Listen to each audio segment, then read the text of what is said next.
Food connects aspects of our economy, society, cultures and environment, and EU policies on food will have an impact on what ends on our plates. Food systems are complex, and cities are uniquely positioned to drive the change towards better ones for the future. That's why 11 European signatory cities of the Milan Urban Food Policy Pact, together with 5 food organizations and 3 universities, embarked on a 4-year journey to find the ingredients for a sustainable transition of the EU food system, the Horizon 2020 Food Trails project. This journey brought together different stakeholders of the food environment and experimented with tailored solutions to common challenges. It also created momentum and fed into urban food policy development. While the Food Trails project is coming to an end, its learnings are an essential pathway for other EU cities to embark in their own journey towards a sustainable urban food system transformation. What are then the Food Trails ingredients for an urban food policy? First of all, you need political commitment. It is crucial for effective urban food policy, providing leadership, resources and coordination. Engaging food system stakeholders. It's also essential and ensures diverse perspectives, ownership and commitment to food initiatives. Then, implementing pilot actions demonstrates that change is possible, helps to break down silos and encourages continued efforts. And monitoring impacts of the actions enables consensus building and scalability. You will need research support to develop baseline and end-of-project data to evaluate impact and prove the success of your actions. But concrete single actions won't be enough. That's why you will also need to set up an integrated food strategy to achieve systemic change. This includes having a dedicated staff within the administration and budget to implement and develop the food policy and strategy. Every city is unique, yet many challenges are similar. Cities can learn from each other, replicate and scale solutions. If you're looking for guidance to start your own journey, Food Trails develop different free tools for all stages of food policy implementation, supporting knowledge, exchange and innovative food actions. As cities, you can make the difference. We made it. You can learn from us. Now it's your turn. Take the driving seat Of your food policy journey.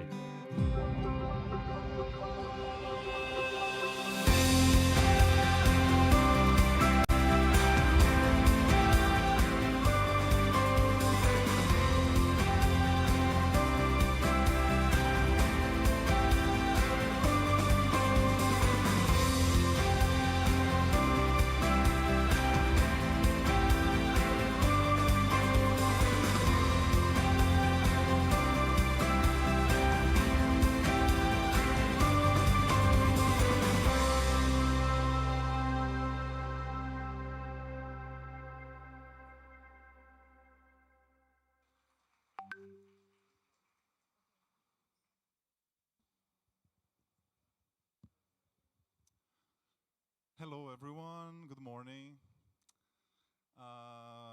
I'm Diego Fala. I'm very excited to be your master of ceremony for the day.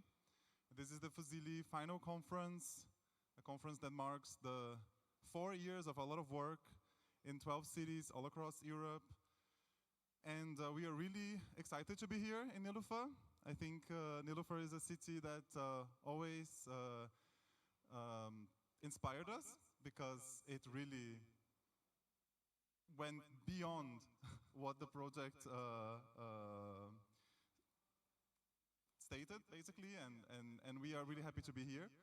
I'm a bit nervous.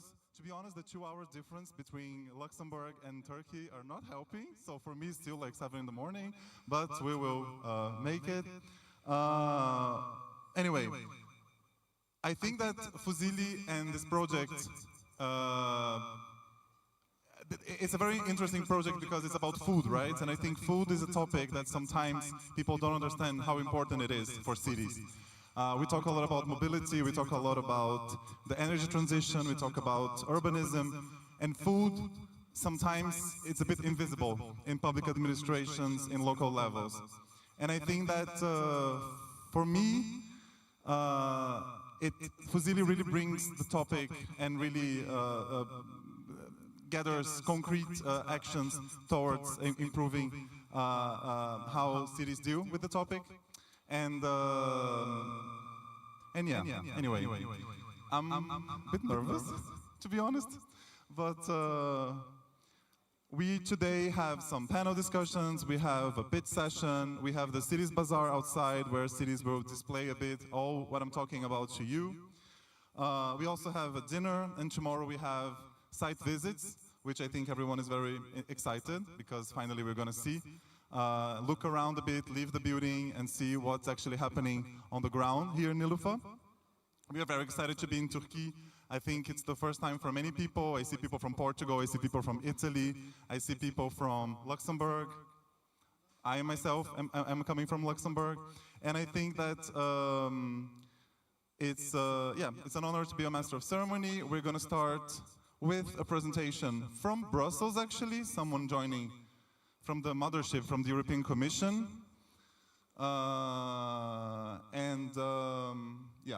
Let's see if we are ready to have our first intro speech from Brussels.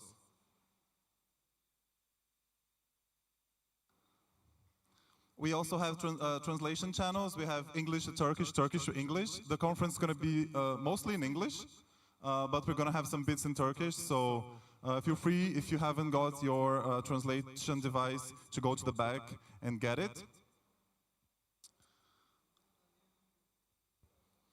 And can we start with the first presentation? So the first introduction we have is from Daniela Lut, Policy Officer from the Director General for Research and Innovation from the European Commission.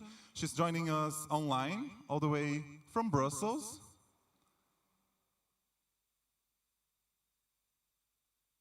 And she will talk about the EU dimension of Horizon projects such as FUSILLI.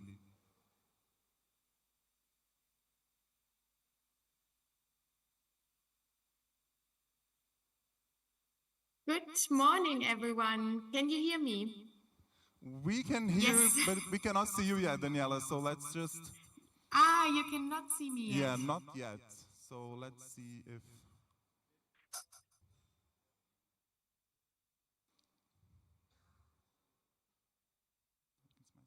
Can you see me now?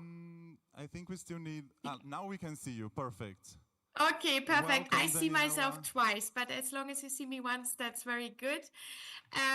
Good morning, everyone. A pleasure to join you at least online. Yeah, really an important day. Of course, having a final conference, I guess you have many memories of the project and what you have done so far, and an important occasion also to celebrate. For us, FUSILLI, of course, it's a very important project. It's part of the Food 2030 family. Urban food system transformation is very close to my heart because I'm responsible for all the urban projects linked to food system transformation under the Food 2030 pathways.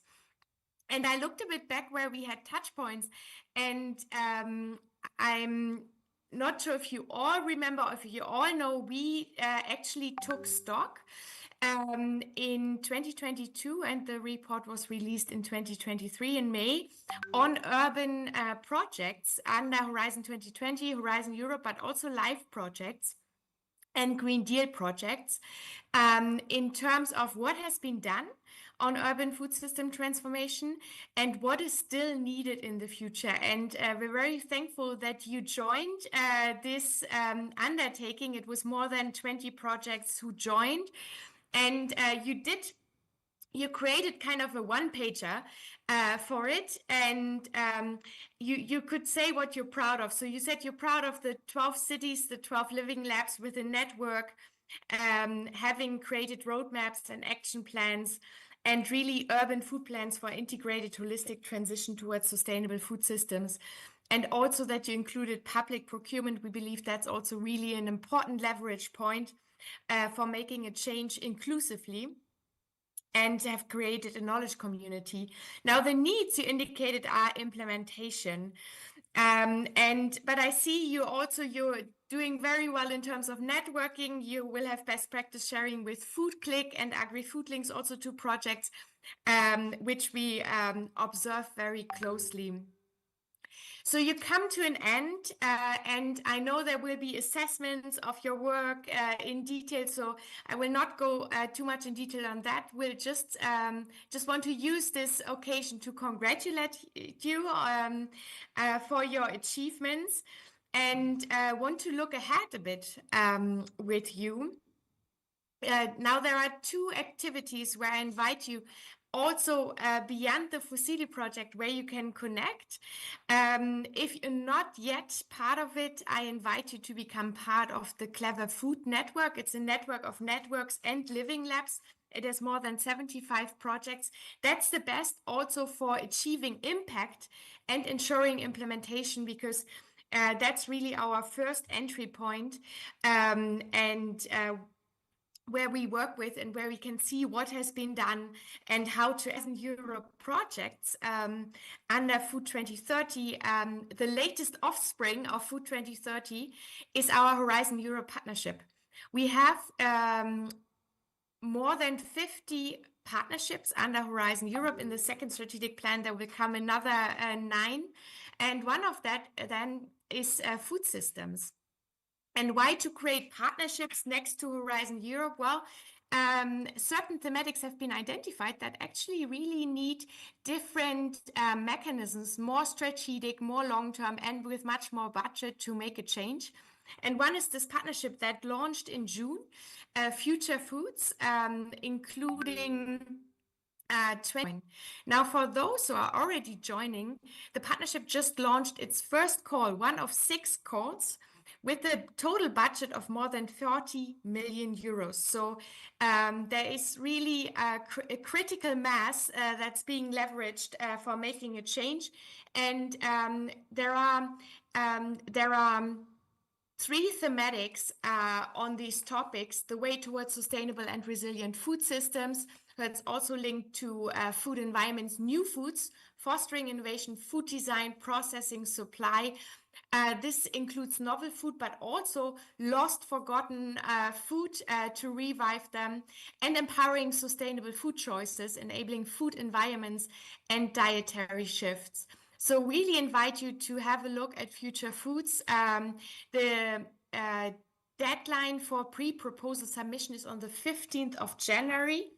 And then there will be a full proposal submission in the next phase. So really invite you to have a look for the calls, but also invite you to connect and to see they will do other activities. There is a dedicated work package on living labs. So for knowledge sharing, engaging, really invite you to connect there.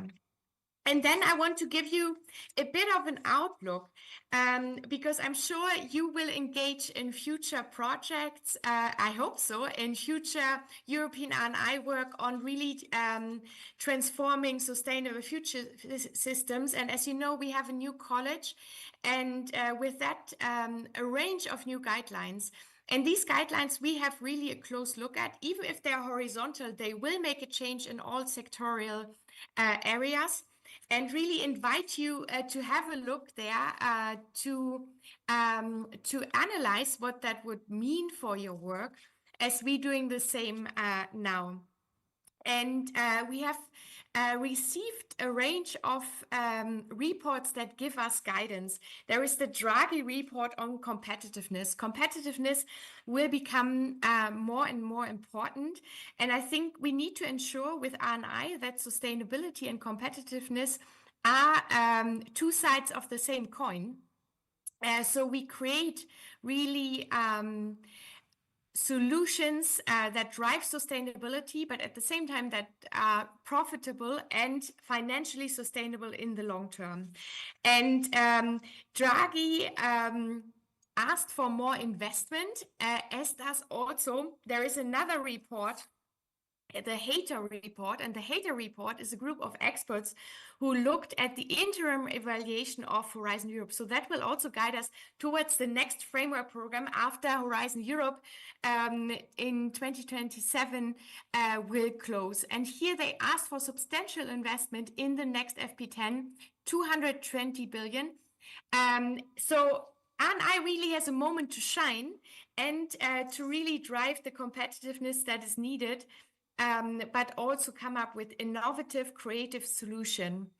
At the same time, the HATER report also asks for radical simplifications. We have received feedback also from member states to, on the one hand, be more ambitious, but also to simplify procedures, mechanisms, and to reduce bureaucracy.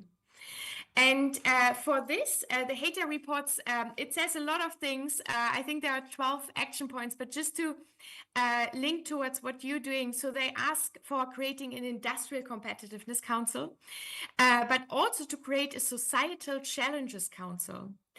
And here really to engage civil society. And I think especially the Food 2030 project and yours have done that fantastically in really engaging with citizens on the ground to be inclusive and to make sure to reduce the more and more radical divide we see across society. So we're moving from just raising awareness to really ensure engagement and openness also for new innovations.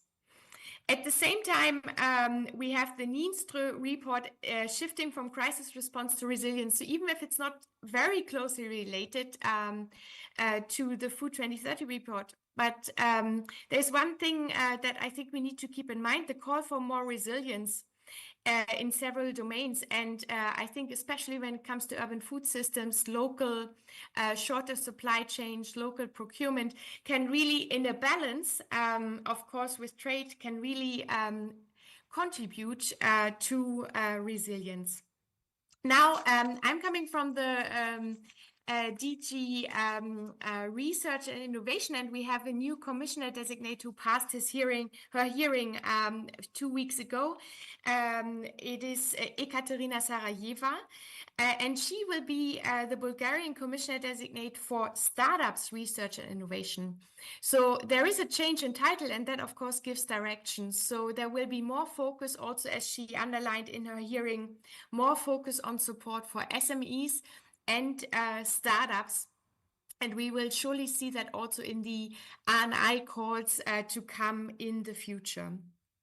So as you see, there is a bit of a shift in the narrative, and I really invite you to be open for that and to see what that means for your future work. And I hope, of course, for you to engage in future RI activities. The Horizon Europe Work Program 25 will be published sometime in Q1, Q2 next year. So keep an open eye. There will be information days, of course. Again, there will be a brokerage event, so you find each other. And in the meantime, we really have the Food Systems Partnership, Future Foods, to connect and ongoing projects that also help continuing certain activities beyond the lifetime of the project. And with these food for thought, I leave you and I wish you a very good continuation of the conference. Congratulations again, and many thanks for inviting me. I hand back. Thank you. Thank you. Thank you, Daniela Lut. And indeed, I think Daniela really highlighted that it is the final conference of FUSILLI, but we have a new European Commission now. We have new challenges, and I think it is a challenge to every city to continue the good work. And I think there are some movement already happening among partners of FUSILLI in how to continue the food transition. So let's see let's make the most of it in the next days. So now I want to welcome, for the local welcome, the mayor of Nilüfer, Mr. Shadi Özdemir. Welcome to the stage.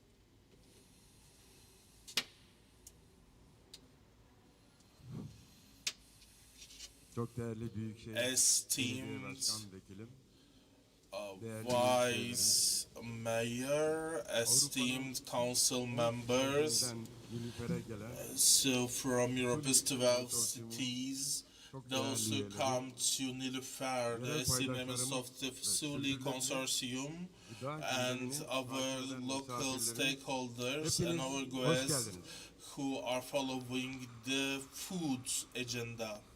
I would like to welcome you all. Nilüfer Belediyesi'nin ortağı Nilüfer olduğu FUSILLI projesinde 4 municipalities yılın ardından sona FUSILLI gelmenin project after gururunu 4 yaşıyoruz. years we are proud Projenin to uluslararası come to an kapanış end konferansı the ve project's son periyodik international toplantısını closing conference sizinle and birlikte last periodical gerçekleştiriyoruz. meetings. Bu We are toplantıya here for katılımınız it için with you. hepinize ayrı ayrı teşekkür ediyorum. Birçok kent gibi Nilüfer ilçemizde iklim değişikliği, çevre kirlilikleri gibi dış faktörlerden fazlasıyla etkileniyor. Biz de Nilüfer'i daha sürdürülebilir bir kent haline getirmek için tarımda, gıda üretiminde, sağlıklı gıdaya erişimi, çok sayıda yatırıma ve girişime imza attık. Bütün bu çalışmalarda işbirlikleri ve vatandaşın katılımı çok önemli. Biliyoruz ki yerel yönetimler tek başına gıda sistemini dönüştürüp daha dirençli hale getiremez. Nilüfer Belediyesi olarak gıda sistemimizi iyileştirmek için yaptığımız ve yapmaya devam edeceğimiz çok alan var. Tarımsal ürünlerin sağlıklı ve iyi tarım koşullarında üretilmesini teşvik ediyoruz. Üreticinin ürününü tarlada kalmaması için, çiftçinin emeğinin karşılığını alması için çaba sarf ediyoruz. Ayrıca Hasan Ağa Gıda Merkezimiz ile geçen hafta açılışını yaptığımız tıbbi aromatik bitki işleme tesisimizin yerel üreticilerin hizmetine sunmuş bulunmaktayız.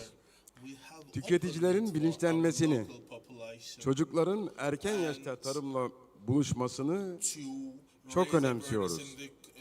Bunun için çocuklarımızı daha iyi tarım uygulamalarıyla buluşturuyoruz. Uygulama alanlarını sağlıyoruz. Yaz kamplarımızı, eğitimlerimizi, ürünlü kent bostanları, mahalle bostanlarımız ile okullarda hayata geçirdiğimiz yükseltilmiş yataklar, çocukları tarımla buluşturan alanlar. 7'den 77'ye iyi tarımı anlatıyoruz ve herkesin sağlıklı gıda konusunda bilinçli olması için de çabalıyoruz. Üreticilerin en az girdi maliyetiyle ve en yüksek verimle üretime teşvik ediyoruz. Tarımsal analiz laboratuvarımızı, Nilüfer'in arazi kullanım haritaları projelerimizi halkın hizmetine sunduk. Gıda adaletsizliğinin önüne geçmek istiyoruz. Halkımızın ekonomik durumu belli.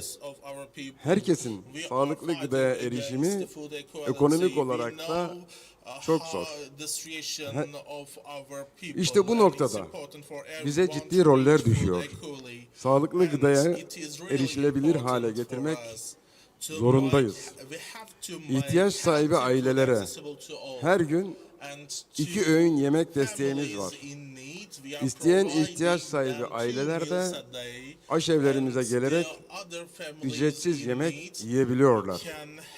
Üniversite öğrencilerine 2 ayrı noktada sabahları çorba ikramımız var. Uygun fiyata sağlıklı yemek hizmeti sunan kent lokantalarımız ile Nilbel kafemiz yakın zamanda hizmete girdi. İhtiyaç sahibi ailelere erzak desteğimiz de var. Bazı ailelere de halk kart veriyoruz. Bu kart ile gıda alışverişlerini yapıyorlar. Bütün bu desteklerimizin tek amacı var: eşitsizlikleri azaltmak. Destek verdiğimiz gönüllü hareket ile gıda bankacılığını Nilüfer'de daha iyi yerlere getirmeyi umuyoruz. Nilüfer kentsel gıda politikası için paydaşlarımızı sürece dahil ediyoruz. Nilüfer kentsel gıda politikası çalıştayını gerçekleştirmiştik. Geçen ay tarımsal kalkınma ve kooperatifçilik çalıştayını da geniş katılımla yaptık. Ayrıca daimi olarak veri toplayabileceğimiz çevrimiçi anket modülünü de yakın zamanda hayata geçireceğiz. Gıda sistemimizin tüm paydaşları için o platformdan veriler toplayacağız. Nilüfer Belediyesi olarak Milano Kentsel Gıda Politikası Paktı'na da imza veren şehirler arasında yer alıyoruz. Bu sayede politikamızı yan politikalarla da desteklemiş olacağız. Tarımı kent merkezinde de yaygınlaştırmak için çalışıyoruz. Mahalle bostanlarımızı ve okul bahçeleri bunların en güzel örnekleridir.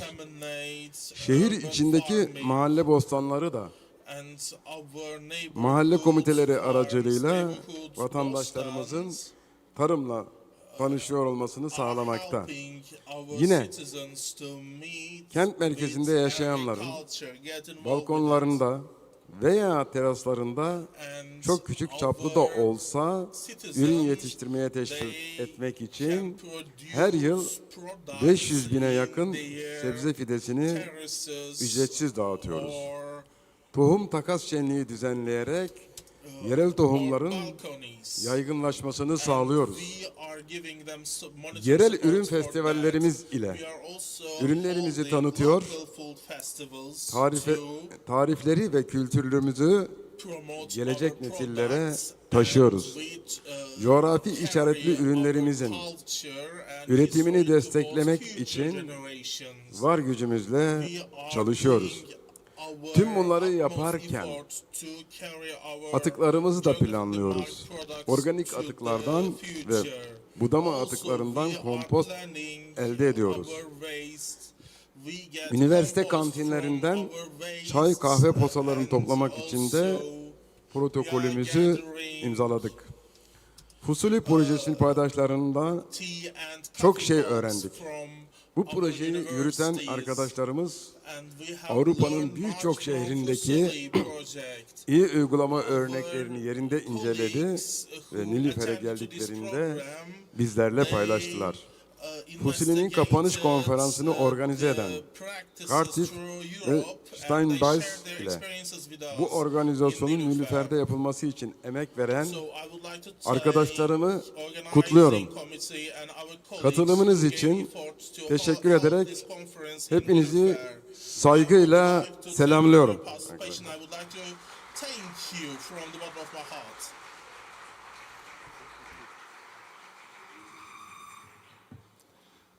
Thank you very much and welcome again for hosting us in Nilüfer.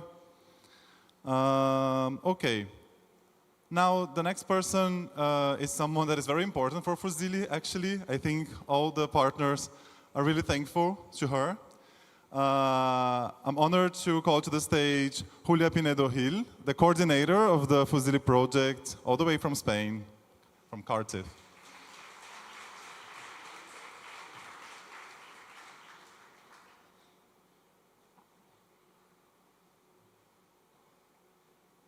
Well, good morning, everyone. Yeah. Okay. First, to start, I want to say thank you and a heartfelt gratitude to the city of Nilüfer. Thank you for the high effort you have put in organizing this event and to make possible today and the days ahead. So a big applause for the whole city of Nilüfer.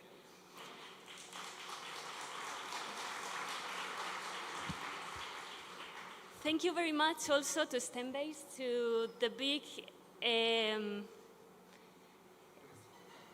incredible also organization they have put online to organize it. Thank you to the consortium for being here to share their knowledge and experience to reshape our food system and achieve some kind of transformation. Thank you for every participant also to join us and to help to spread the word in this challenging mission. Also to the online participants for dedicating your time. And of course, a special thank you to the European Commission that is always and continuously supporting us in this journey. So thank you very much. And now we can start with the meeting. Well, as you know, we are gathered here at the culmination of this 4-year project, where all of you have played a very important role. And today, it is not just a conference. We are celebrating what we have achieved together, but also the potential we still have to transform the food system. Before going into subjects, I would like to ask you something. Have you had the chance to explore Nilüfer and Bursa that we have very close to here? If not, from my perspective, Nilüfer is not just a city, it's a crossroads where the ancient Ottoman traditions blend with a vibrant contemporary life. It's a place where you can stroll through historic streets and also at the same time enjoy the modern and dynamic art scene. Additionally, you can enjoy delicious food, and which combines flavors from different regions and cultures. So for those who have not visited or explored Nilüfer, this is the chance to feel that unique blend of stories and cultures that make Nilüfer a shining example of diversity and sustainability. Now, think about FUSILLI for a moment. I'm sure that some of you, when we started the project, wonder if it was truly possible to make such a deep impact in our communities. We started in the midst of the COVID-19 pandemic in January 2021. The kickoff was online. This was our kickoff, every one of us on the screens. And we were trying to figure out how we would work together on such an ambitious project.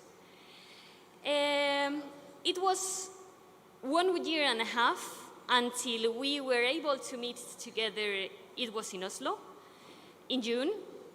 And I remember very well because it was, maybe we can call it chaos, because we were discussing endlessly the concept of living love, the definition, who were we in the partnerships, who handled what, and everything was a bit chaotic.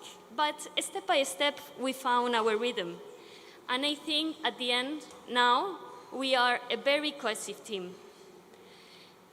Now, standing here, we can say that yes, we are proudly that we can obtain results, meaningful and tangible results. We have built a project that goes far beyond individual actions, bring together 12 cities, and we have created something transformative.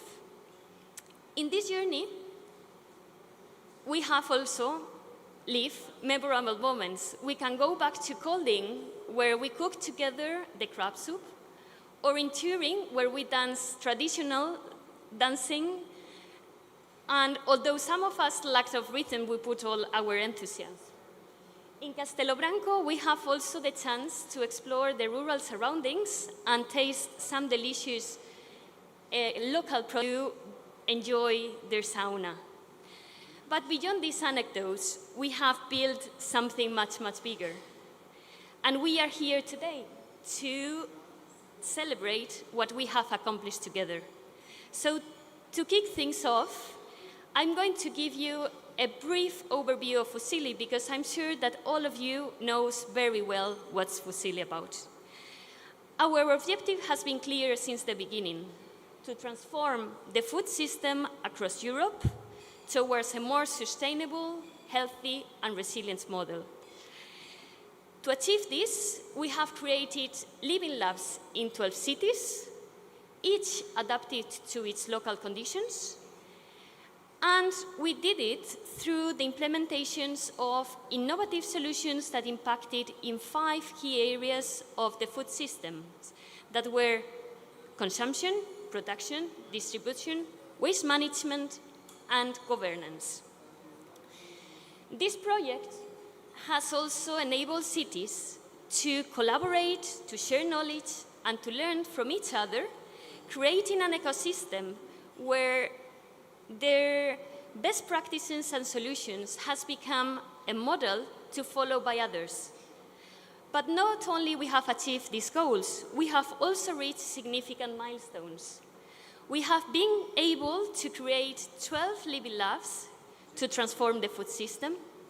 We have implemented more than 300 actions in the 5 key areas that we have mentioned before. 8 of our cities have established a food policy council that are essential for facilitating this transformation and also to ensure the long-term sustainability. And 4 of our cities have already signed, during the project, the Milan Urban Food Policy Pact, committing to sustainable policies, food policies. So, before we dive into the agenda, I would like to invite to the stage, please, to some of our key players of this transformative journey. Please, Helle, the leader from the city of Kolding.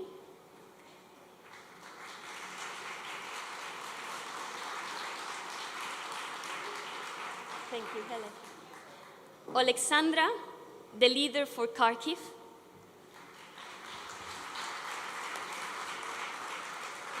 And Laura, please, the leader from Turin.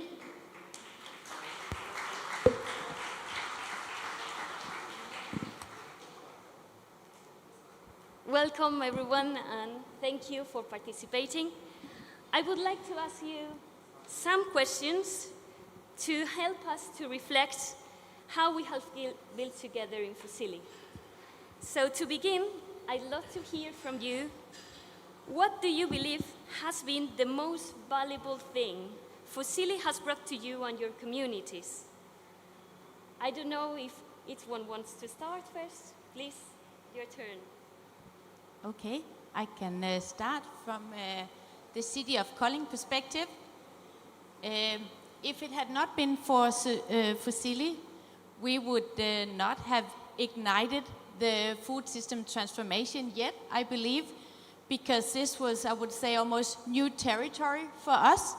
So FUSILLI has really supported and helped us in terms of understanding our food system, in terms of understanding the impact, how important it is in terms of the climate and sustainability agenda. And to say so today, as a key output, we have actually managed to establish a governance system. So we now have a food strategy. We did not have that before. We have a food council.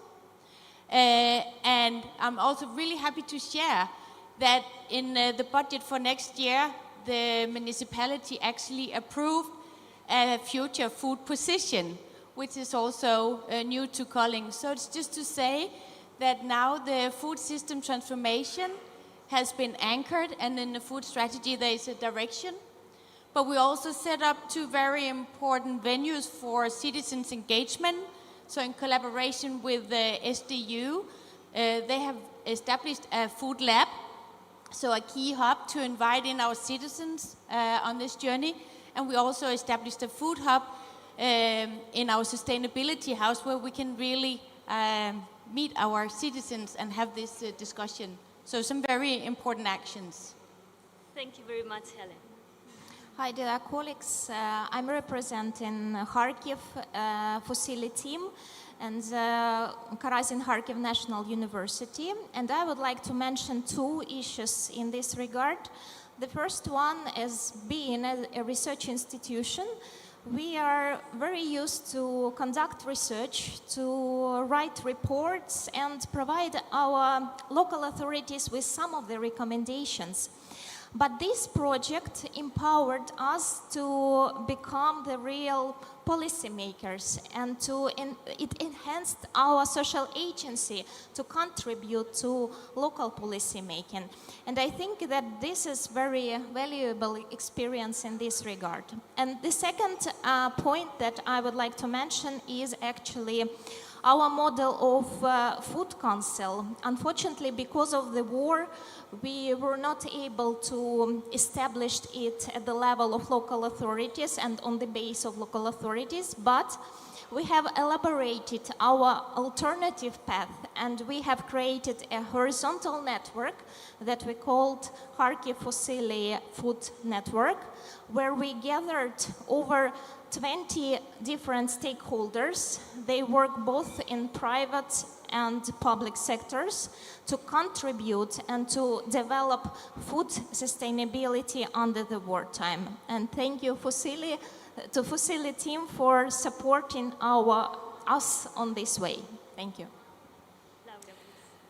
Thank you. And about the value for Torino, I think the most important thing is the activation of the ecosystem. Also thanks to our partner, Fondazione Mirafiori, but also our third parties in this project, so the university, and here there is Egidio Dansero, that is the heart of food system in Torino, I can say. And with the excuse of FUSILLI, we activated really all the stakeholders in the city. And in this period, for example, we are doing a lot of events. It's a crazy thing because every day there's an event about food in Torino and also in the city around Torino.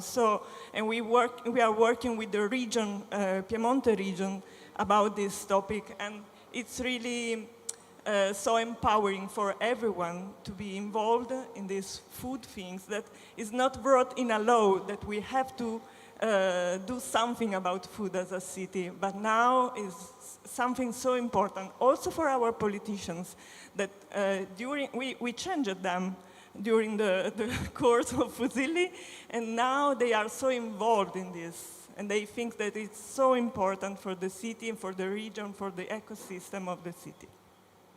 Thank you very much. Next, we know that every big project, there are unexpected moments that teach us something new or open new perspectives. So please, could you share what has been the biggest surprise FUSILLI has brought to you? Something that you haven't expected from FUSILLI? Any of you can start, please. Okay.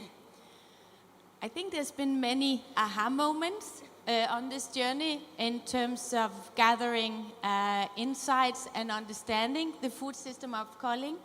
Maybe one of the ones to highlight, which I think is really interesting and important also for the future of not only Kolding but Denmark, is the fact that we are actually farm country and farming municipality. About 70% of the municipal land is farmland. However, we only use about 10% of that land to produce local food. So I think it's been rather interesting to actually really understand that we're actually vulnerable in that sense because we actually only have very few local farmers left. So very interesting for the model also we're moving forward. How can we become more self-sufficient and also activate urban farming more? I would like to mention 3 points here. Actually, as a target group for our Living Lab, we chose our young generation, pupils of Kharkiv schools, and we were very surprised how interested they were in all of our activities, and especially with the focus on sustainable food consumption, healthy food, and sustainable food production. Another thing is the activity of our stakeholders, because from the very beginning we were not so sure that different organizations working in the food field during the wartime will be interested to contribute to our network and to collaborate and develop some of the local projects, but we were surprised how active they were in this direction. And the third thing is about our local FUSILLI team, because, you know, we did not expect that the war will begin, and our project has been changed since February 2022, but during our meetings now we reflect on our experiences from that time, and we are quite positively surprised how active we were and how sustainable was our approach to continue with different project activities. And we are very satisfied with the results that we achieved during these over 2 years after Russia's full-scale invasion of Ukraine. Thank you. And for us, the enthusiasm of our colleagues. So, you know, usually public servants has to do ordinary things. And talking all around with our colleagues and with the group that we established, thanks to FUSILLI, inside the city, with all the departments, all the politicians, all the people that are doing something about food, but they never talked together before, I can see the enthusiasm of the people talking about food and food policies and the justice about food. And so everyone has to be allowed to reach food and good food. And this topic is really great. And local food, not only food. And local, and local. And finally, to not make it very long, this overview, I wanted to ask you some more personal question. If you look back in a few years, what do you think will be the footprint FUSILLI will leave in your communities or in your city? How do you hope the project will be remembered? We can be very well organized if you want. Okay. Well, I definitely think that FUSILLI has put culling on the menu, on the map, in terms of now we're one of the very first municipalities in Denmark to have a food council. We also actually the first municipality to have a holistic food system strategy. So I think it's really been putting culling on the map in that regard, and looking very much forward to that. I also really hope the journey we have embarked on in terms of introducing climate-friendly food in our canteens, that in a few years that will be the norm, not be something we think so much about, but there's a lot of learning and practice that has to happen out in the kitchens. But I'm really looking forward to eating more climate-friendly food.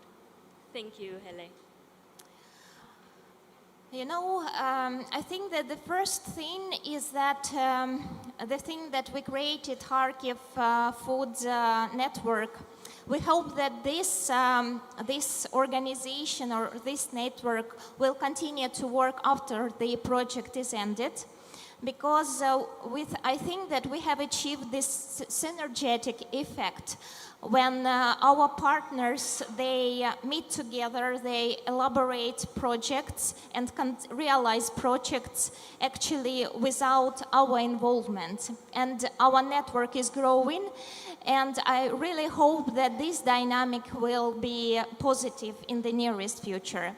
And the second point is actually our impact on our both local and national authorities. And I really hope that in the nearest future, We will establish the food policy, the separate food direction, both at the national and local level in Ukraine. Thank you. And in Torino, thanks to FUSILLI, we approved the food policy guidelines officially, and we are doing the first assessment of that, because we brought something, but we want also assess what we have done in the last year. And another thing is that we have this internal interdepartmental group that 2 or 3 times in the year has to gather all together and talk and discuss and think about new ideas and new perspectives. And the third one thing is that we have this monthly meeting called Martedì del Cibo, so Tuesday of the Food, is a way to meet all the stakeholders in the city every time with a different topic in a different place, all together. And it's thanks to the University of Torino and to the Food Atlas organization, that, alliance that the city had before FUSILLI, but that we developed a lot during the FUSILLI project. And so those 3 things. Thank you. Thank you very much. A big applause to the 3 of them. But I invite you to speak to the rest of the FUSILLI cities, because they have also a lot of things to share with you and to become the models of this transformation. So thank you very much. Now, yes, please.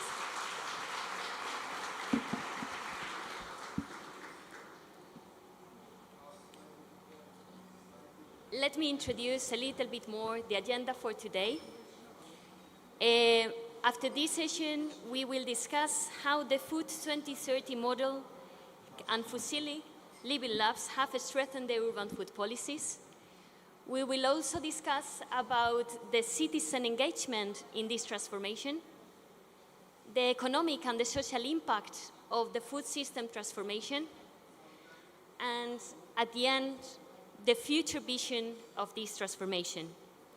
At the end of the day, you will have also a time for networking. It's a time to share and interact directly with all the participants we have here. But please don't forget to walk around our FUSILLI Bazaar to be inspired by all the things that FUSILLI cities have done during these 4 years.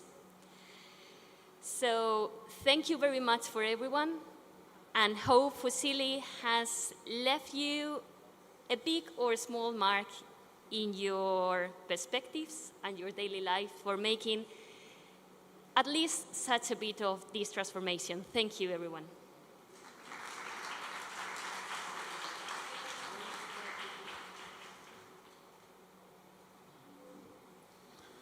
Gracias, Julia. And yeah, I think that was really nice. We got to know a bit better what the cities are doing, did, and we are finally reaching our first panel session. So our first panel session is about impacts of Food 2030 Living Labs on policy development. And it's going to be moderated by Elisabetta Luzzi, architect, project manager at Risorse per Roma from Italy. Elisabetta, where are you?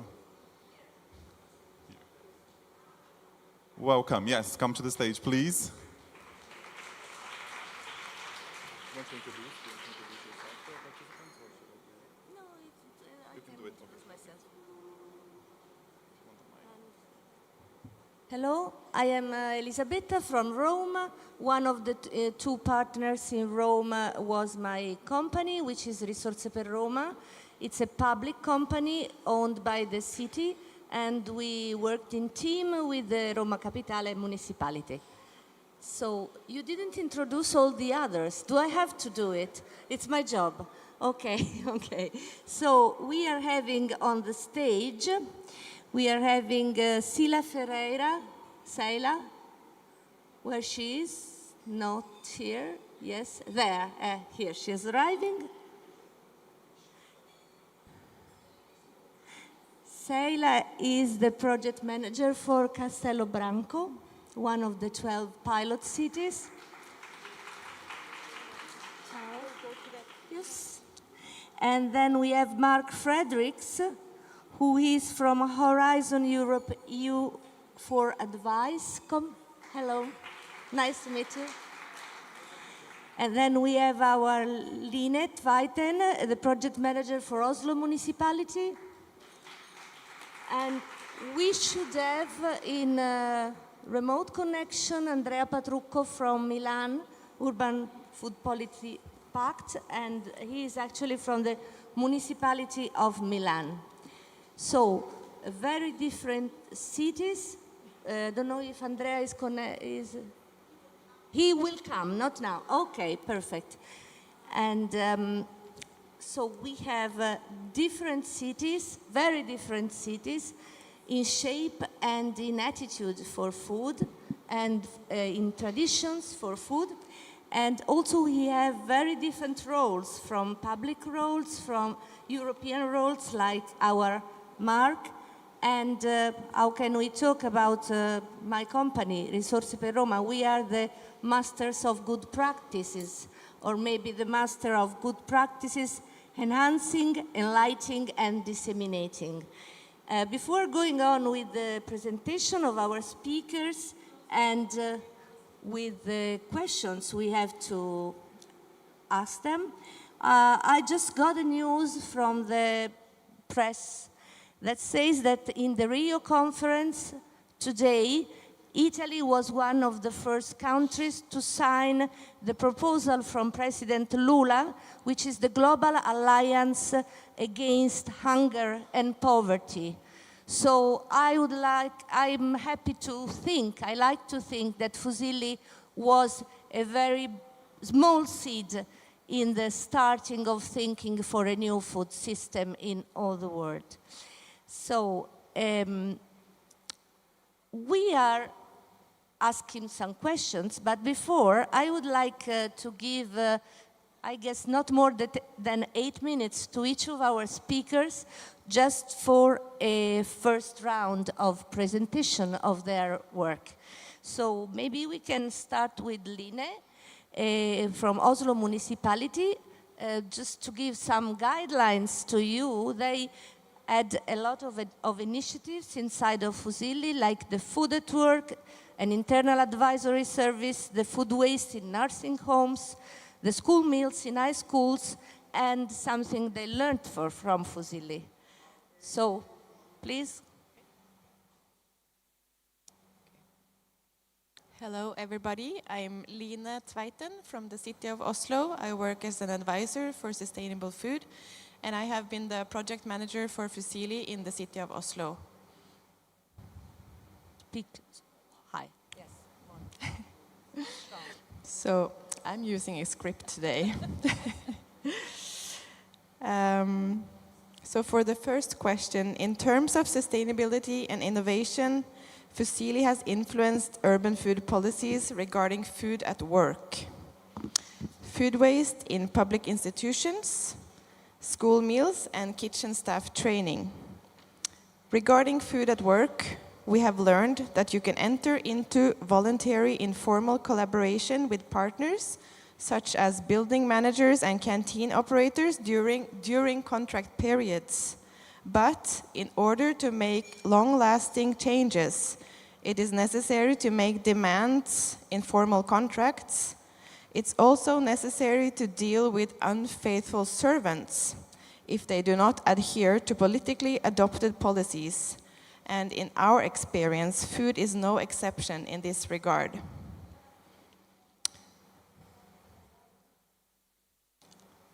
And I will comment the picture for you. You see the building on the picture? It is our Karvesvingen office building living lab demonstration site for sustainable and healthy food at work. For the next question, in Karvesvingen living lab demonstration site for sustainable and healthy food at work, the city of Oslo collaborated with the property company in charge of the building, Høg Eiendom, the canteen operator, Sodexo Norway, and Include Research Center, who were not a part of the consortium. In our work with food in nursing homes, with food waste in nursing homes, Team FUSILLI in Agency for Urban Environment, my agency, collaborated with the Nursing Home Agency. When we were piloting an internal service for kitchen staff training, Team FUSILLI in Agency for Urban Environment collaborated with Agency for Health, Agency for Education, and Agency for Development and Improvement. And on the pictures, you see some of the food that was served in the canteen of the Karvesvingen Living Lab demonstration site after, as a result of the FUSILLI project. They transformed the menu into much more sustainable and healthy food. For example, maybe healthier waffles using whole grains. Living labs allow us to experiment with solutions and test them in a real-life setting. Oslo has taken the opportunity to explore solutions for sustainable and healthy food at work, solutions for food waste reduction in public institutions, and solutions for kitchen staff training. We have learned a lot, and we will use all the new knowledge that we now have in further implementation of policies in the future. And on the picture, you see new vending machines in the Karvesvingen office building living lab demonstration site. We took out the unhealthy drinks and snacks vending machines and replaced them with healthier options, and also a vending machine for surplus food from the canteen. For the last question, looking ahead, Oslo, this is my personal opinion, I must say. Oslo could use living labs more systematically, as well as project methodology, when developing new areas of knowledge and new areas of work, as well as policies, actions, and activities. And on the picture, you see a graph of sales in the canteen. Many people think that when you serve vegetarian food in the canteen, sales go down. But this graph shows that in our canteen, sales are completely independent from menu. So this was something we learned during our project, that it doesn't matter what you serve, as long as the food is good, people will come. So the graph shows 3 vegetarian days per week, but you cannot really notice the vegetarian days in the statistics. Thank you. Just clapping hands for Line. They really did a great job. I'm happy about Line's presentation. She outlined the 4 questions that FUSILLI wanted us to ask. So please bear these questions in mind, because we are going to ask them to our relators, but also to you from the public. So be brave and keep tuned. So I guess we are connecting with Andrea Patrucco from the municipality of Milan. Or not? It's coming? Yes. So maybe I have to say something interesting to keep people online. Okay. Yeah. I can tell you that Andrea is going to talk about methodology and approach to the food system changing, coming from their experience of the municipality of Milan and their partners in the Food Trails project, and from all the different cities and levels of the approach and methodology of this. Hi, Andrea. Good morning, Elizabeth and everybody. Food connects aspects of our economy, society, cultures and environment, and EU policies on food. I can present briefly the experience. I want to bring today the experience of 11 cities that are represented in the Food Trails project. As you know, probably... I'm sorry, Andrea, we can't hear you very clearly. I mean, the volume could be okay, but the noise is going down. I want to bring the importance of Food Trails, not just as city of Milan. Can you hear me better now? Elisabetta, can you hear me?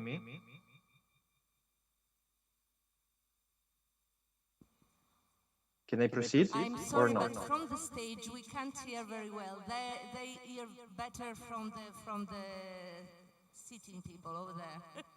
So what was the question about? Maybe I can move. And can you repeat the question, please? What's the matter? He can't hear us, I guess. I can hear, Elisabetta. I can hear. Yes, now we can hear you from here. Okay. Can I speak now? Is okay? Yes, it's okay. Okay. No, meanwhile, you had the opportunity to see our video that is describing how we work in food trails. I want to bring today the experience of not just the city of Milan that was leading exceptionally an Horizon project, but the experience of 11 cities working on food policies and testing pilot actions. The 11 cities food trails are completely different. Cities are capital cities like Warsaw, Tirana, cities that are cities that are working in as metropole, so at metropolitan level, cities in UK like Birmingham, or cities in like Funchal in Madeira, and other like Copenhagen. So we start from the same assumption. Food policies are solutions for our cities, and I'm very happy to hear in the previous panel that the main legacies of all the partners cities, also in FUSILLI, is signing the pact and approve a formal act that is a food policy and establish a food council or other form to engagement. What I shared in the video is how we work in terms of legacy. The first is the political commitment. That is the first advice for food policy development. Political commitment is the connection from the policy level also to the citizen level, because of the vote, because of the fact that we need to prove to our citizens that the political are connected on the technical part of our work. The second, of course, is stakeholder engagement. There is no limit labs without stakeholders. And we need to know who is cities at the table. It's why it's crucial, for example, the stakeholder mapping that we did in all our cities with the dedicated tools. Then we work on dedicated pilot actions in our living labs, 31 pilot actions that were developed through dedicated tools that we call Food Policy Action Canvas. Through this canvas, we developed from the idea specific actions that was, I can say, under the umbrella of the 6th category of the Milan Urban Food Policy Pact. The Milan Urban Food Policy Pact is our main framework in which all the cities are moving, and the 6 categories of the pact representing the way that and the topic in which we are working. So from the governance to the logistics to the sustainable diets. But as I was also was mentioning in the previous panel, the impacts that we need to assess is crucial, because over 4 years, as you have done, the cities improve their ability to evaluate the outcome themselves. They define the co-benefits through a participatory and theory-based approach. We define 214 indicators spread in these 31 pilots. This was crucial because we track the progresses. We define the baseline and we decide what was our goal to reach. This was also necessary to prove to the political commitment that the pilots that we tested as testbed can be transformed in something that will be more ordinary. Another point is the role of the researchers. One of the questions that was asking us, what is the role of the researchers in this complex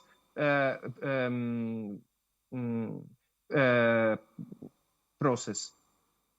Cities in food trails, and I think I imagine also in FUSILLI, are guiding the change. Cities are doing and leading all the activities at the local level. The role of the researcher, both at the local level and both at European level, is as a critical friends. we need researchers as supporter to analyze how we are working, assess how we are working, and prove from scientific base that the change prove quantity and quality resulted. This is how we approach methodologically also to the data collection and from the impact assessment.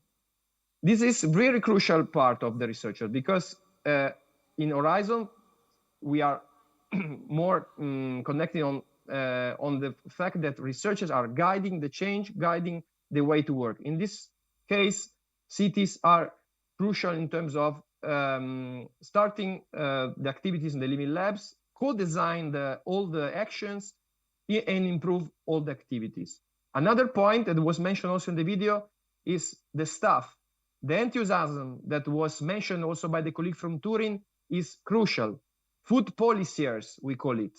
So people of the staff in each cities that is organized as permanent staff, but also with consultants that can help the change within the administration. The typical example is in Milan. When I was starting my journey in the food policy of Milan, we were just 5 people working in the food policy unit, and now we are more than 35 people, half consultant, half permanent. Considering that we need people working in the municipality, as we are working on food policy as a mobility policy, welfare policy, we need to bring the attention also in our internal organization as municipality. Another point is budgeting. The budget can come from, of course, from European, national funds, but sometimes we forgot that we can find some resources, economic resources in our administration, because we can move some budget that is allocated in other part of the budget of municipality, and through the subsidiarity of the European, regional, and national, bring together different kind of resources and help together to have new resources, not just from the human resource point of view, but also from the economic point of view. And to conclude, I think exchange and replication is crucial for cities. We understood this through the Nilüfer Food Policy Pact experience. In Food Trace, we organized cascade learning process with the cities that were around the group of the Food Trace, and we reached more than 28 cities that participate in this exchange process. Replication is crucial because it's not just a matter of organizing study visits, it's really defining together the learning needs in advance, then all the activity that I can do as a mentor city. So how I can transfer the know-how, I can package my knowledge, unpackage the knowledge, and transfer the city. And of course, we need tools to do this, the exchange and all the production of new information and data. These tools were produced by Food Trace, as I mentioned, from the stakeholder mapping to the develop an idea, I mentioned this food policy action Canva. Other tools are the theory of change to monitor the evolution of the action, identify specific indicators through the Nilüfer Food Policy Pact. We start from the 44 indicators, the long list of indicators of the Nilüfer Food Policy Pact, to calibrate it to the local needs. This is one of our main challenges. And last but not least, tools that help us to identify connection of the governance at multi-level governance. Analyze the potential of the connection to other levels. So through also the support of other projects, this project is Clever Food. This is another project funded in which also the municipality of Milan is part.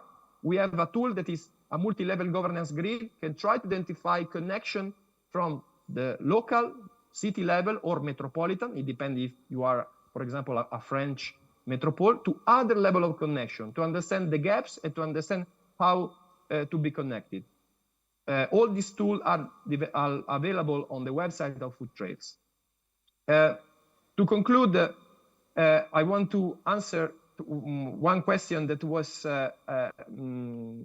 raised by the discussion, and is how we can work in collaboration between policymakers, researchers, local communities in transforming urban food system.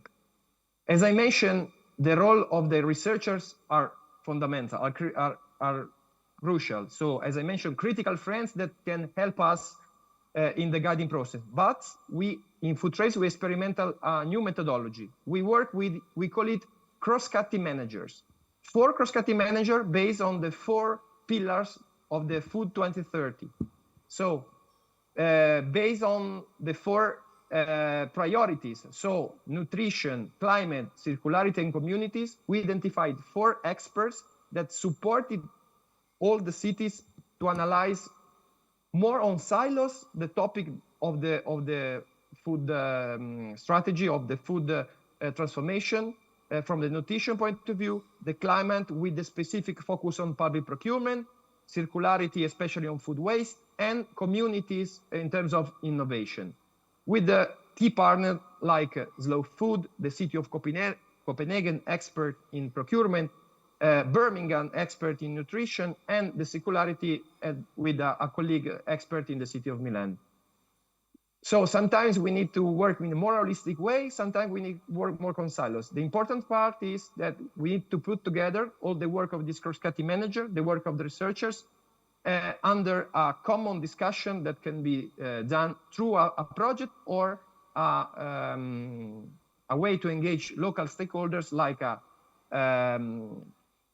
community of practices, for example, or more formal organization of engagement of stakeholders.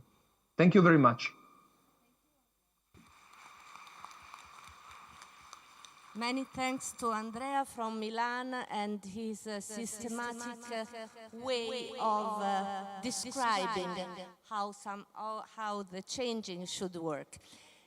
So we have now a nice conversation with Mark Fredericks, who used in his note a very interesting expression, the movement of movements. He is also talking about the multi-actor collaboration dynamics and capacity building networking. Please go, Mark. Yeah. Do you hear me? Yeah? Yes. Okay, my name is Mark Fredericks. I'm a game designer by profession and also a serial entrepreneur in short food supply chains. I established 7 short food supply chain companies the last 15 years. And I learned a lot about the systemic problems that you engage when you start moving local food to local communities. It's difficult. Previously, I was engaged in the Smart Chain thematic network, also a project funded by the European Commission, looking at the added value of short food supply chains, not only at the logistic elements of it, but looking at the social, economical, and also ecological impact that re-establishing the connection between farmers and consumers are able to create. And one of the outcomes is that the European Commission initiated the EU for Advice project, and EU for Advice applies a gamified network approach that was developed in the Smart Chain project in activating 4 living labs. And these living labs are the basic elements to facilitate the co-creation between advisors, especially non-formal advisors that are active in short food supply chains because they don't have a formal position in a lot of policies, and also engage them with policymakers. They don't have access to these policymakers, and setting up a network of living labs that are able to co-create between each other and learn is one of the key elements that I'm active in within the EU for Advice project. I have the responsibility as a practitioner in short food supply chains to give advice on how you can reset incentives in our system to make sure that local farmers are appreciated for their beautiful work, get the true value of their work in their back pocket, they feel it money-wise, get the best food on the plate of the citizens so they understand what they're eating and what the effect is, and then make sure that it also sticks between the ears of the policymakers. I think that is the core goal of EU for Advice.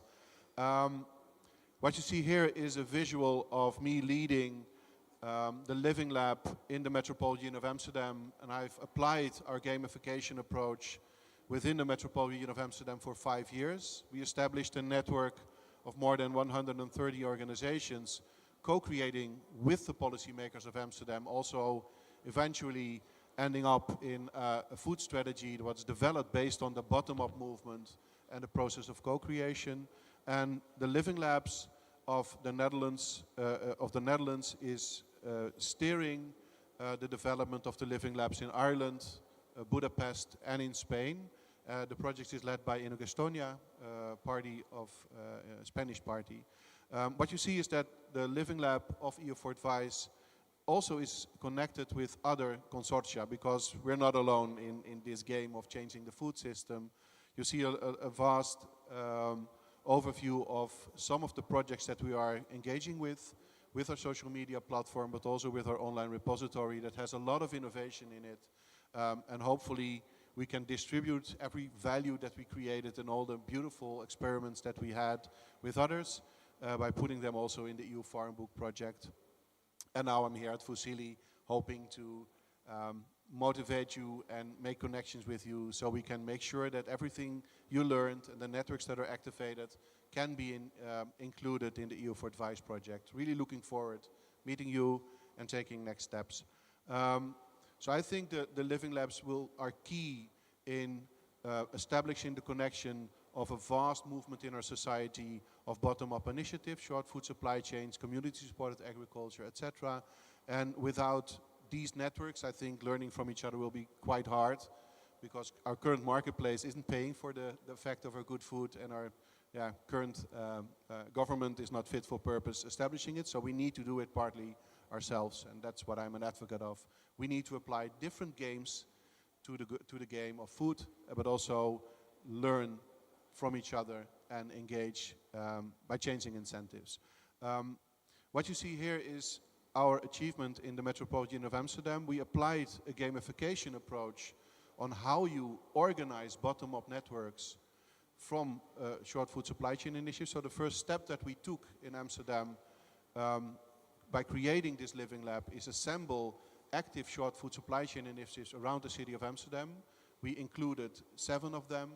We optimized their first mile and last mile logistics and set an online platform for transactions. During the first period towards COVID, then Corona kicked in and it changed the game completely.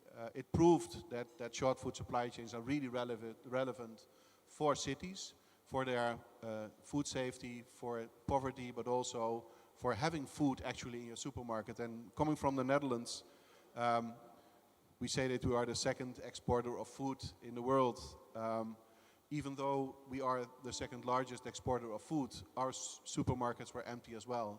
So Corona proved that our systems are broken and we need to look at a new system for our foods. And that's actually what happened. So having a network of short food supply chains around the city of Amsterdam made it possible that within a week we created a fast-moving delivery service for people in need in our cities during Corona. And that was, for Amsterdam, a big eye-opener that local food is key for surviving as a city in the long term. And setting up co-creation sessions within all the stakeholders within Amsterdam, cultural initiatives, student networks, bottom-up neighborhood initiatives, but also with the city of Amsterdam, gave us a good insight. Okay, we know what the farmers can offer, and now we understand what the city needs. And if you match these initiatives together, you bring these people together with these Living Labs, you see that we already know what to do. There's so much value on the table with our farmers and within our local communities. It's just a matter of connecting the dots and changing the rules of the game together. So we don't have to wait for our governments to change the rules of the game. It's us that can do that. And learning from each other, understanding the models that we adapt, and then make sure that we start co-creating will be key for empowering our local community. So my call to action from EU for Advice is make sure that we start learning together ASAP and understand that we are not alone. We are in it for a long term, the game is on, and understanding that if we start learning from each other, and I look at the value proposition, you will have more success and less risk. We will have more fun and less problems. We have more impact and less discussion. More speed and fewer obstructions. More tools and fewer investments, and more resources and fewer personnel problems, because we are all, if you look at all the organizations here in the room, up to here in projects, and getting funding in, we need to create new rules to our own game. And we are not alone. So I think that at this point in time, where everything is moving, everything is shifting, we're looking for a movement of movements, a network of network by network solution. You have short food supply chains, but all over the world, communities are getting into action, restoring our ecosystems, creating local food systems within cities, and farmers are moving towards a value-based, human-connected food system again. So using the living labs of EU for Advice, but also everything that you created or are creating within your projects are the resources that we need to flip the coin. So my invitation is EU for Advice can help and facilitate, but we're already moving, so let's do this together.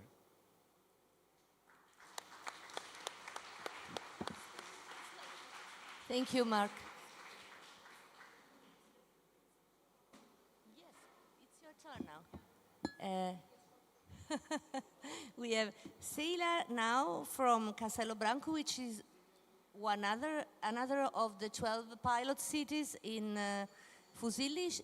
Castelo Branco is in Portugal, and she's especially interested in talking about their experience. I don't remember if you have maybe also a short video about that. Short video, yes. Yes. But I will ask her. Okay. I'm just going to do a small introduction of what we done, because Sheila, it must be really close to the mouth. So afterwards we will also be in the bazaar, and we will all invite you all to visit and to see everything I'm going to discuss now and present you. So I'm Celia from Castelo Branco. I am the project manager. I entered in 2022, almost half of the year. So the project was already moving on, and we had I had the responsibility to implement many actions which were not done yet. Castelo Branco is a city. It's one of the biggest cities in the interior of Portugal. Has 52,000 inhabitants. The city itself, 39,000. And we have always had a great connection with the rural areas. So people in the city give much attention to all the products that come from the land. That's why our municipal market and all the actions we had in the municipal market were very important. Also for the development of other actions to the municipality. As I say, we invite the schools to the market, which was, we already had this product of the month, which was, each month we created a new innovative product from something that already exists, with the nutritional value, so we can use it afterwards, and it was cooked differently. And the kids would come to the municipal market and will taste the product. The kids were our biggest connection with the citizens itself, because the kids will take to the parents their experience in the market, in the tasting the product. They will eat cucumber in a different way that they don't eat at home sometimes. They will taste other things that can use, like to use in the school, like to eat in the breaks. And this was our biggest impact. We get to the kids to get to the parents. If you can show just a short video, yes.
Now you can see the school gardens. This is very important for them.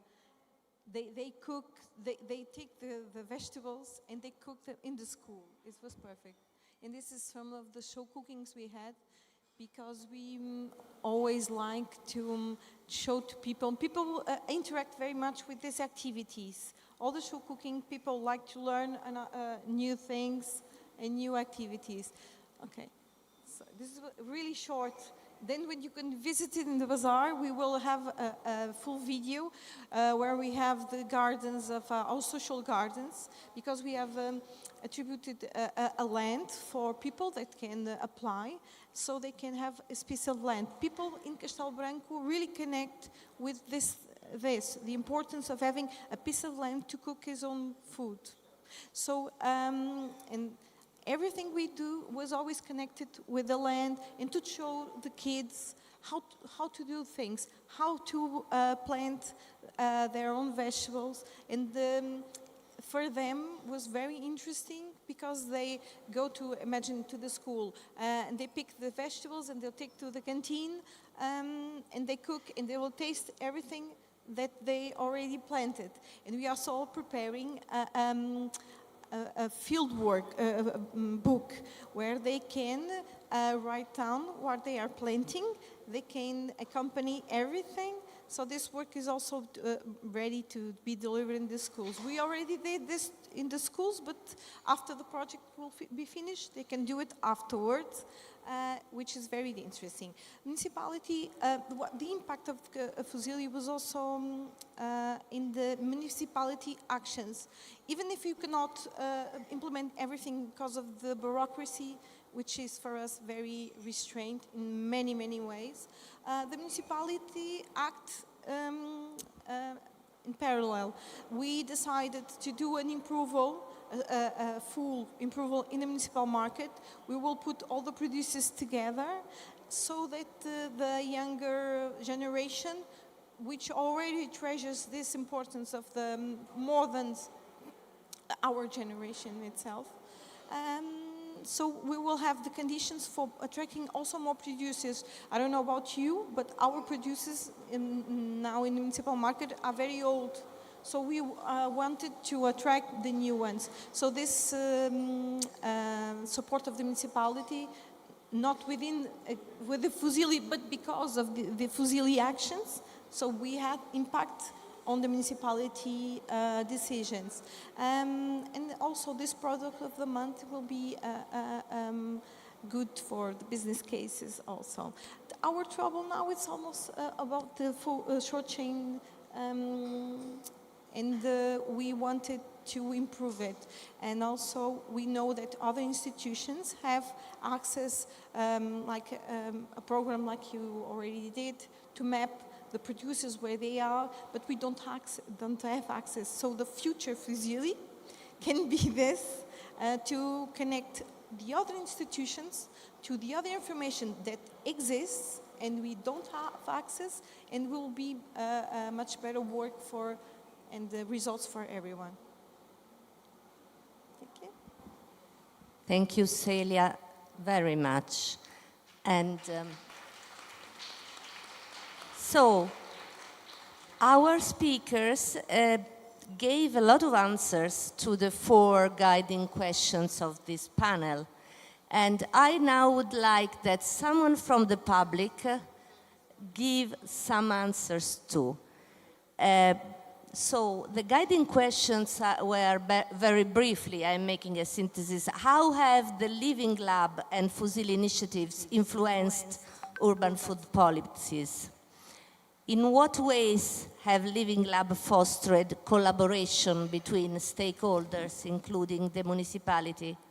How do Living Labs contribute to make urban food systems more resilient and adaptable to global challenges? Looking ahead, what future opportunities do you see for expanding the impact of Living Labs? I could answer for Rome to these questions, but maybe I would like my colleague from Rome municipality answering about that, but I can't see him now, so maybe it's coming later. smoking somewhere probably. And we had some very nice, interesting, fundamental inputs from our speakers, starting from Celia. She talked about collaboration. Andrea talked about budgeting, which is not a swear word. It's important. I am very envious of Milan because they have 35 people working on food policy, and the population of the city is 1/3 of the population of Rome. And I'm really ashamed to tell you how many few people are working on that in Rome. And we have been told about tools and indicators, about experts, about connection. So what would be, maybe out of 4 guiding questions, I can just have a question for everybody, which is, what can be a mantra for the creation of a living lab? Because in our experiences, we saw how much the living lab contributed to the food system change, to enhancing the problem, the issues about food. Opinion, what can be a mantra for creating a living lab which is effective in the present, in the project, and in the future? I can tell you which is my mantra, which was our mantra in Rome, and it's a phrase which sounds very nice in Italian. I guess the best translation is "no man is an island." But in Italian it sounds like you can't save yourself alone, or no one is saved alone. It's a phrase that was used a lot, first of all by the Pope Francesco during the COVID period, and then by the former president of the government of Italy. And it was reality. I mean, no country could save itself without a campaign of vaccination which was managed together with the other countries. In fact, the countries which did not mix with the other countries didn't have a nice experience after the COVID. I don't want to talk about the President of the United States of America, but I have to name it, one of all. So, but actually, I guess it's really an Italian expression, because I found it, studying a lot, in the Divina Commedia from Dante, from the 13th century. He's talking about that, about this phrase, "no one saves themselves alone," in chant 11 of Purgatory. In Rome, we started with a situation which was very lively, many stakeholders, lots of interest, everybody fighting one with the other. And using FUSILLI to make this connection and this bondage between the stakeholders was our turning chart, do we say, turning chart? I mean, it was our solution to go on with this. I don't know, I would like to know about the experience of other cities, and about your mantra for an effective living lab, and your mantra too.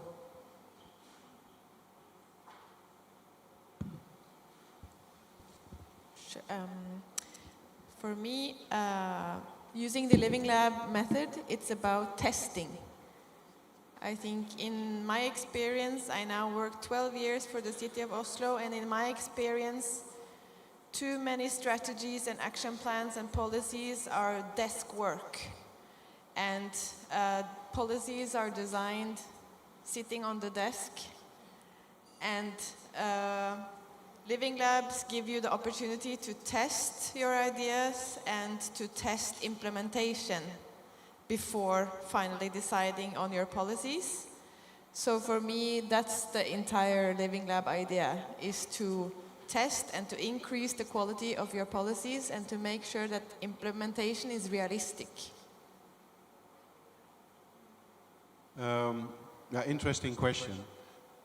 What you see is that what I think for a living lab, what it should do is it should map what is already there, connect and empower that what is working, and just add what is missing. And the interesting thing is that if you look at what we are doing as companies, we are organizing ourselves. As a local community, we're trying to direct or coordinate a little bit. But if you look at how should we organize ourselves as an ecosystem of ecosystem, we should listen and look at how Mother Nature creates abundance for all, instead of having a scarcity mode of funding and not understanding what needs to be done. So just look how Mother Nature orchestrates itself in how wolf packs function, how water flows, how birds fly, and how fish orchestrate themselves and create abundance for all. So I think if you look at the networks of living labs, we need some, and that was the previous presenter of Rome also said, we need some infrastructure, key elements to make this happen. We need to make sure that we organize our collective intelligence between the living labs. We need to make sure that we have a tech platform in place that is able to process large amounts of data and open up abundance of all the solutions that we have to the people on the ground doing the work. If you look at youth active, we see a lot of young talented people looking for a way to grow and to evolve and to develop themselves. We need to open our hearts and minds for them and give them the solutions in their hands to make it happen. And last but not least, we need to understand, just like from an intelligence level, how Mother Nature organizes itself and have that principle steering in the core of steering the network of living labs. I think that will be key in facing all the shit that is coming towards us with Trump. Maybe he's doing the right things. I'm not sure. Let's see what happens. Putting Joel Salatin as one of the advisors of the USDA, maybe it's not that bad. Let's see what happens. But the conclusion is we need to do it ourselves.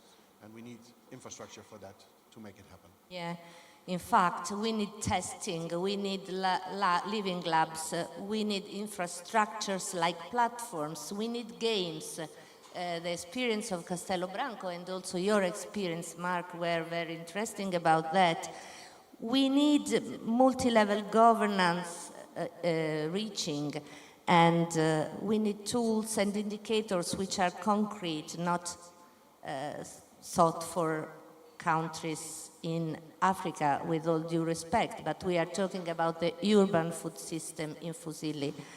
And we need budgeting. It's not a bad word. I want to stress it out to all the public officers we have here.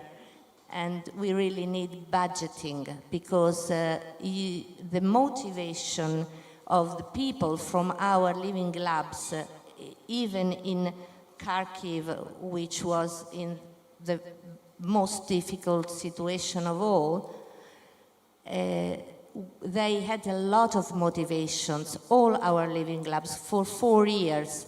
How can this last without any concrete reward for that?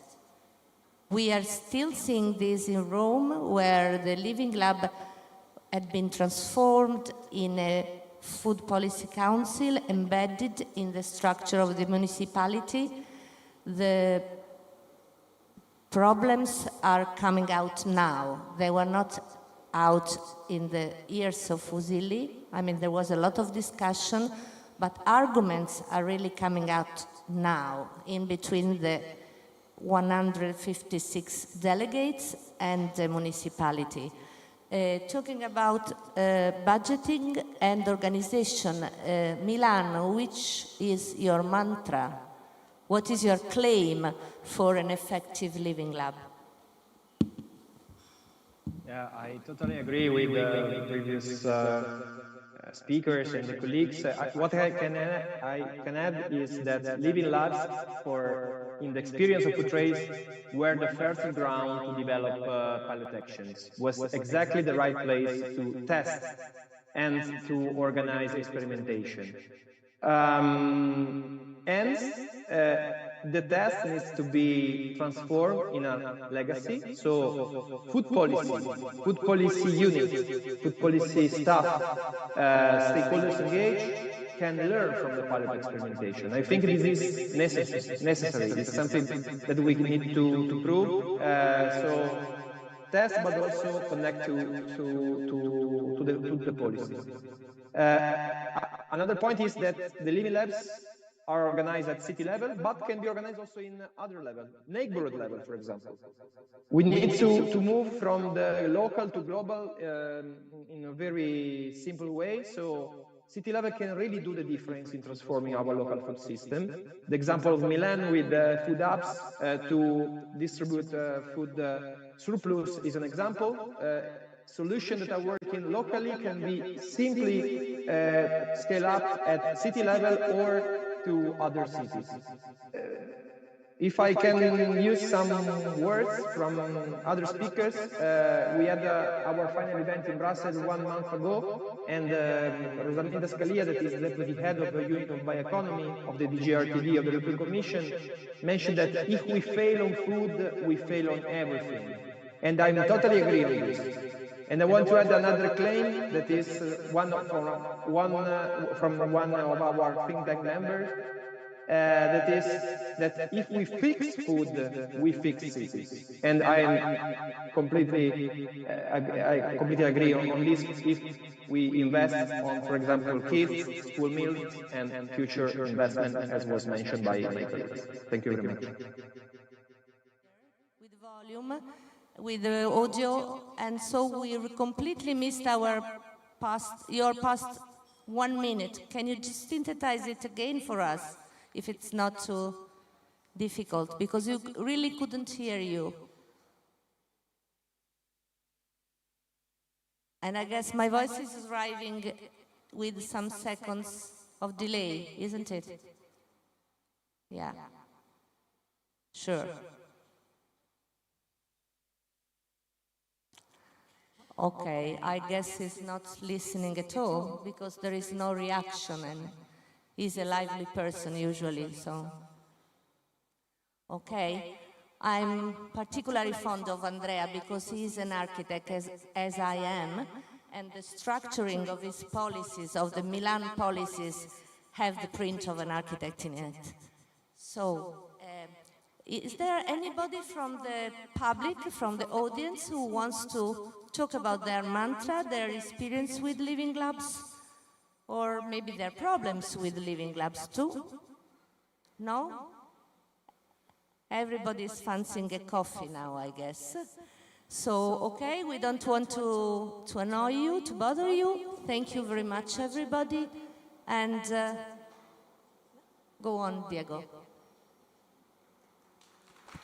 Thank you, Elisabetta. Thank you, everyone. So, yeah, we have a coffee break. It's not lunchtime yet. Coffee break, 15 to 20 minutes. I'll make a call when the time is over.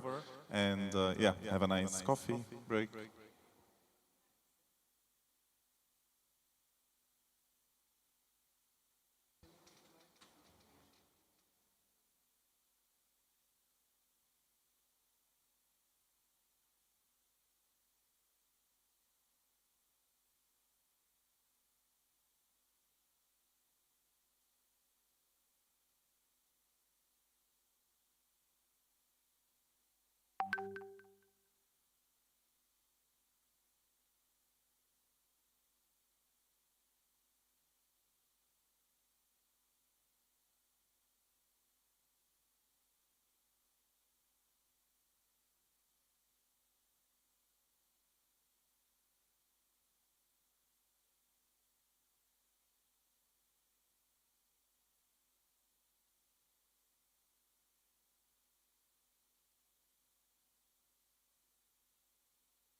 Se. Diego.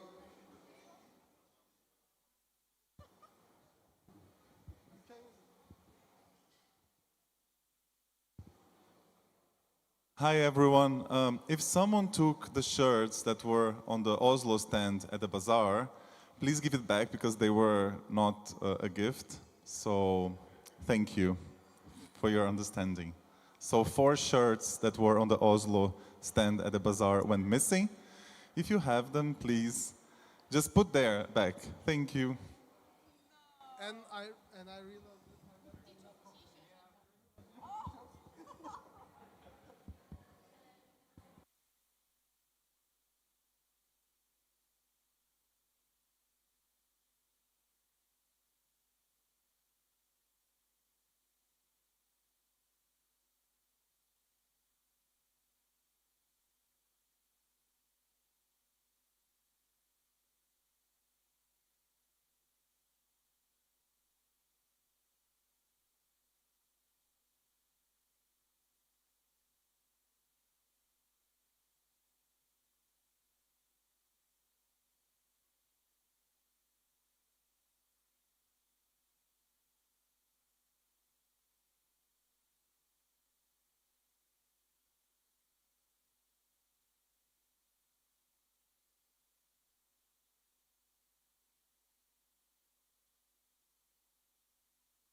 if you look at the current food system, every transaction in the supermarket extracts money from your local community.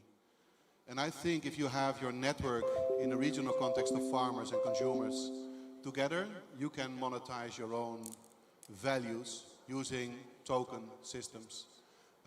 So my call to action is, let's figure out this new economic design based on real human connection and true value that's actually underneath your feet, on your plate, and between the ears of your local communities. And in Amsterdam, I am now here in Turkey, and I feel really privileged that in Amsterdam, the last couple of days, there was a lot of things going on, a lot of social problems. And what I learned is to build the bridge together between communities, you need to look at the values that we mutually have. And working with people from Morocco and Turkey in Amsterdam is that we came to the conclusion that the narrative and the values of halal actually is a true short food supply chain. So let's figure out if we can bridge our languages together and create the values that we mutually have by not extracting or putting each other back against each other, but open up our hearts and minds. And I think especially the narrative of halal is something, and short food supply chain, that can create a bridge of local communities together. So that's what I wanted to say for last. So thank you for just a moment. Okay. Thank you, Mark.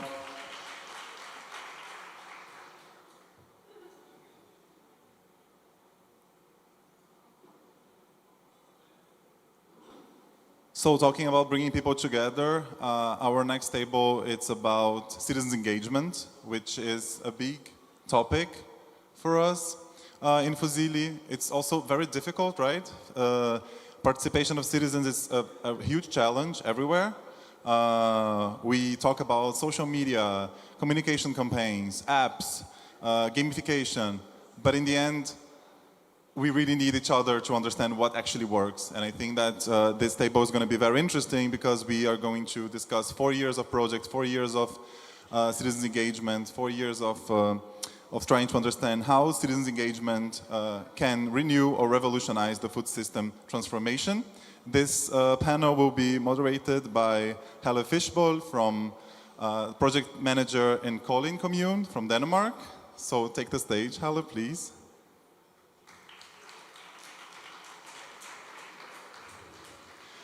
And we also have Egidio Dancero, Scientific Director of Masters in Social Innovation for Sustainable Development of the University of Torino.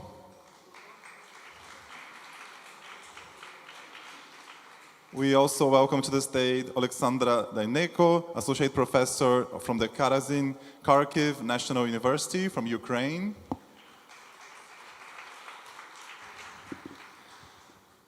And also Claudio Bordi, architect, urban planner, head of the European unit at Risorse per Roma from Italy. Welcome.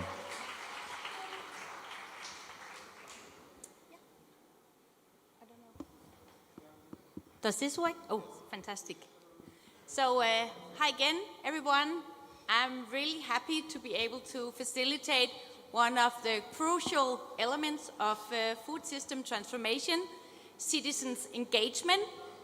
Before we start the session and talk more into it, because I really hope that you'll be inspired throughout the session, as this is about engagement, I really want for you to reflect on from a scale from 1 to 10, using your hands. 1 finger is 1, full plate at 10, or both hands.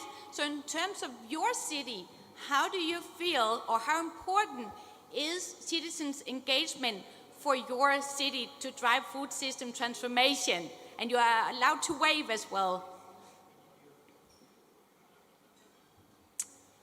Amazing. There's no ones.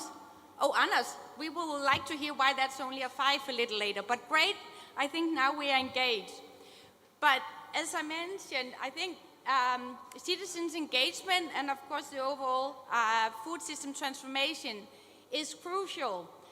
But it's not a one-man show. It's not something that we can just do on our own.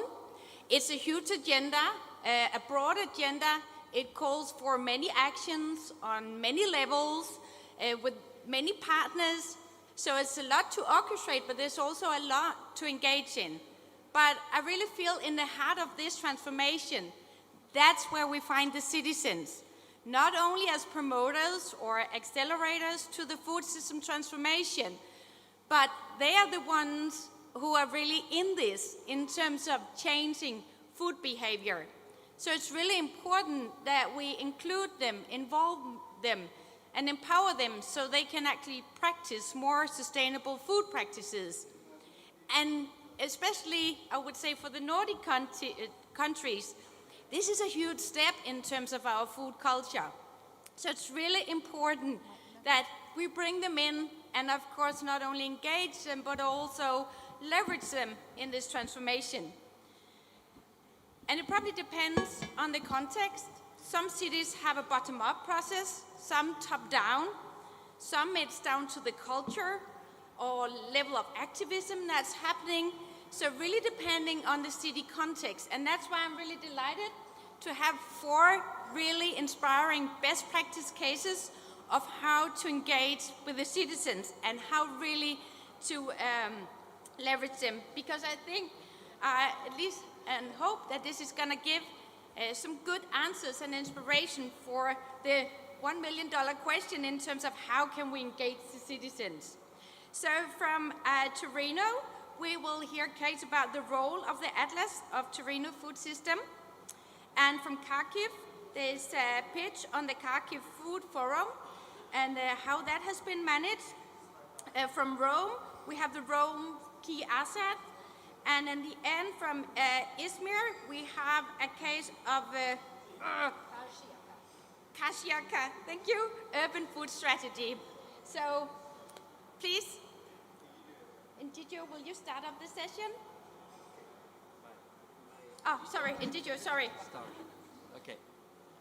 So, and maybe just for this session, we are a little bit more strict, so we allowed 4 minutes per pitch. So we allow time for some good interaction and questions afterwards, and we have a strict timekeeper. So if you hear a beep, you know it's time to finish up. okay. Thank you. So thank you for this invitation. And with Laura Ribotta, we thought about what could be better to stress, considering Turing experience. And so we decided to focus on the role of the food atlas. I don't know where I have to. Okay. Okay. So the food atlas is at the same time a context, a project, and a process of sharing and producing new qualitative and quantitative knowledge about the food system that fits Turin in a metropolitan dimension. It has been launched within a participatory process in 2014. This participatory process was about the idea of Turin as food capital. And we as a university proposed to say, okay, if you want to be a food capital, and we were quite critics about this idea, but anyway, you must understand how the food system is working. So this idea of analyzing in a systematic way the food system took place. We call it food atlas in the sense of having a collection of different representation in order to build a narrative about food system in Turin. And we started as University of Turin, involving the University of Gastronomic Science linked to slow food and the Polytechnic of Turin. And then during time we involved the local Chamber of Commerce, and then the city of Turin, the metropolitan city of Turin, another regional socio-economic research center, the Urban Lab, and last but not least, the Piedmont region. Piedmont region that has been the first region in Italy to create a food policy office inside the Department of Agriculture and Food. And so the Food Atlas is at the same time a formal agreement signed by the mayor of the city, the president of the region Piedmont, the rectors, different rectors of the university, and the context in which many people, researchers and others, and people from the city work together. And this is the timeline of the process in Turin, considering the different moments, and FUSILLI has been a fundamental opportunity to consolidate and accelerate some process and innovate at the same time.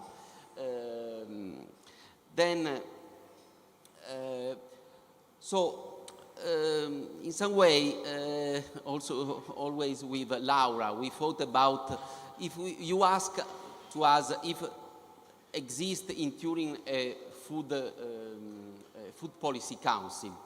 Formally, it's still a project. We are working for it, but at the same time, we have different aspects of this. We have a formal part that is this GIPA, that is the interdepartmental coordination of people inside the city in the different sector, for urban planning, to commerce, to education, to social service, environment, and so on.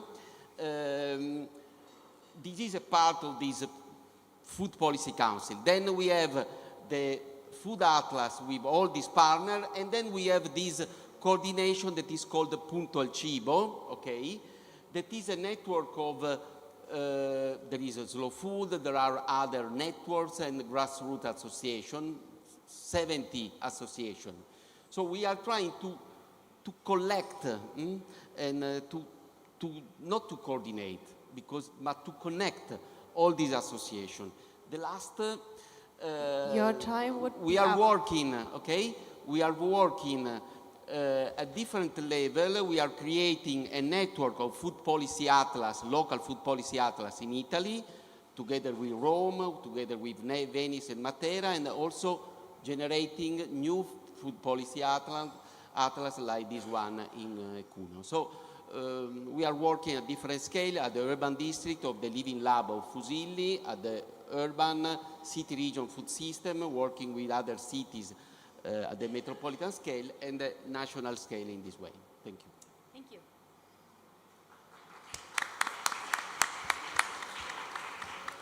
Alexandra? I have slides.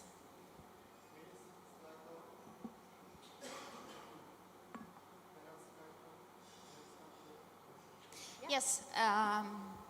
Hi, everyone, those who are here and those who follow us online.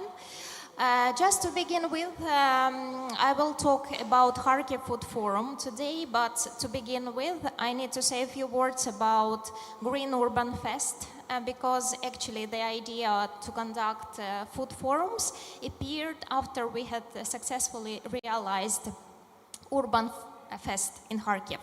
Just to contextualize a bit, Kharkiv is the second largest city in Ukraine that is located in the eastern part, just 40 kilometers from the borders with Russia. And the part of our region was occupied during the first days after the full-scale invasion, and we still have some of the territories that are still under occupation.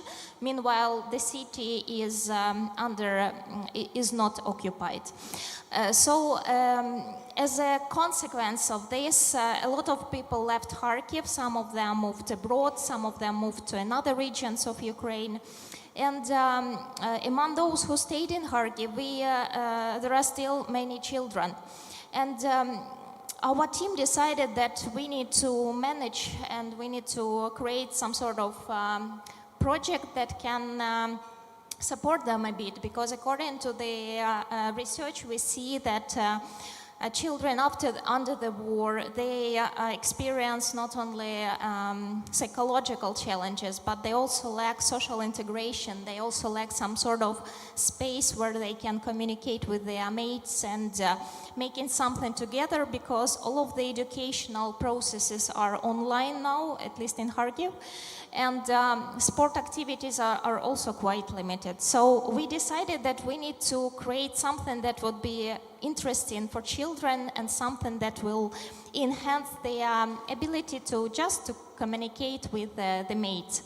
And we gathered our stakeholders and decided that we will create some sort of interactive space where our stakeholders will provide children with different types of activities.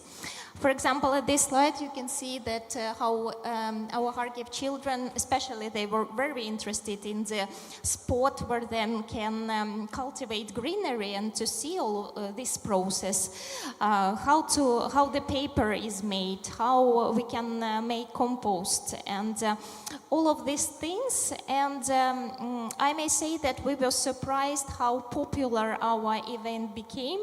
We hosted over 200 participants, and we have managed to make it in a bit more interactive way, where our children, they are very engaged, and they had a unique opportunity also to meet and talk with their mates.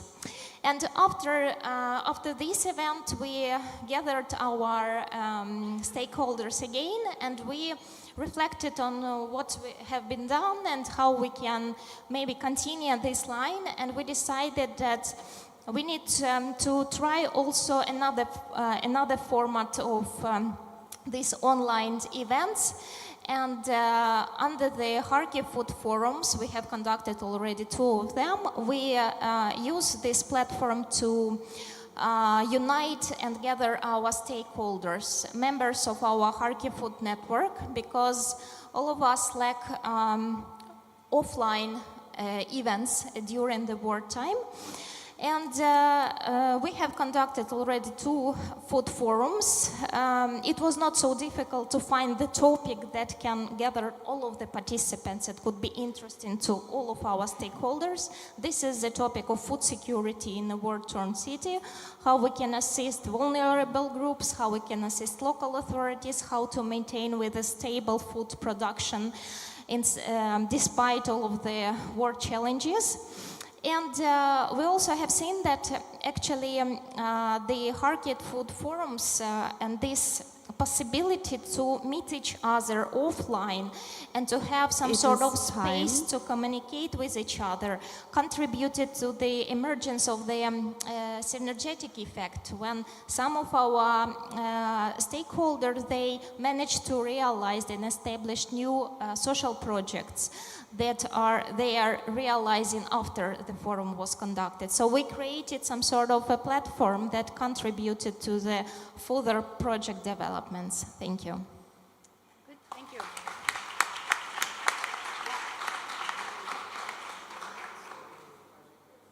And now over to Claudia from Rome. Okay, my presentation. Okay, hello to everybody.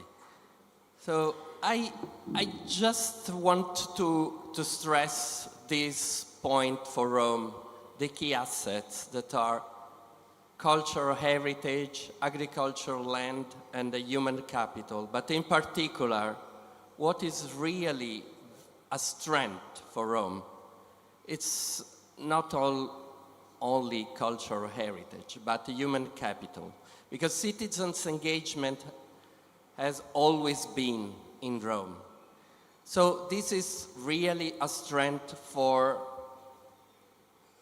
Rome, because, you know, the local government change every time, but the human capital is there always.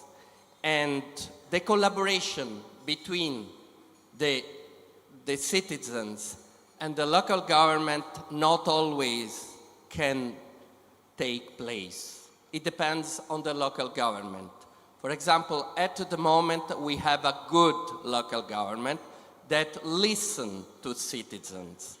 So, as in Rome we have a very strong citizens engagement, the collaboration exists, the results are amazing, because there is this fantastic, fruitful collaboration between the citizens' associations and the local government. But I don't know if I can, no, maybe yes. This is the story of the citizens' engagement in Rome. We have plenty of projects funded by European Union since 2013, so it makes more than 10 years that we have implemented a lot of projects strongly involving the citizens. So this is the manifesto of citizens' engagement in Rome. And an example, the urban project under URBAC program resulted the new regulation of urban gardens we have in Rome. It was approved just some weeks ago by the City Assembly of Rome. But it is hardly developed by citizens along the urban project. The same was for FUSILLI, because along FUSILLI project we obtained the Food Council of the City of Rome. This is another important point. So let's say in a parallel way, we have implemented a new regulation of urban gardens thanks to the strong collaboration between the citizens' engagement and the local administration, and the same was for FUSILLI. And now we are waiting for a new regulation for food, because this consultative body of this food council we have in Rome is crucial to obtain the new regulation, to implement the food policy in Rome, exactly as we succeeded to do with urban garden, community urban gardens. And of course, there is a strict relationship between the engagement of citizens for the community urban gardens, and so the production, food production, and the food policy. So another point is that Generactor, I would like just to stress another aspect of Rome, the capacity to transfer this experience in terms of citizens' engagement across the world. We have a fantastic experience in Colombia, in Latin America at the moment, with the city of Barranquilla, the cooperation, city-to-city cooperation between Rome and Barranquilla produced the community urban gardens also in Barranquilla on the model of the community urban gardens of Rome. And the same is for the model of FUSILLI for the food policy, the same in Barranquilla. So we are disseminating the results of the city's engagement in Rome and in other cities in the world. And the manifesto, I invite to you to endorse your cities for this manifesto. That is the result of a parallel cooperation between two projects Rome is conducting. That is Generactor project with Barranquilla, and the FUA project that our colleague Patricia is here today. The project FUA under Horizon 2020 is producing the manifesto in synergy with the Generactor project. Thank you.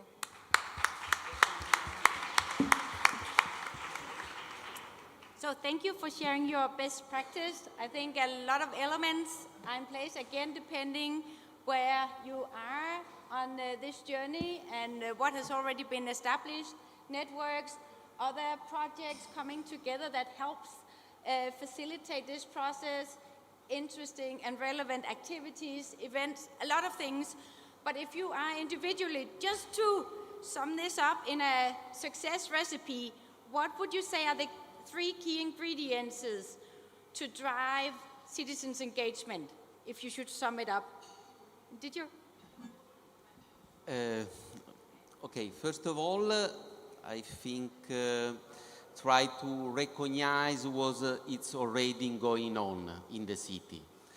Because at least in Turin, but also in Rome, probably in many cities, there are already something that is going on. And so the role of the city is in terms of city authority, to recognize, try to encourage, try to create also some call that creates cooperation between associations and not only competition to take very few funds. And so this is the first thing.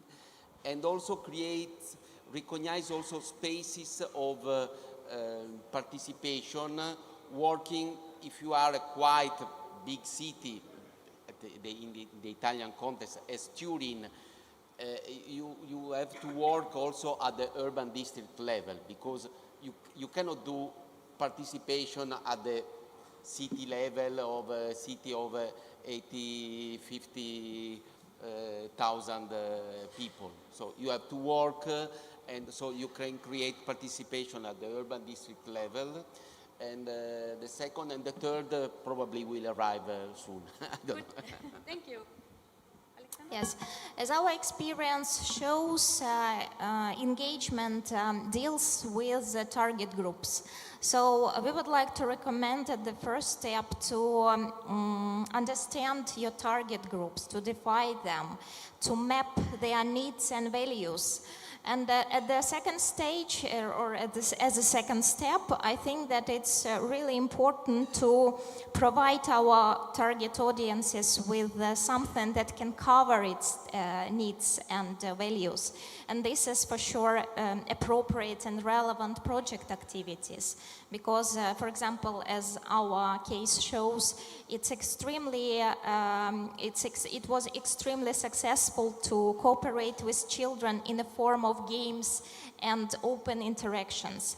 And the third one is actually maybe to maintain the constant communication with your target groups, because it's very important to inform them not only about your events and invite them only to come and participate in events, but I think it's extremely important, and this is something that creates trust.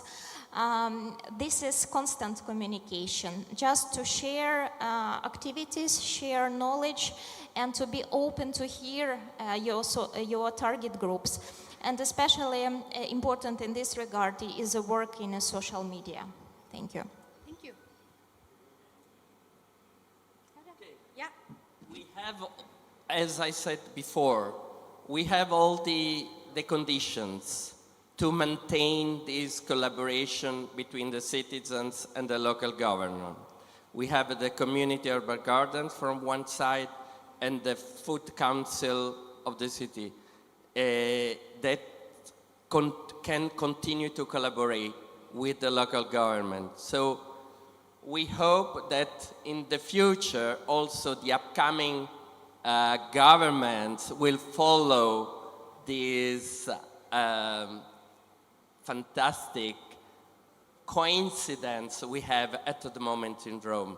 So we have really the opportunity to continue along this fruitful collaboration that should already exist in every city, because the local government can really be supported by the civil society in order to change, to make crucial changes for the cities, like the food policy, but not only, for everything.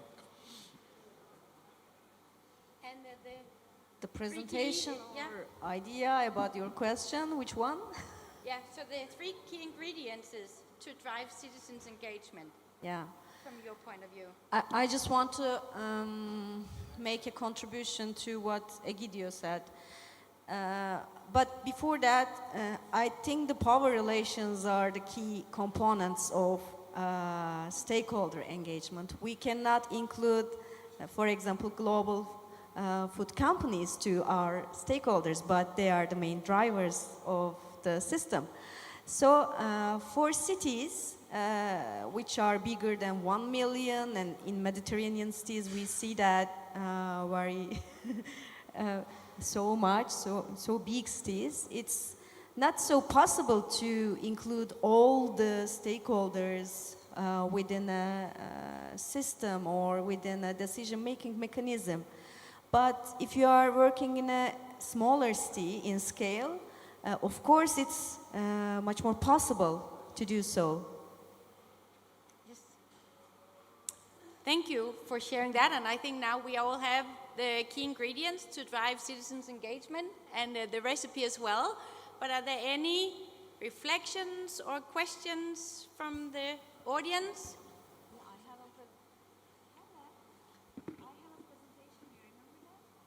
Oh. That's because, no, yes you do. That's because I've seen it already. Yeah, sorry, we have a last presentation. I just had that presentation too.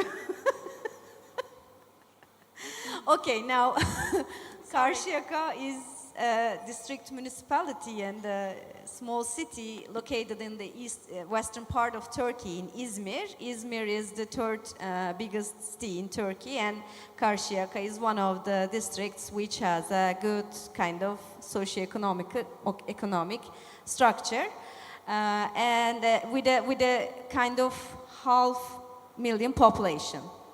This is not a part of FUSILLI project, but I can honestly say that this Karşıyaka's urban food strategy and urban food plan was the first replication, let's say, event or activity of FUSILLI project, because what we have learned during FUSILLI project, especially from Rome and Turin, we implemented it in Karşıyaka by developing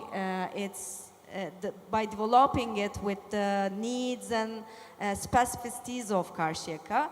So at the end of the work, it was awarded with the first prize of a national competition, good practices competition, because of the methodology. The methodology was fed by FUSILLI project, what has gone with the FUSILLI project. So I think it's very important to say that the inclusion, to create a kind of inclusion and inclusive city structure is very important. This is a very brief of the whole job, let's say, the strategy document and urban food plan. But the uniqueness was in that we have provided a food atlas and food metrics for the city, but we started with citizen science. So we defined a stakeholder map, a very comprehensive stakeholder map. We included all the stakeholders, excluding, of course, global players. And then we started with the citizen science and asked all the stakeholders to define problems about the food system, the urban food system, the rural food system, peri-urban food system. And right after their definition, we asked them the information they needed to justify their definitions of the problems and solutions. Then we produced scientific data, spatial data, statistical data. We provided the data to them and come together again and again asked them, what is the problem now? They revised the problem, revised the solutions. Here at the bottom of the paper, at the bottom of the slide, you can see a kind of flow chart. It shows that they put a decision, they made decisions, and we provided the data and the analysis and the synthesis. They revised it and needed again more information and data and analysis synthesis. We revised it, and at the end they provided us 4 basic principles: just, locavore, inclusive, and agroecological food system, with 7 strategies, and here at the bottom of the right part, 72 actions. Thank you. Thank you.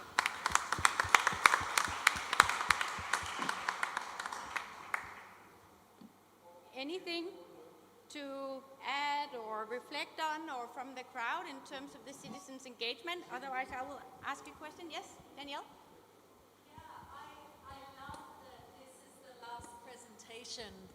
That we saw from this panel, because you include what I know as community peer review. And not only community peer review, it's like you've enriched the citizen science, the ways of conducting co-creative citizen science. I think it's very exciting to see this in particular.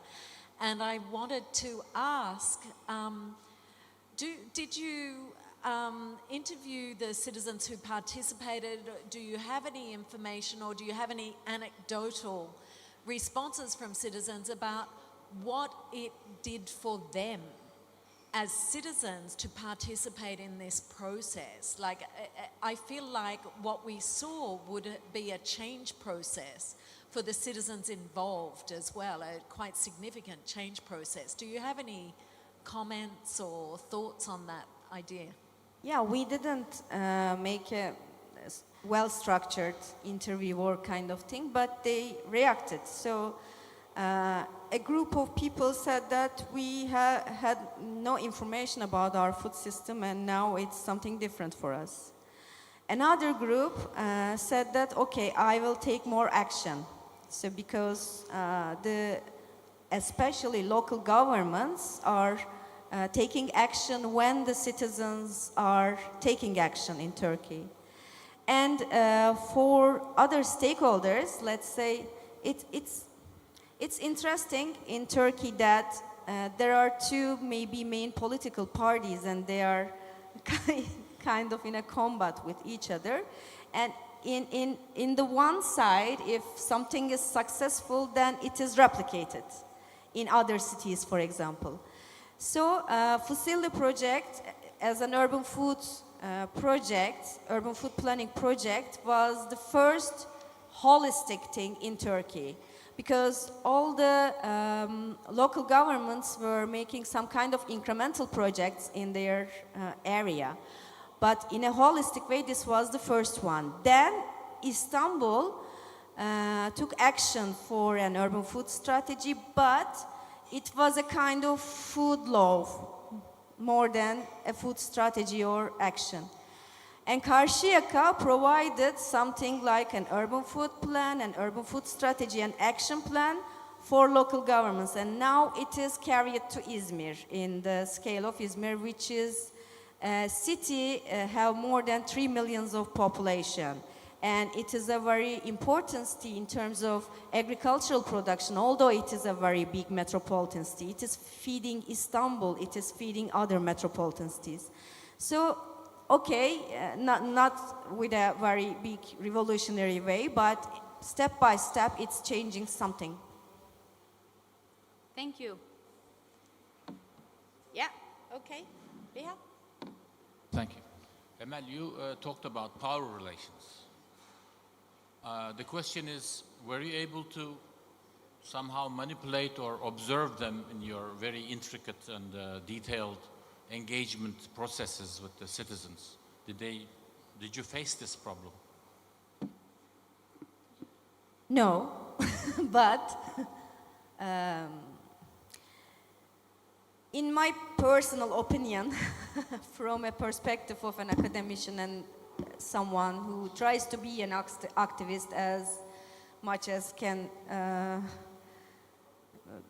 put energy anyway, I think many decisions or actions that we are taking are at the end going nowhere in a way, because we are taking some decisions in local scale and putting actions in local scale, and then national laws are changing in a way in one day and international ones, and we have no word to say on that, and whatever we are doing is being a kind of waste of time.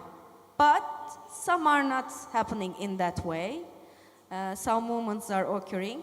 We didn't have a challenge like including big-scale companies or whatever in this study, but we tried to include supermarket chains in our research, at the research part. Whatever you do, they have their own program, they have their own and very well-structured analysis for consumers, and they are driving the change in their own way. Yeah. I don't know if I'm clear or not. I saw two more questions out here. Anders from Oslo. Yeah, hey. I'll throw this question out to the five of you, and then whoever feels most qualified to answer can jump on it. Do you have any experiences with engaging the type of citizen who is typically harder to reach and harder to hear the voices of in democratic processes? Maybe people who don't know the majority language, for instance, people who are less affluent. minorities, etc. Do you have any experience with including these people in your work or the food system transformation? At least in Kharkiv, we have experience with engaging internally displaced people from the deoccupied parts of our region who came to Kharkiv. And I may say that it's, on the one hand, it's a bit easier to work with them because some of them, they are located and they live they live not dispersal, so they live in some dorms and so on, so it's quite easy to inform them. And I may say that we have not used some kind of other approach to engage them. So maybe the case of IDPs is not so much innovative when it comes to the maybe different ways to engage different groups. Yeah. The many associations that are part of Punto il Cibo and also the Living Lab of FUSILLI works and involves marginalized people. So many of these associations work with migrants or other people that for different reasons live on the borders. And in this way, food is a way of engaging them. You start with food to do also other things. In fact, the third aspect is, at least in Italy, but I don't think only in Italy, maybe. One of the problems that we have then when we speak about food policy with administrators, but also with many colleagues at the university, they always start thinking promotion of food, luxury food, excellence, and so on. And so this is something that if you want to engage citizens, you have to start from their needs, to start also from some topics as food poverty and other aspects, also linked with the idea. The idea that if Turin or other cities want to be food capital, okay, if this is, you must be able to put together the high quality food with inclusion of marginalized people. Okay. Thank you. And maybe I can elaborate from a calling perspective where we have opened a sustainability house, which is now placed in our library, meaning that we have access to a lot of citizens, especially also families and children.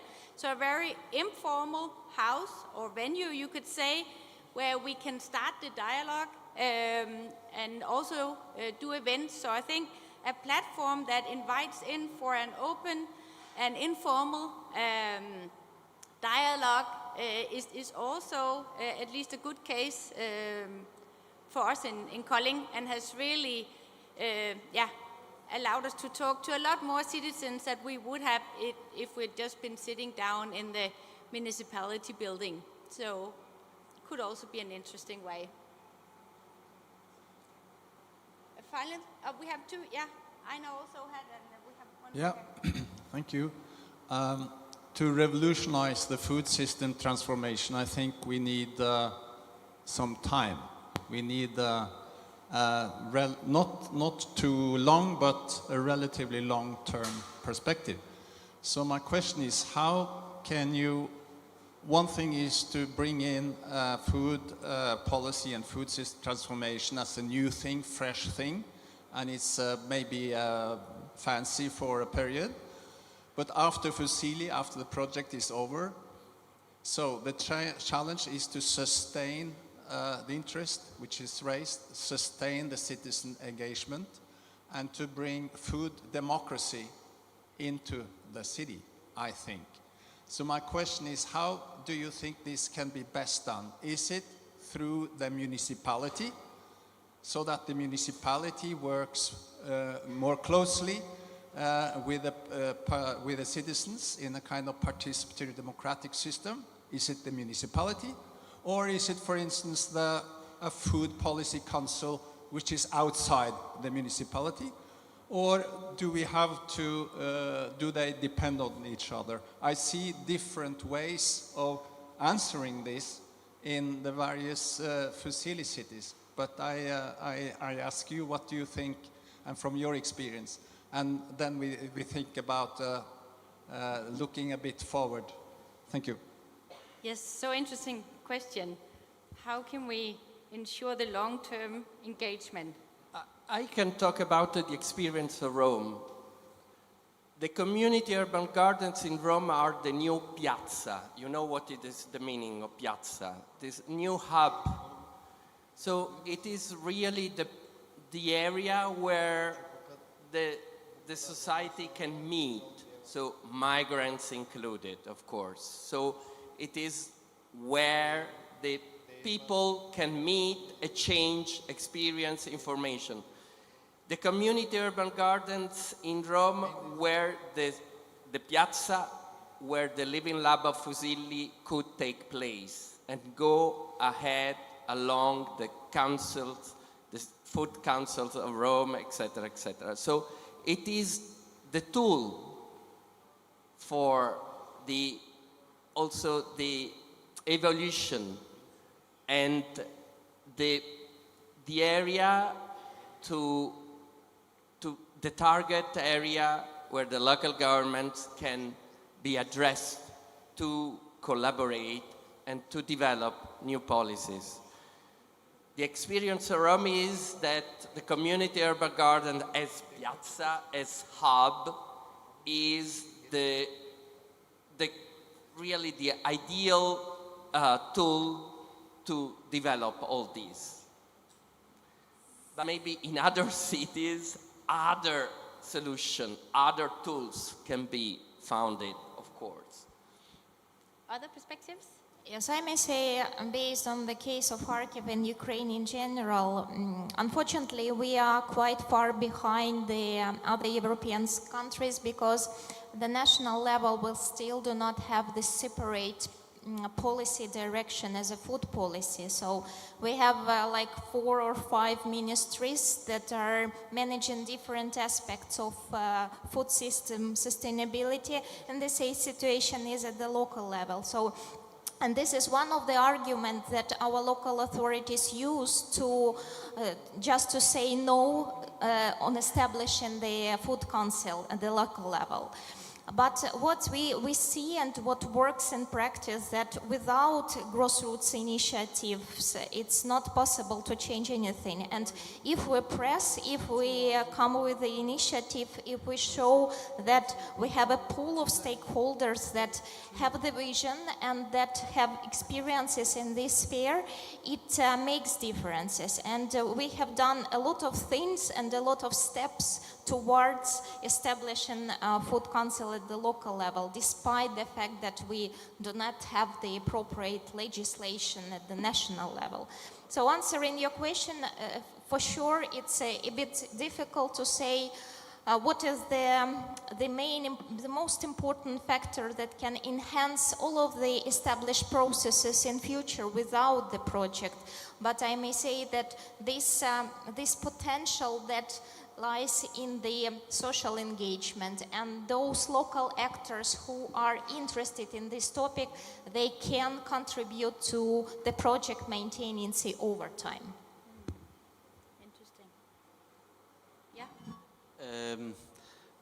One of the slides that I showed presented the possible food policy council in Turin.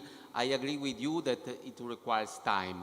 And this solution in which we have a very, only inside the local administration, the GIPA, then we have this mix between university, local administration, or region, then we have these grassroots. So this is a way to ensure more local resilience. If local administration function, okay, yeah. Otherwise there is the grassroots pressure that it's very important. The real question is when local administration changes, the new administrator will go on or not. If you work in making the discourse at a certain level, you cannot go back.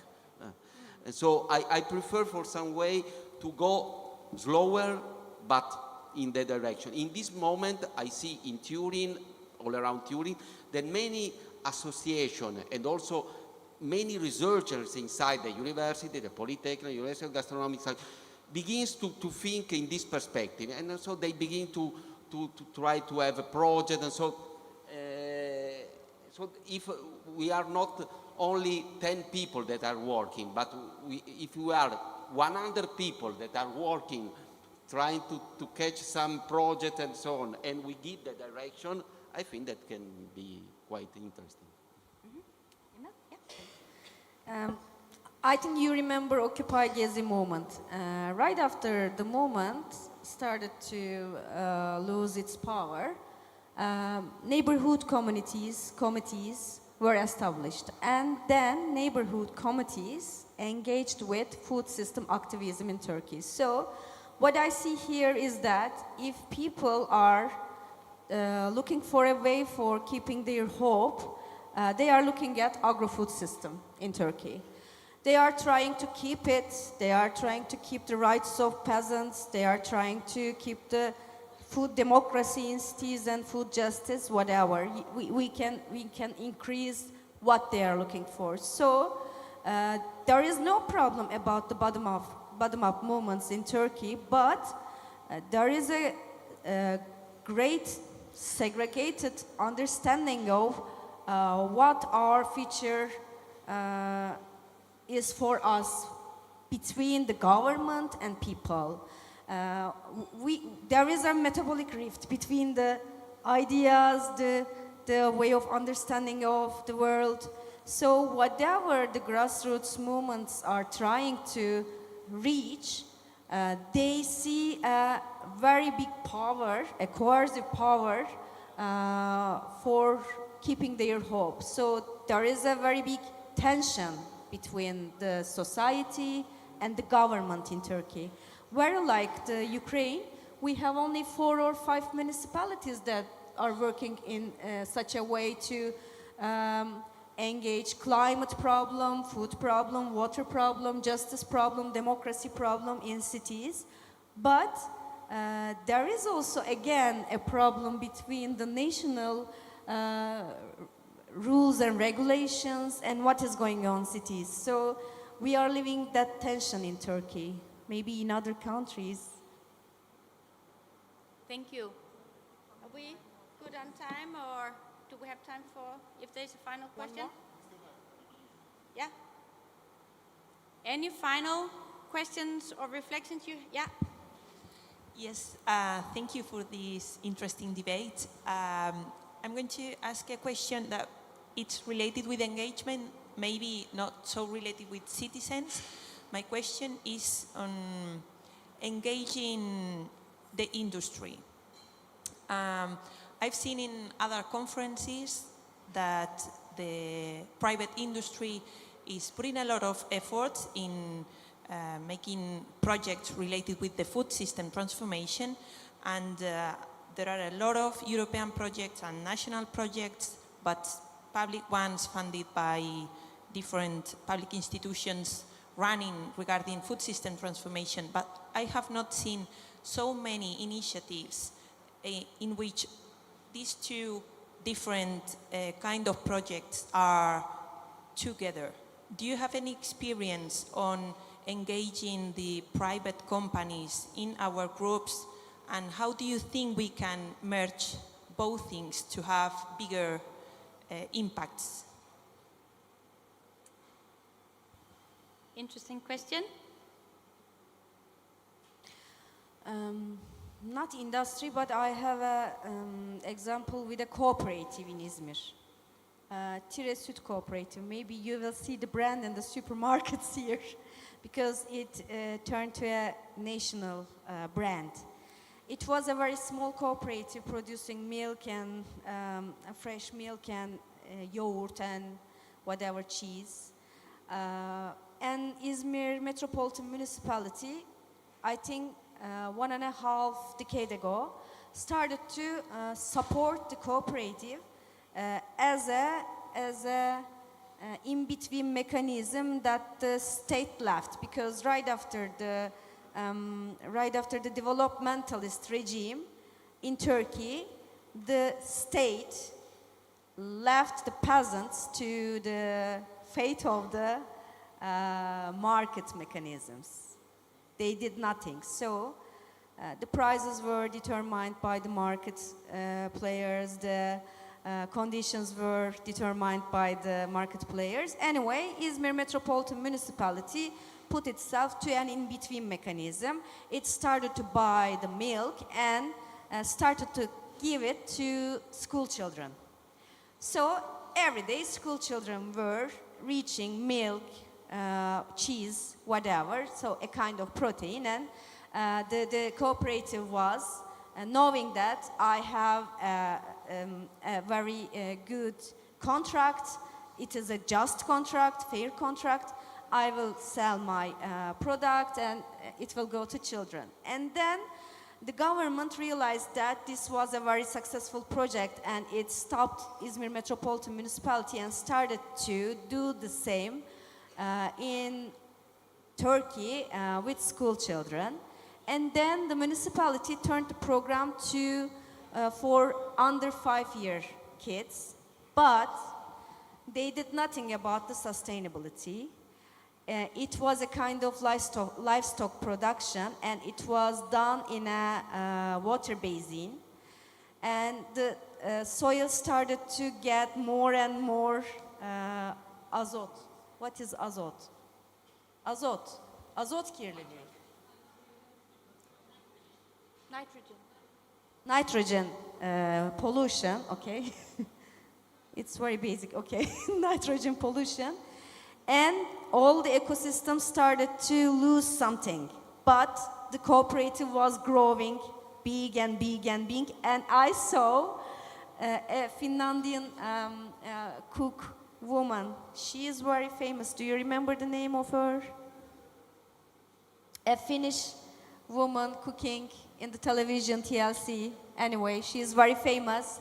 She was drinking tray milk in the television, and I saw that, yes, now, this is international now. It is in the international market. I could see that in TLC.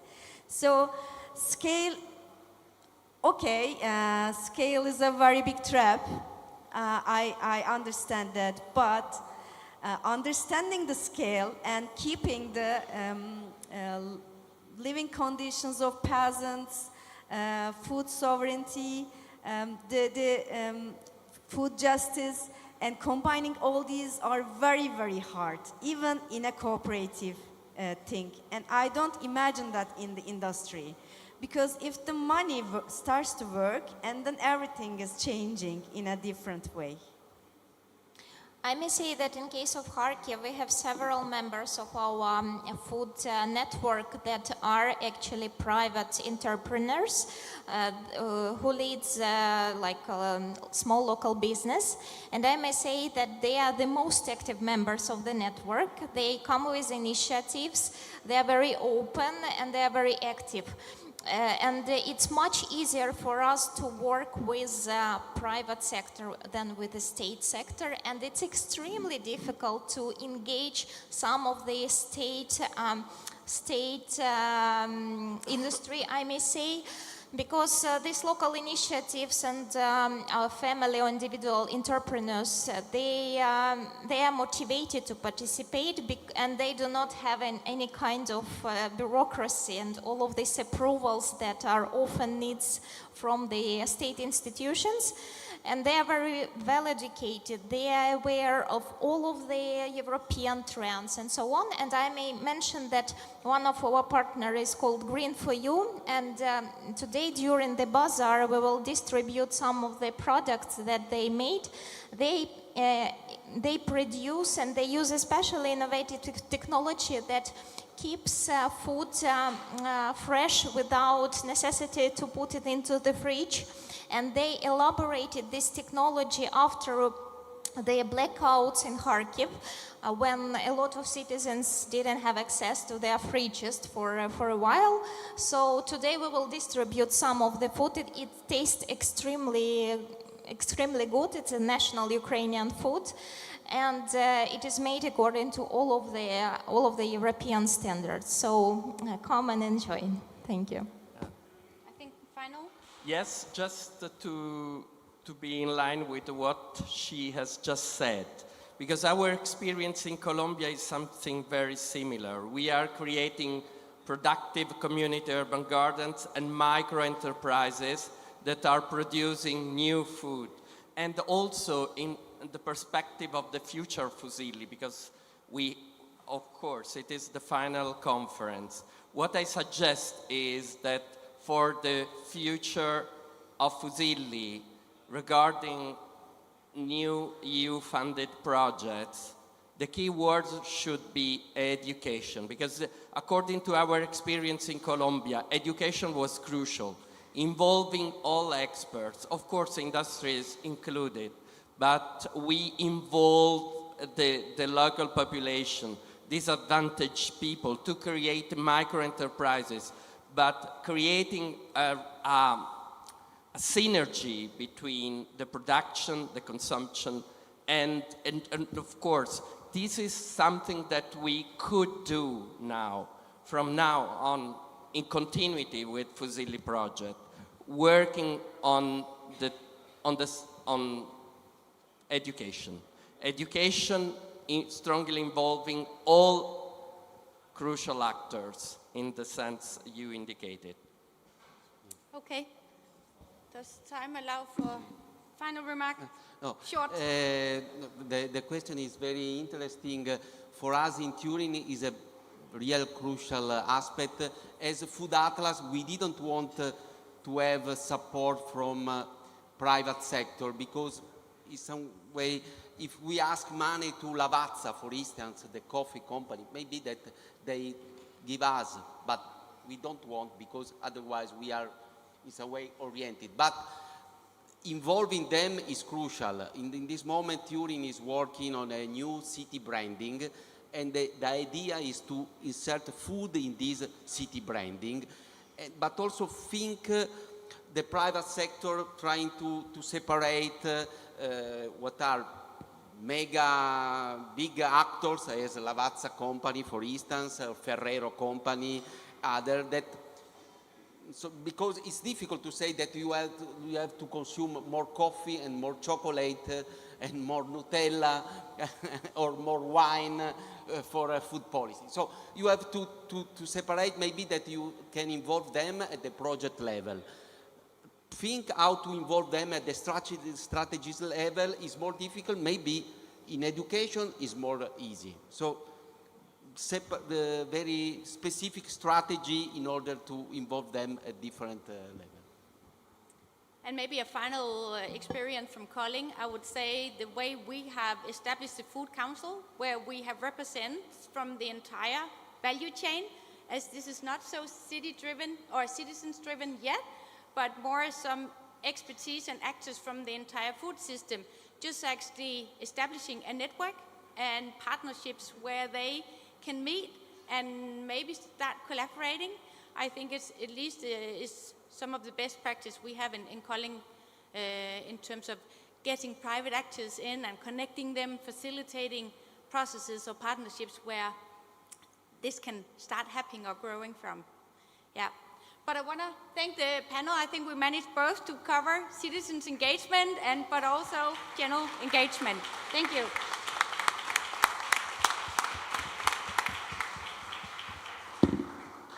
Thank you, Hella. So before going for lunch, I wanted to talk about the city's bazaar. Some cities already set their stand up, some cities are going to do it now.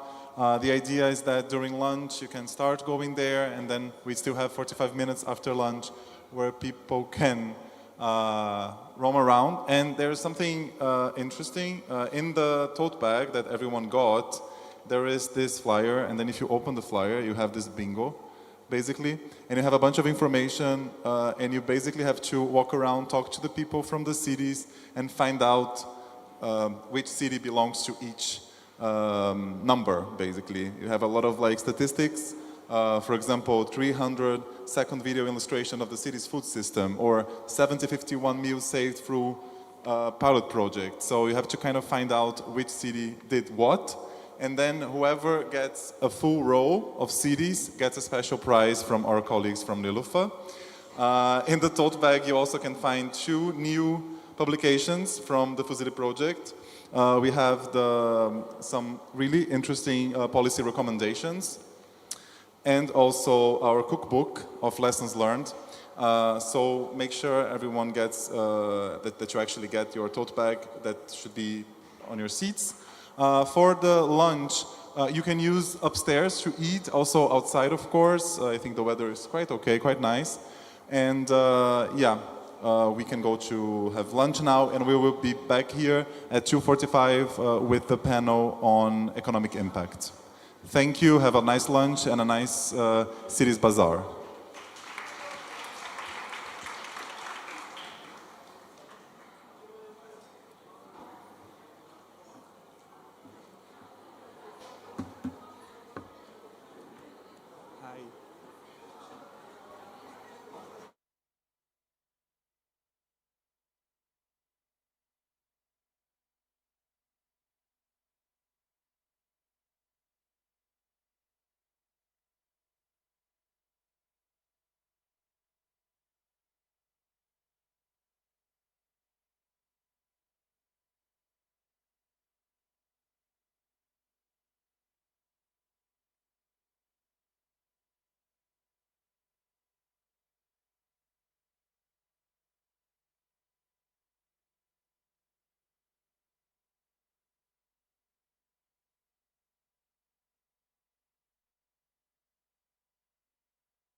So I think they're just taking their time.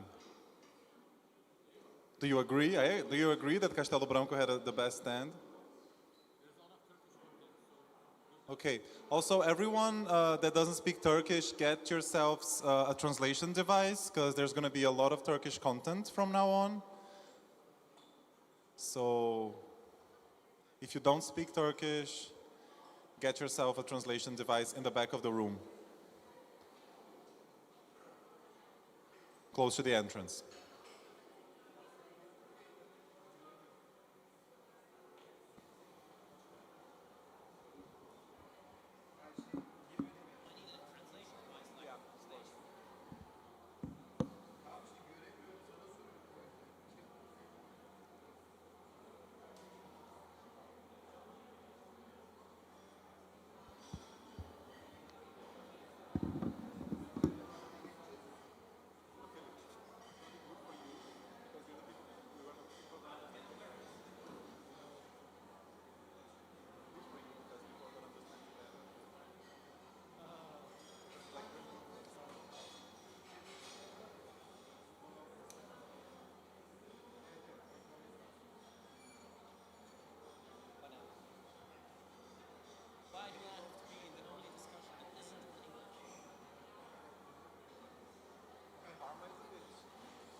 Yeah. Also outside.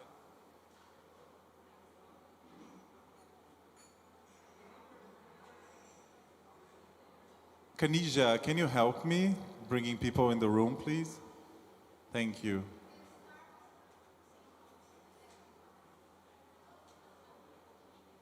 There.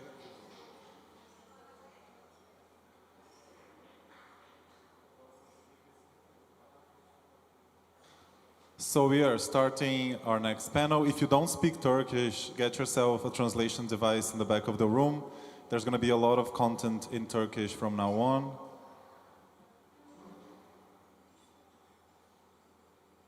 So whoever don't speak Turkish, get a translation device in the back of the room.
So welcome back everyone for the afternoon session of this conference. I hope you enjoyed lunch. It was quite tasty. I really liked the dessert. And also in the bazaar, I really hope that you got the chance to talk with people from all the cities that take part in FUSILLI. I already told you that my favorite stand was the Castelo Branco one because they really have a lot of nice treats. What about you? What did you think? Which one was the best stand? Castelo Branco, yeah, Barra agrees with me, as usual. Daniela. Yeah.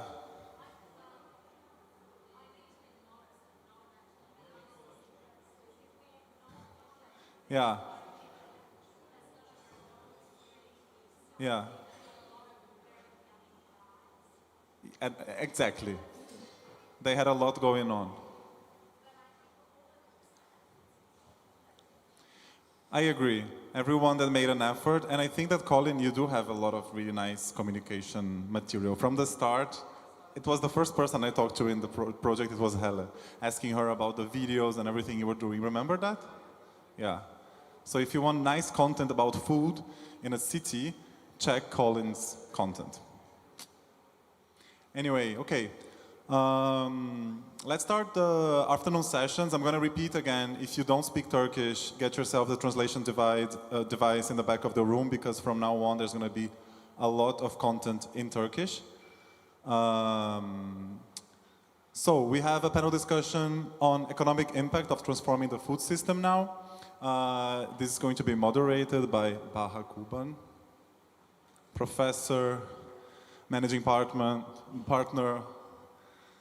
everything. You're not professor, right? But you are. Like, you're a professor of everything. And then we have Arça Atay, representative of Nilüfer. Please join us on the stage. We have Oya Ayman, strategy board, member of Book Day Movement. We have Jane Battersby, manager of EPES Food. We have İlhan Koçulov, chairman of the board, Koçulov Penisilik. And we have Philippe Reuter from Differdange Luxembourg, waste manager expert. Thank you. Have a nice session. Thank you, Diego. Okay, first a short salute in Turkish, okay? Çok teşekkürler geldiğiniz için. Nilüfer'e de çok teşekkür ederiz bu düzenleme için. Bugün bu oturumda tarım ve gıdanın iktisadi dinamiklerine bakmaya çalışacağız. Çok ilginç bir dizilişimiz var burada. Türkiye'den belki de hani gıda konusuyla uğraşan arkadaşların zaten tanıdığı insanlar.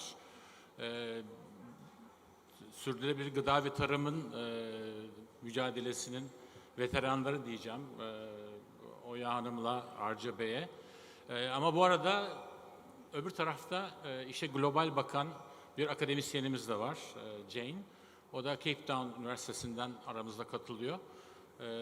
Burada ikisinin arasındaki bağlantıları kurmaya çalışacağız. Esas olarak iktisadi dinamiklere bakacağız, evet. Dolayısıyla politikaya değinmek zorunda kalacağız haliyle. Ama İlhan Bey maalesef aramızda değil.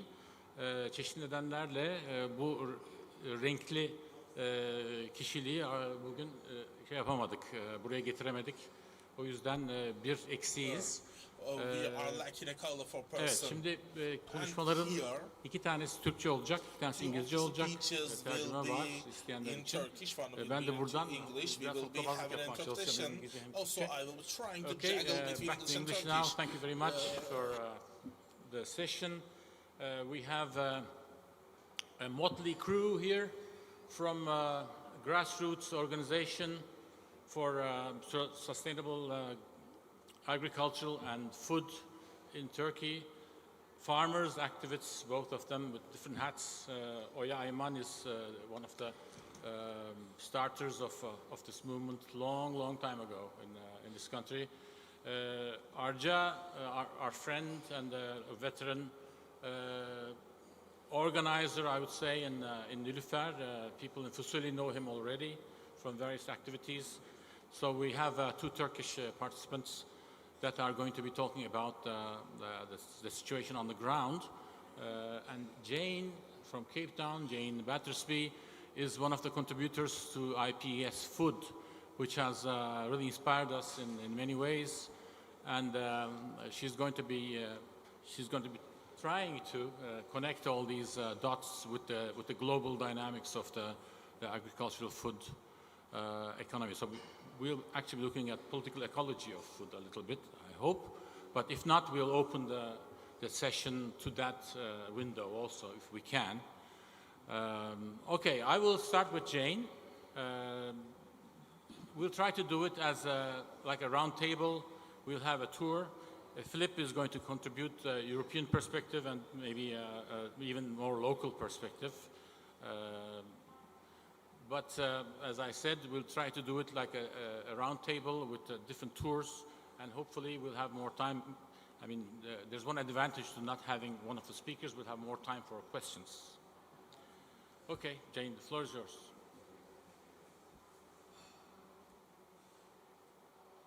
Is that live? Yeah. Okay, good afternoon, everyone. I hope you enjoyed lunch. My name is Jane Battersby. I was one of the authors of the IPUS Food report on territorial markets, which was looking at kind of localizing the food system. I also was the lead author on this year's high-level panel of experts report on urban and peri-urban food systems for the FAO. And I come from the University of Cape Town, so I'm bringing a global south perspective. I was asked by Baha to be a little provocative, so if I say anything that upsets you, it's not my fault. It's Baha's fault. So I think we need to start with the urgency. We're in a situation where globally, over 3/4 of the people in the world who experience food insecurity live in urban and peri-urban areas. So we're looking at where there's a real challenge of food security. We know that 70 to 80% of food consumed in the world is consumed in urban areas. So we have an outsized impact on the food system. We know that the food system is unsustainable, it's unjust. We know that the climate emergency in some ways is very much driven by the food system. So there's a real urgency to act to make our food systems, in a simple word, better. So the IPUS Food report on territorial food system really starts with a strong critique of the corporatized food system that we live in. Right? It talks about how the current food system that is so driven by the corporate sector has destroyed ecological integrity, it's reduced biological diversity, we're seeing the undermining of resilience in the food system. So we have the kind of appearance of resilience, but actually the fundamentals are very fragile. We're seeing environmental destruction. Within this as well, we're seeing rapidly changing diets. We're seeing kind of the rise of the ultra-processed food sector as a critical challenge to environmental sustainability and human health. So these are some of the fundamental challenges that we've got. Now, where I think we need to stop and think a little bit is how does this relate to cities? And if we go back in history, one of the imperatives for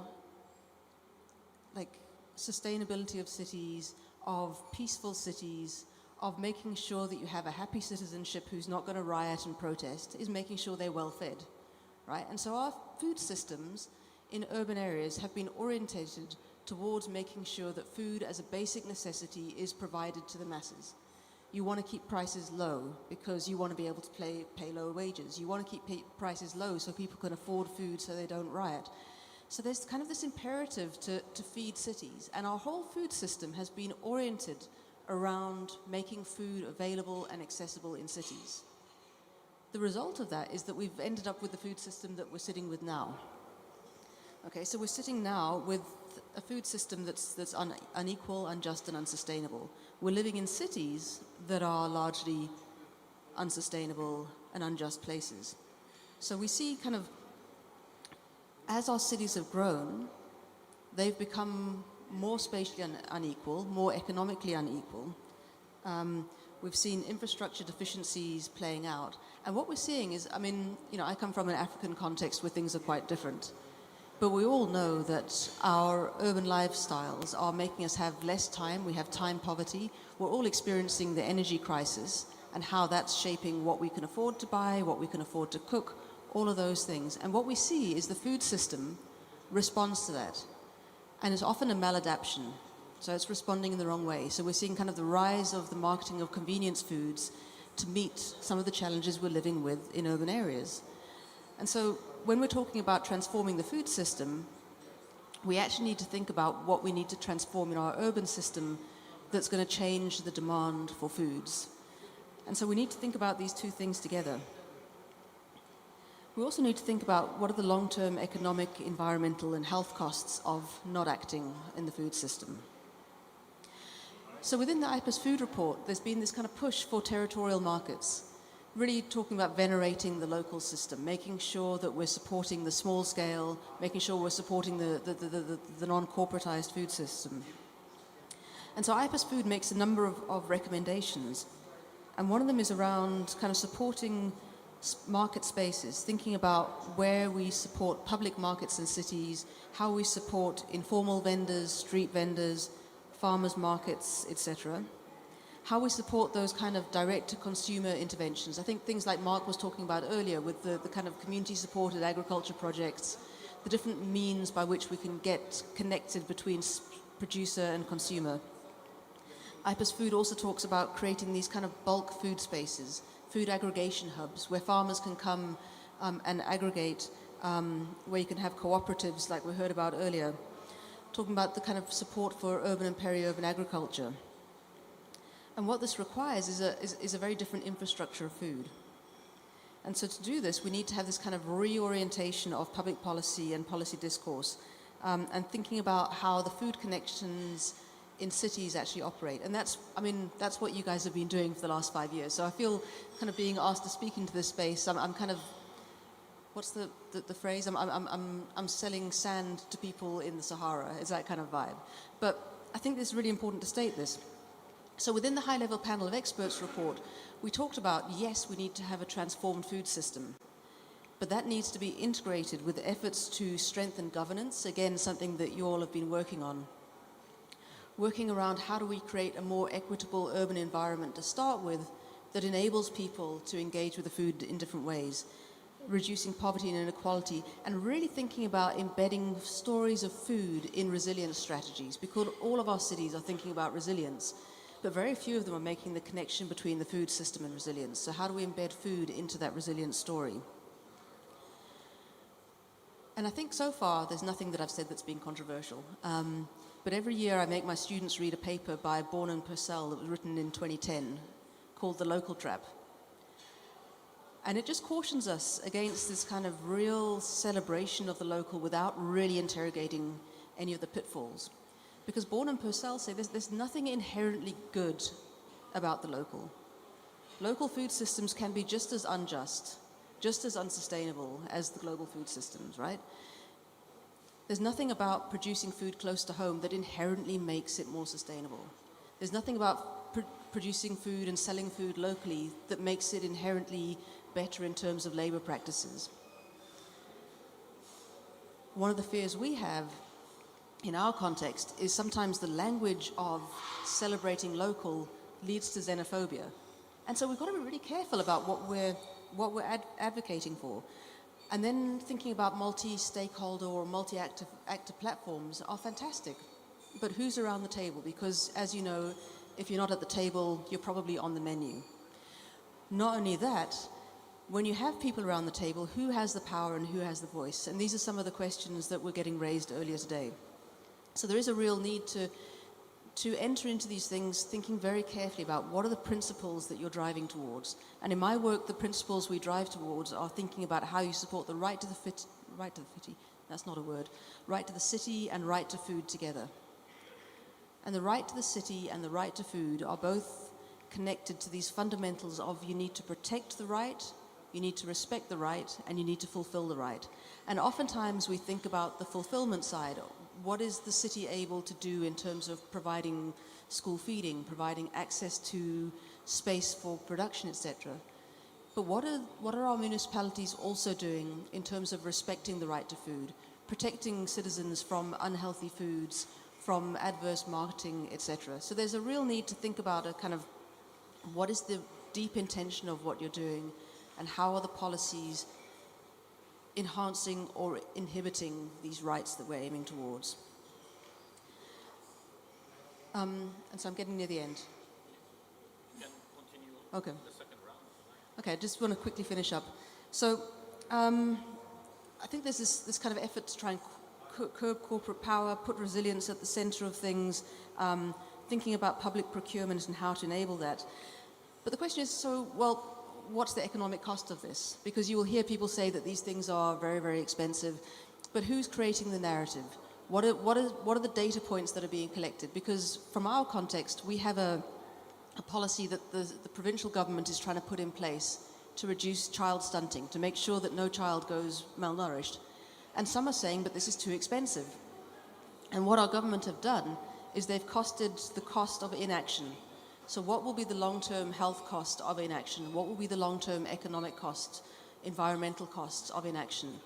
And I think by costing beyond the kind of political cycle is an important effort. Thanks. Thank you, Jane, for this introduction. My takeaway from that is if you're not sitting around the table, you're on the menu, right? Okay.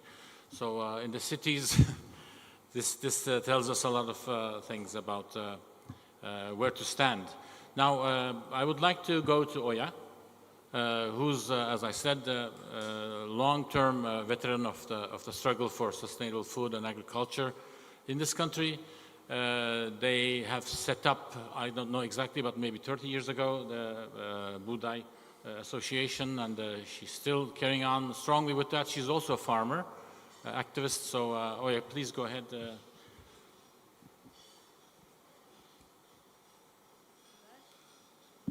Tamam, geliyor değil mi sesim? Çok teşekkür ederim öncelikle davet ettiğiniz için. Çok güzel bir organizasyon. Ne yazık ki sabahki oturuma biraz sonundan yetişebildim ama çok ilham verici konuşmalar oldu. Ben Jane'in biraz bıraktığı yerden devam etmek istiyorum. Biraz şeyden bahsetmek istiyorum. Gıda dediğimizde hep işte bu beslenme. Sonuçta 3 öğün işte normal şartlar altında 2 öğüne de inmiş durumda pandemiden sonra pek çok insan için ama besleniyoruz. İşte sonuçta vücudumuza pek çok besin alıyoruz ve yaşamamız için beslenmeye ihtiyacımız var. Fakat bu besinle ve gıdayla kurduğumuz ilişki çoğunlukla diet for food. Our relationship with it doesn't mean healthy food, healthy diet, and we are getting stuck on the point of access to food.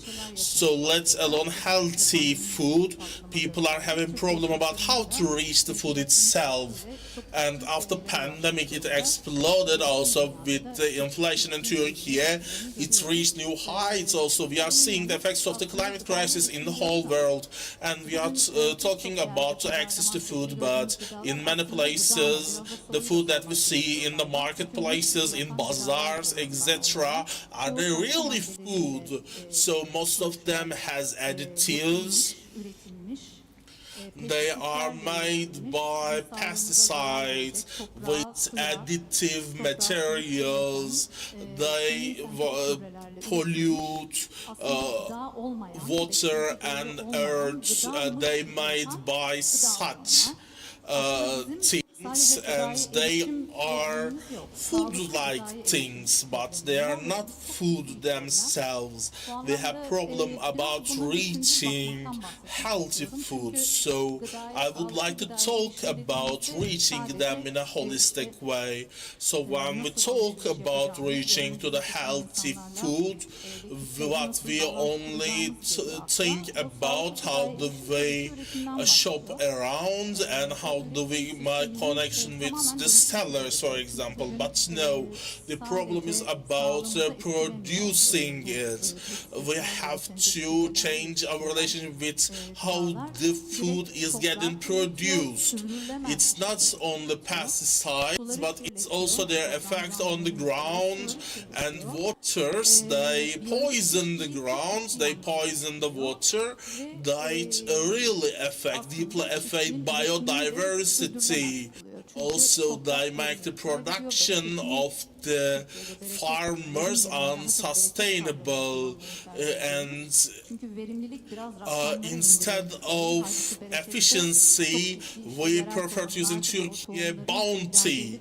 It makes the less bountiful, and it's a social and cultural thing for Turkey because we want to be able to use the seeds of the vegetables produced in future generations.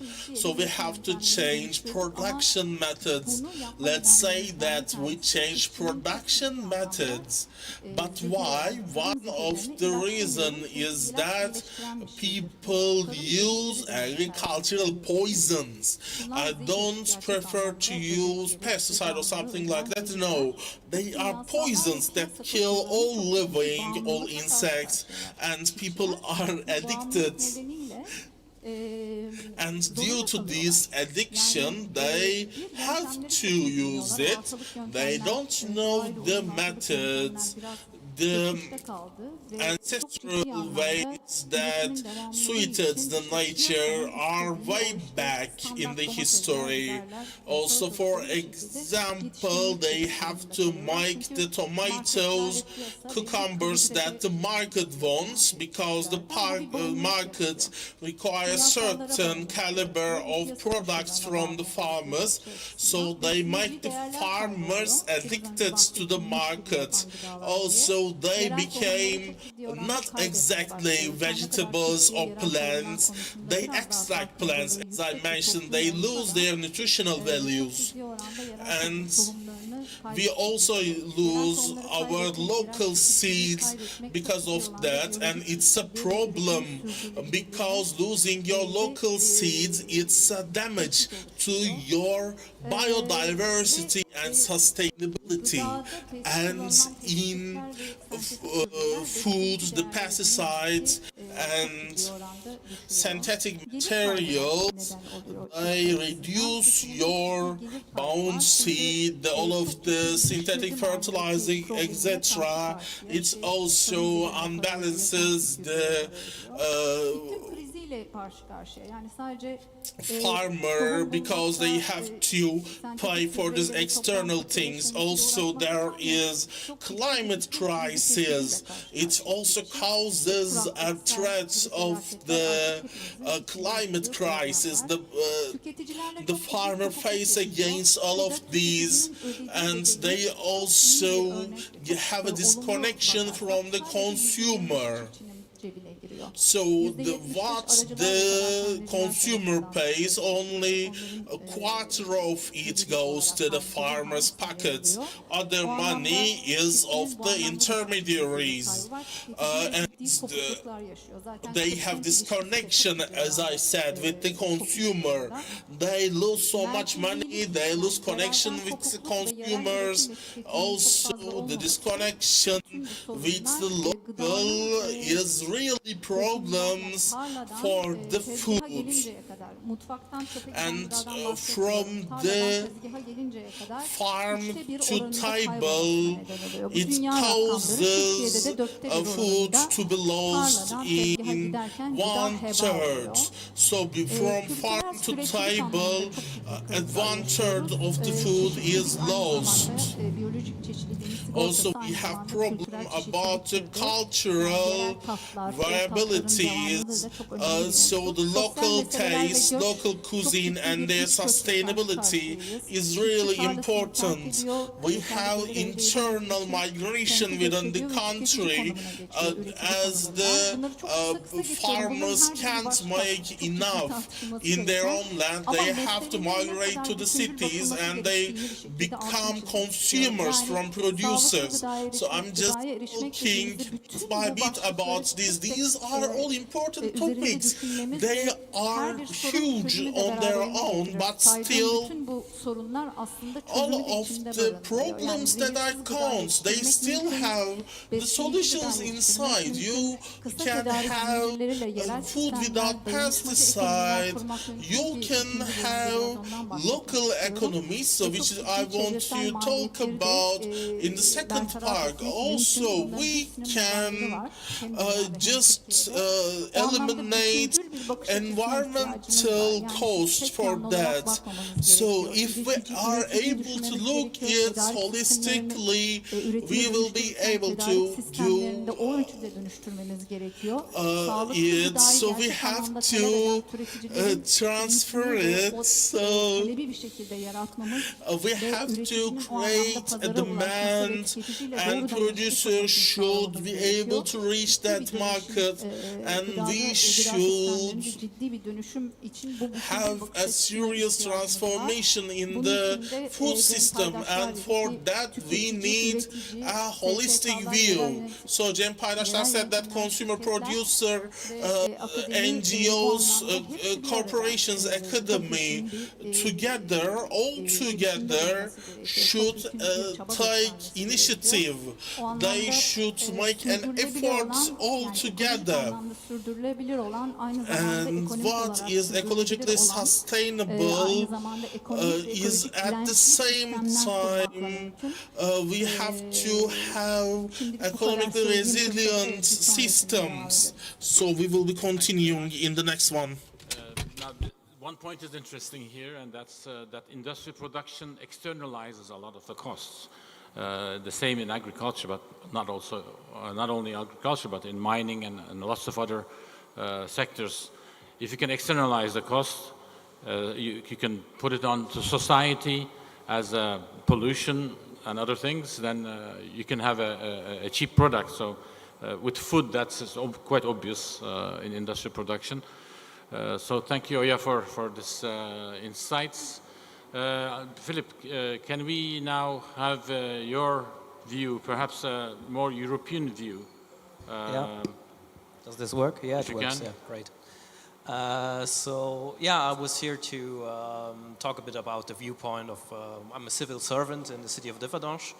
So I work at an environmental department that's responsible for biodiversity measures, operating permits. We work with the citizens a lot, but we're also responsible for all matters in circular economy. So waste management in general also. And one thing we have, well, the situation in Luxembourg is this: we throw away 120 kilograms per capita a year of food, which is a lot. I mean, it's per capita. And it makes a huge, it's the biggest fraction also in our residual waste. And it has a lot of potential in reducing, like nearly half. And I mean, how is waste created? It's not that when you're throwing something away, but it's the moment you step into the supermarket. And how is the thing you buy packed? How do you buy in? Do you buy in bulk? And how can the citizen even buy something?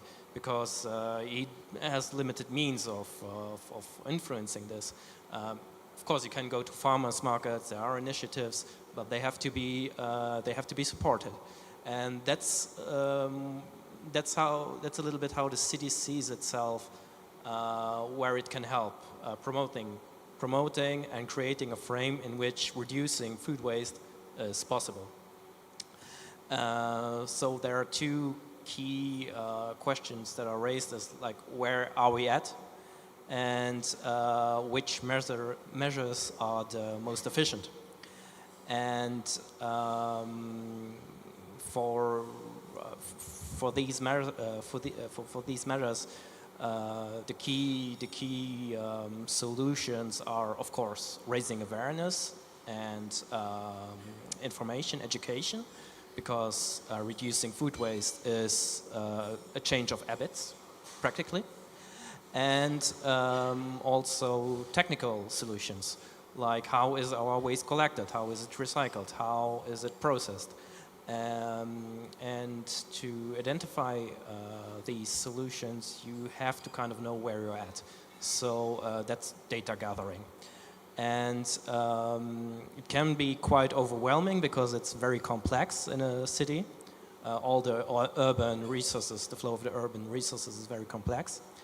And one of the projects we started in regard of this problem was the installation of AI-supported bins in public canteens. So, like in brief, what they do is they weight. There's a rate. It weights the food waste you throw away. It photographs it, and with means of artificial intelligence, it analyzes what did you throw away. Was it a cooked onion? Was it a raw onion? Was it meat? Was it a soup? Whatever. And then you get a nice overview of your of the quantity and the quality of your food, and the economic impact, the carbon impact, and the volume. And what we found out was that we worked together with an elders home. So there's this provider for elders homes, and in one canteen they threw away 1 ton of food waste a month, and in the other one it's 2 tons even now. And this led to the conclusion that, like in every other canteen and every other restauration, it's probably about the same. So, and that draws an alarming picture, because that's a lot of food just thrown into the bin. And if you imagine that, like, a huge amount of population in the world is starving, that's ridiculous. So we had to do something about that.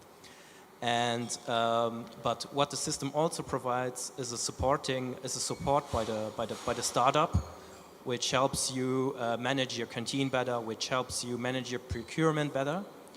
And they actually succeeded in reducing the amount of food waste by 38%, which is enormous, which is very good. I was happy to see that impact. And also it became, there was a return of invest, because the costs of the food wastes generated were avoided were now higher than the cost of the intelligent bins. So this was very good news for promoting such system also in the private sector, which is very important, because the Hovarska sector is private. And it gave us a very good overview about how much, well, we could draw conclusions for the territory of Differdange, and we could say about how much carbon is generated in regard of food waste, which is important for us in regard of the Net Zero Cities mission, and also what impact this has on economic level. And we're going to install the system also now next year in our public schools and analyze how the impact is there. If there may be differences between, because like it's another public, an elders home has another public than a canteen in a school. And yeah, that's about it for the Orbis project. And it shows a little how startups and innovative systems can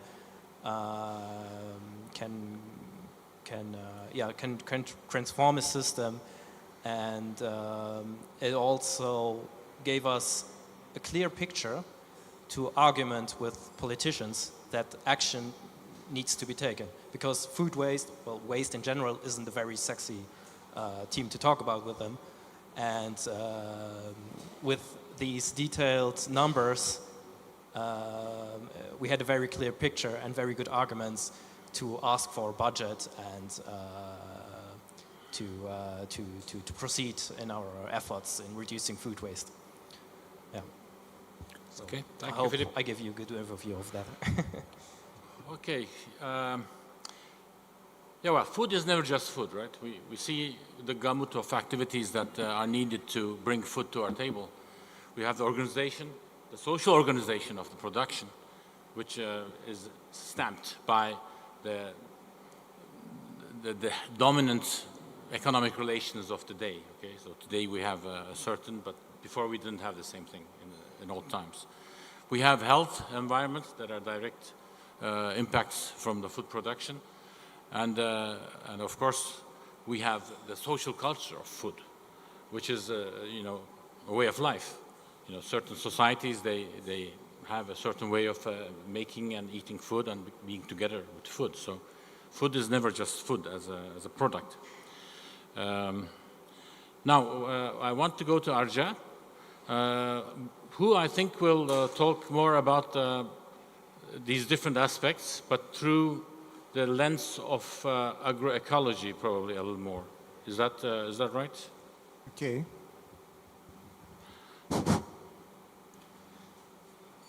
Merhaba herkese. Good afternoon everyone. Şimdi gıda sistemlerini değiştirmeye, dönüştürmeye niye ihtiyacımız var? Aslında böyle bir ihtiyaç olduğu söyleniyor da kıtalardaki ülkelerde different countries in the continents, this transformation has been taking place in different ways. For example, in Europe, you cannot utilize the same system in Turkey within the same scope of the system that is utilized in Europe. So therefore the transformation of food and the soil that the food comes from, it arises from here. So it arises from the seed and the soil. So as our friends have talked about the importance of local seeds, and is everyone really caring for it, which is I really wonder. Is everyone really caring for the local seeds and this biodiversity, this richness of biodiversity? Do they really care about it? Which is what I want to know. If they really care, then we can proceed forwards and advance. But we see something coming at our faces. The agriculture is the first step of this. So therefore the products are being made from agriculture, and those products should be fresh, and whether they are dried or frozen or conservated, so the process might take place afterwards, and it needs to include logistics as well, and they need to be sold as well. So this cycle here and some different things must change, and for them to change, we can advance and transform the food system. So they need to change in order for us to say, hey, we have transformed it, we have to believe in this. But now we face something, we are facing this very frequently actually, and during the talks of the others, they have mentioned it as well. What kind of a food, so for example, whether it is produced locally with local farmers, and for them to be eaten in the local areas as well, or should they be produced in the local areas through some farms of some families? So is it without the usage of pesticides, or is it produced via the industrial agriculture and the industrial system? There is this duality. So should we, I don't really believe that we can change the industrial agriculture positively.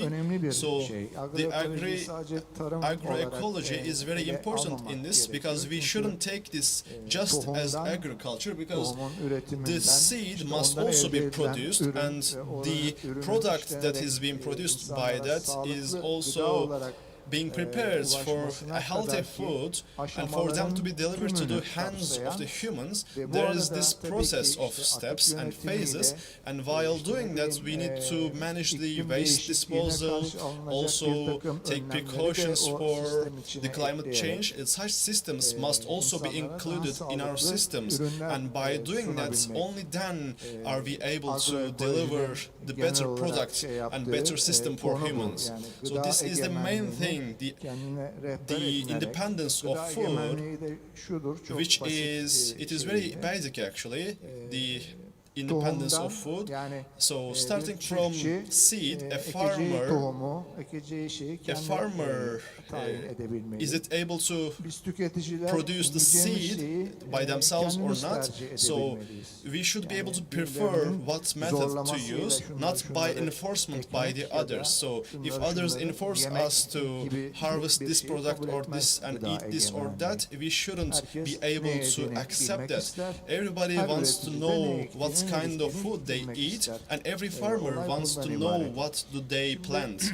So this is basically about this, and in the agricultural systems there are some, so we started from agriculture, of course. The agriculture is actually should be done in a very different way than industrial agriculture, and for that only then can we be able to enforce the new system of our method. So as our friends have talked about, for example, the use of pesticides and the legality of the industrial products. So the additives are legal in our country, which include the paintings, some odor, some taste. These are all legal. But those legal things, in order for them to be put into the food, it doesn't really make it healthy. It is not claimed like that. It is not a claim that it is healthy. So this is the thing that the industrial agriculture enforces on us.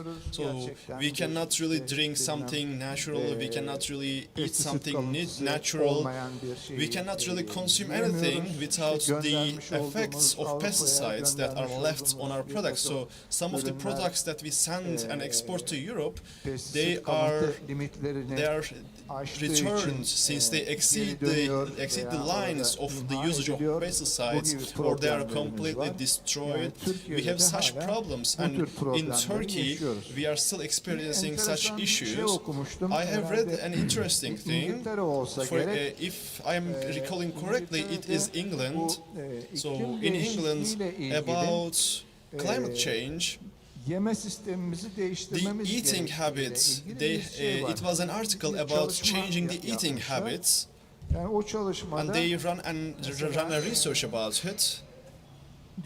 So it basically says that we should change our diet, and so for example the global warming climate crisis, in order to tackle that we need to change our diet. So I thought about it. It is actually very true and it is very plausible. So if we are continuing to consume animal products, so some animal meat, if we are continuing that, we cannot really tackle this situation. So agriculture at the same time, it emits high amounts of carbon. So the usage of water as well, the agriculture is consuming high amounts of water.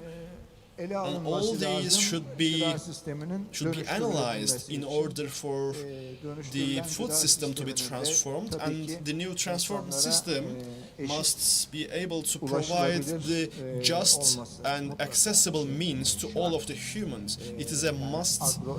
So agroecology is basically saying that this is the fundamental.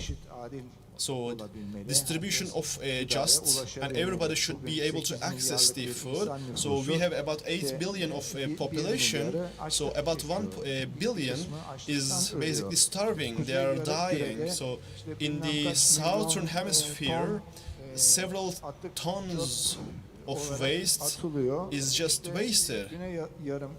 So at the same time, in the south hemisphere, starting from African countries, millions of people are starving and dying. There is this injustice. FAO about 8 or 7 years ago has published an article. They said that, as you know, FAO is the United Nations Agricultural Association, and it is basically the roof of the world.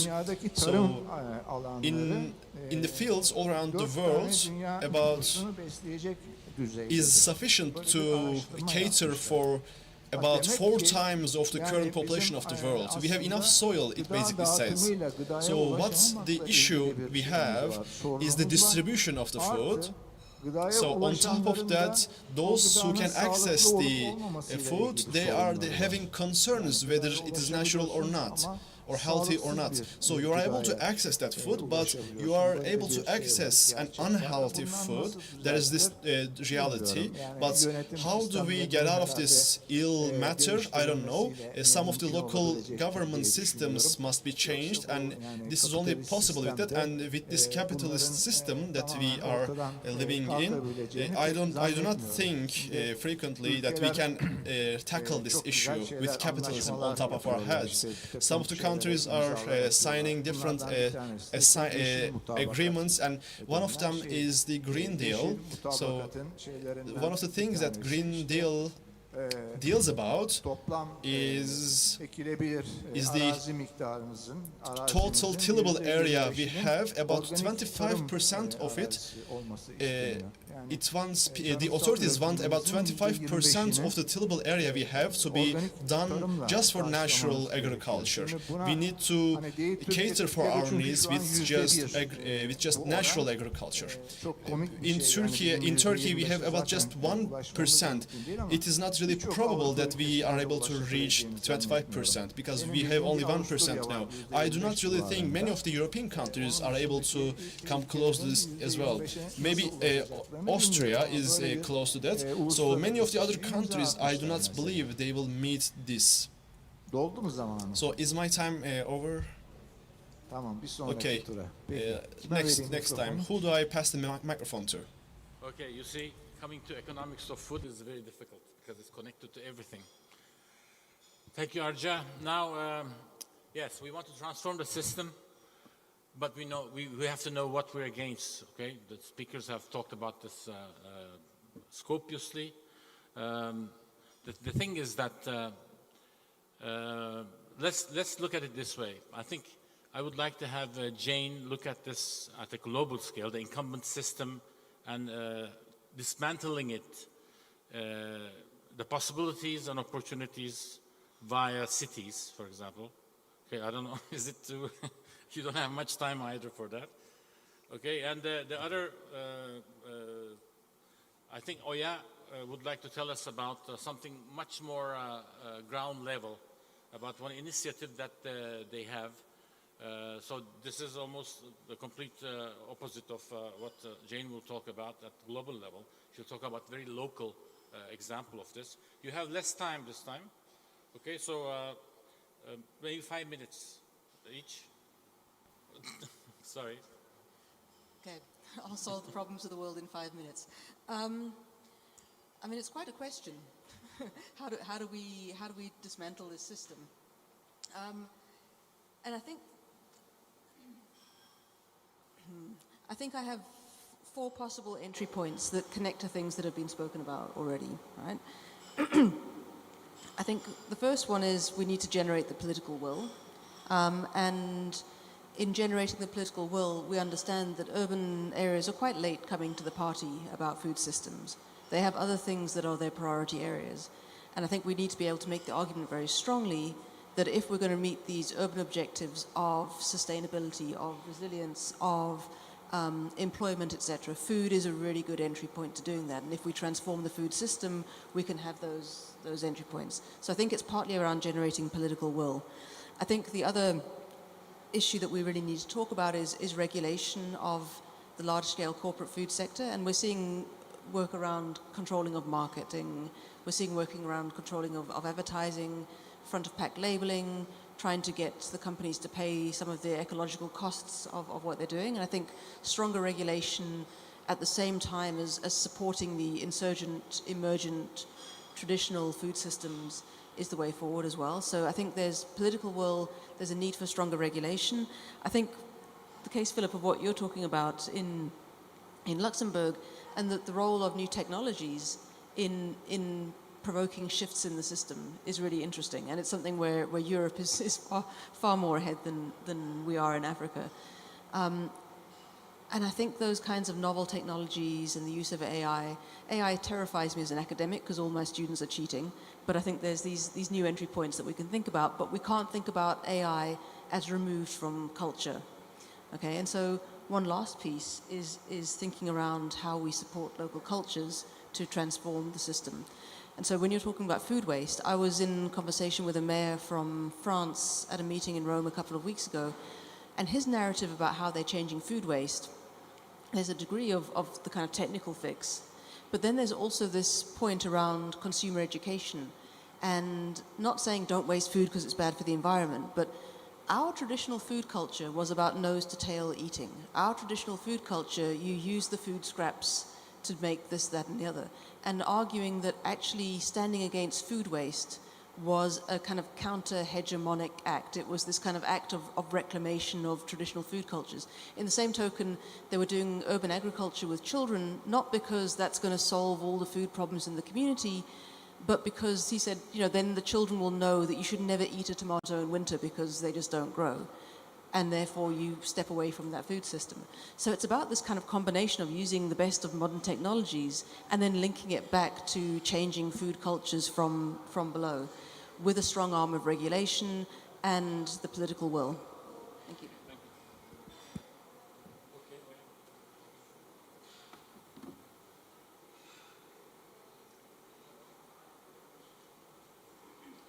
Evet, teşekkür ederim. Ben de 5 dakikaya sığdırmaya I çalışacağım. will try my best to fill the 5 minutes.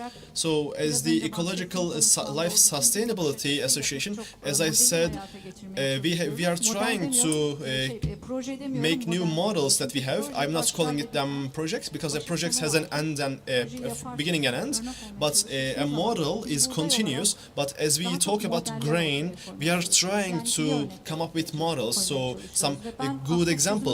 So I think that the solution is via this. If we are able to put forth some great examples and we show that some systems are really working and they're sustainable, they're ecological, they're healthy, if we are able to prove that this transformation might be able to be accelerated.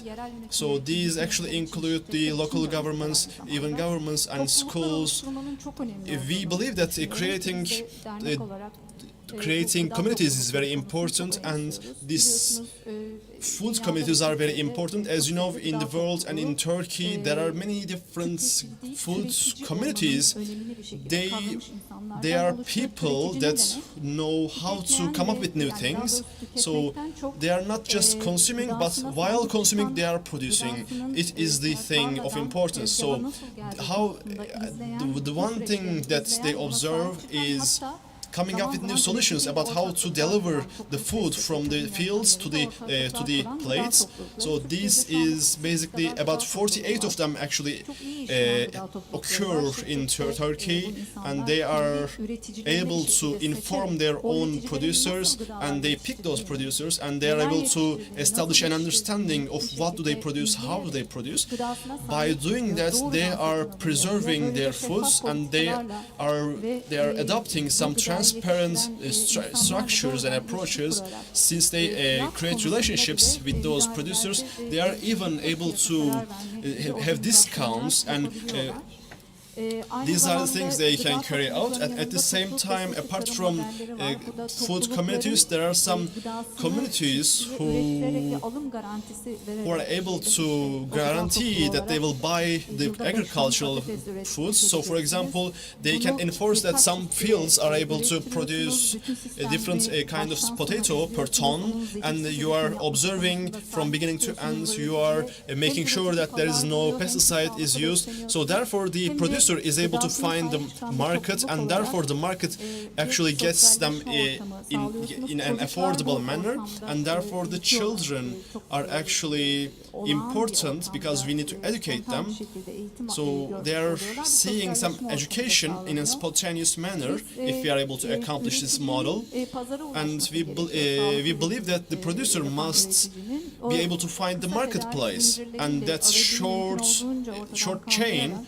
We are actually creating a shorter chain than usual, and therefore we are beginning the producer to the market and market to the consumer. And one of the healthy approaches for this is ecological marketplace. Since 2006, with the local governments in Şişli, we created an ecological marketplace, and in Turkey, about 17 different ecological marketplaces exist, and about 6 to 7 of them are mainly running on grain. And thanks to local governments, the producer and farmer numbers have risen rapidly, and since they are easily reaching the marketplaces now, they are actually becoming abundant in number, and also we are able to bring more healthy food to the marketplace by giving incentives and observing and creating standards. I wanted to talk about Hatay project of ours as well, very briefly. As you know, in the southeastern provinces of Turkey, about 1 year ago, we have experienced a big earthquake, and one of them was Hatay, the province of Hatay, and about pretty much the entire of the province was in debris. So we have thought about it very hard about how can we contribute. We have began a new project after the earthquakes. So if the buildings were resilient, and if there wasn't such big death toll, people really people continue to think that, but in our opinion, if the agricultural workers were independent, if they were self-sufficient, and if they were resilient, if they were able to plant their soils, we believe that after the earthquakes, the production could also continue to take place. So the self-sustainable projects we held in Hatay, we have made them a realization as well. So we have advanced pretty much. It might be small for you, but about 40 different farmers have been educated on agroecological methods, and they are now tilling their soils based on that. So we must also contribute to their marketplace efforts, because they lost their marketplaces in the local areas. They were working mainly local, and since the local marketplace was destroyed, they didn't know where to send their products. So therefore, we helped them create communications and networks with other marketplaces in the region, and therefore for their products to be processed, especially the women corporations, we gave incentives to sell those products to women corporations, and therefore they were able to sell their healthy products to these women corporations. And one other thing is about growing their networks with the food communities. And all around Turkey, we are trying to now come up with an organizational situation with different firms. Whichever firm is accessible or the best. So we want this project to continue and to be sustainable after we end this project. And now we are actually trying to create chains of marketplace and farmers. There is so many to tell, but my time is limited. We must be organized, we must preserve our food, and education is very important. Interesting experiment, because it's like as if the world started anew from a white page via a terrible disaster, and the whole thing is starting from scratch. So they're trying to start this more equitable agroecological production, all the relationships that comes with it, marketing and everything, in a just and inclusive way. Can it be done? The thing is the scale. Of course, we're not sure about the scale because it's just started, but even a successful example, of course, is very good to show. Now, how much time more do we have? We're supposed to finish at 4. But can we not go over it?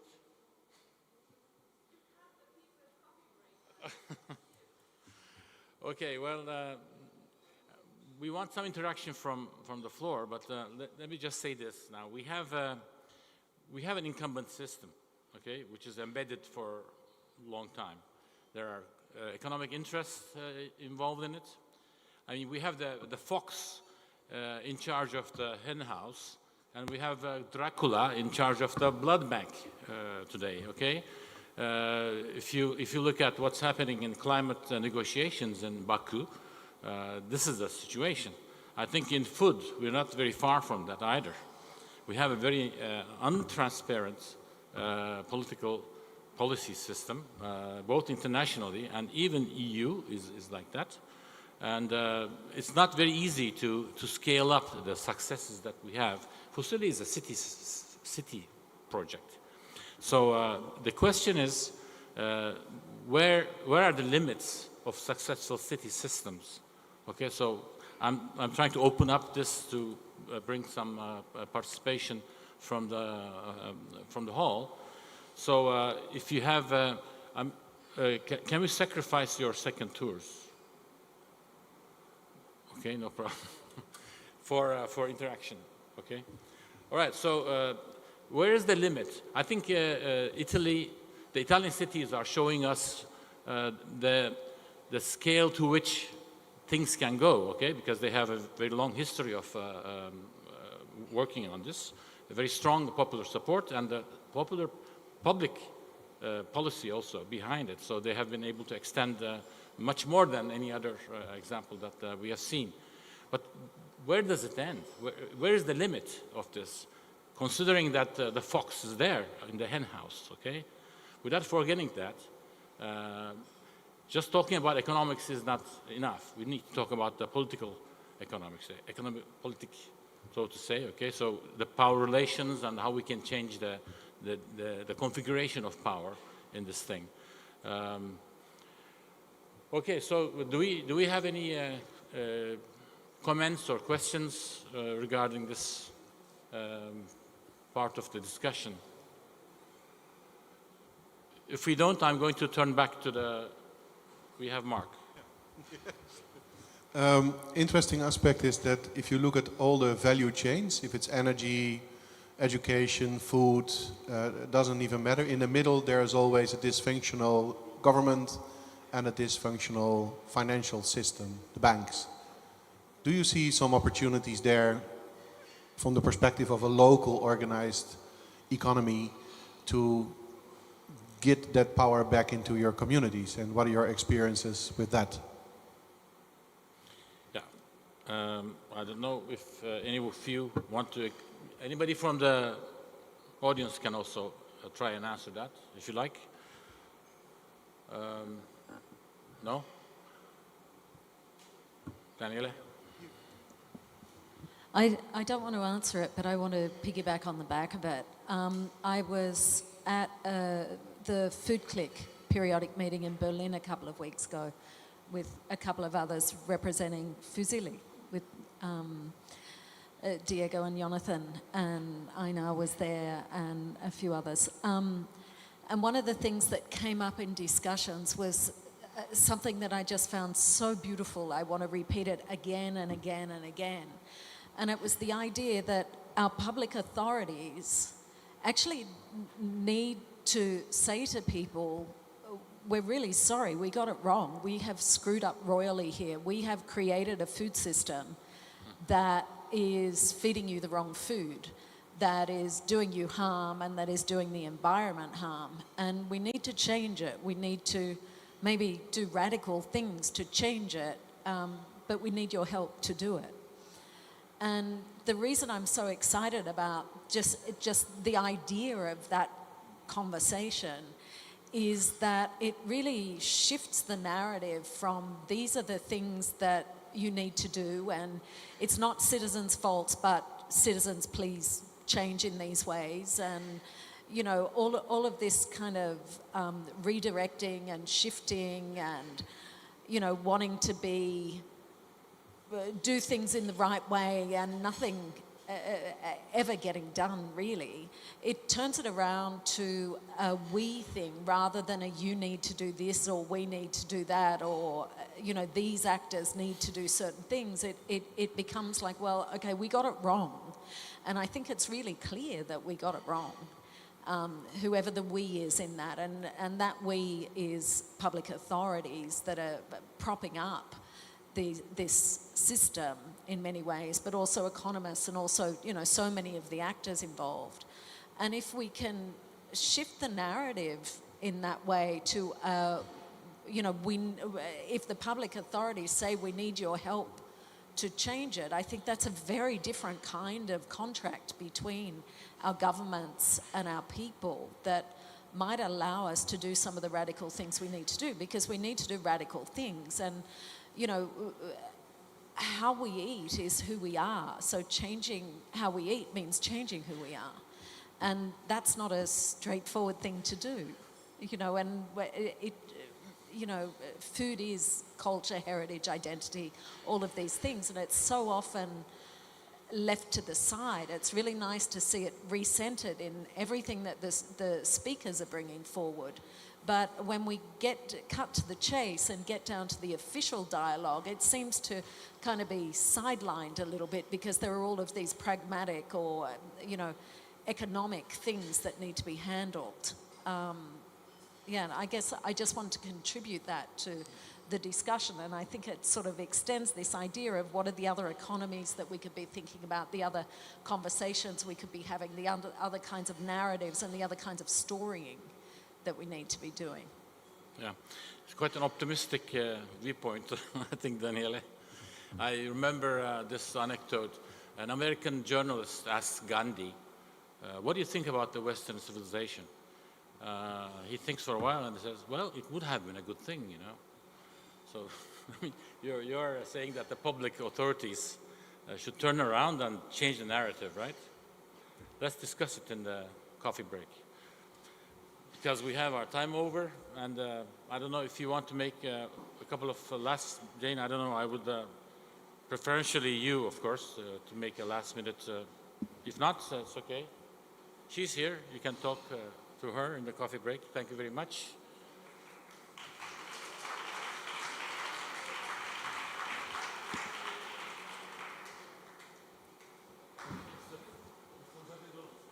Thank you, Baha. Thank you, everyone that took part in this panel. We have an announcement to make. Helle wants to chip in and make an announcement about what's happening in Denmark. Apparently, there are big things. Yes, so in the light of the session that has just been, and maybe a really interesting case for how to dismantle the system, I think the government in Denmark took a very interesting move yesterday. It was breaking news. They've actually made a new, I would say, historical green agreement, which will limit the you could say, nitrogen that the farmers emit.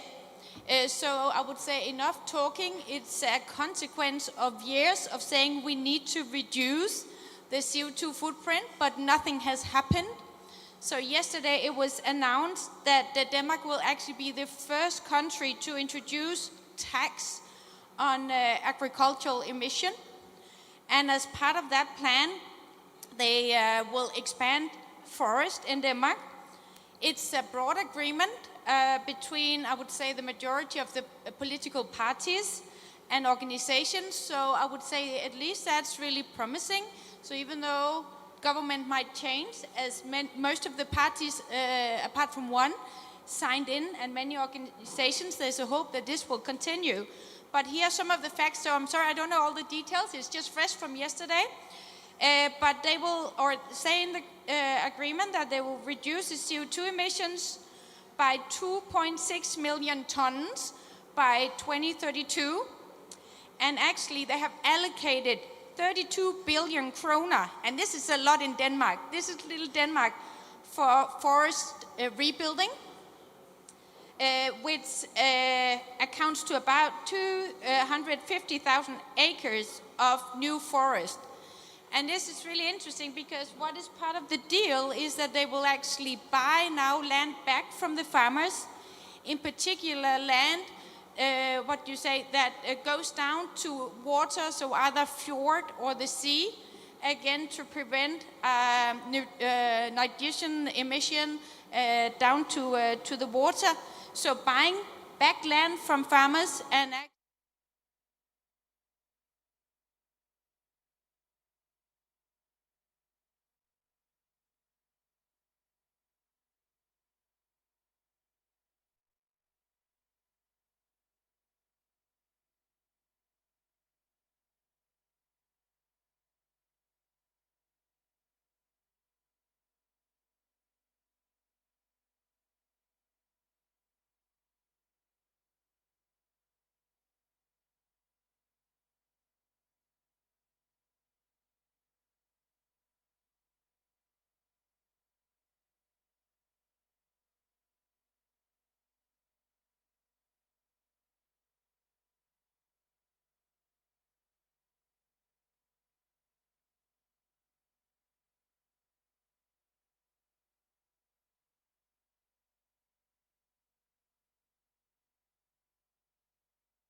We are starting our next session in a couple of minutes, so please take your seats.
So,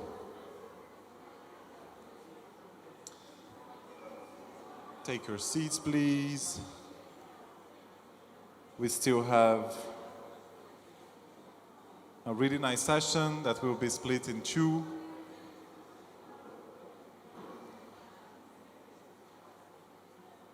So we need to get going. Because I think everyone started to get a bit tired, right? Normal.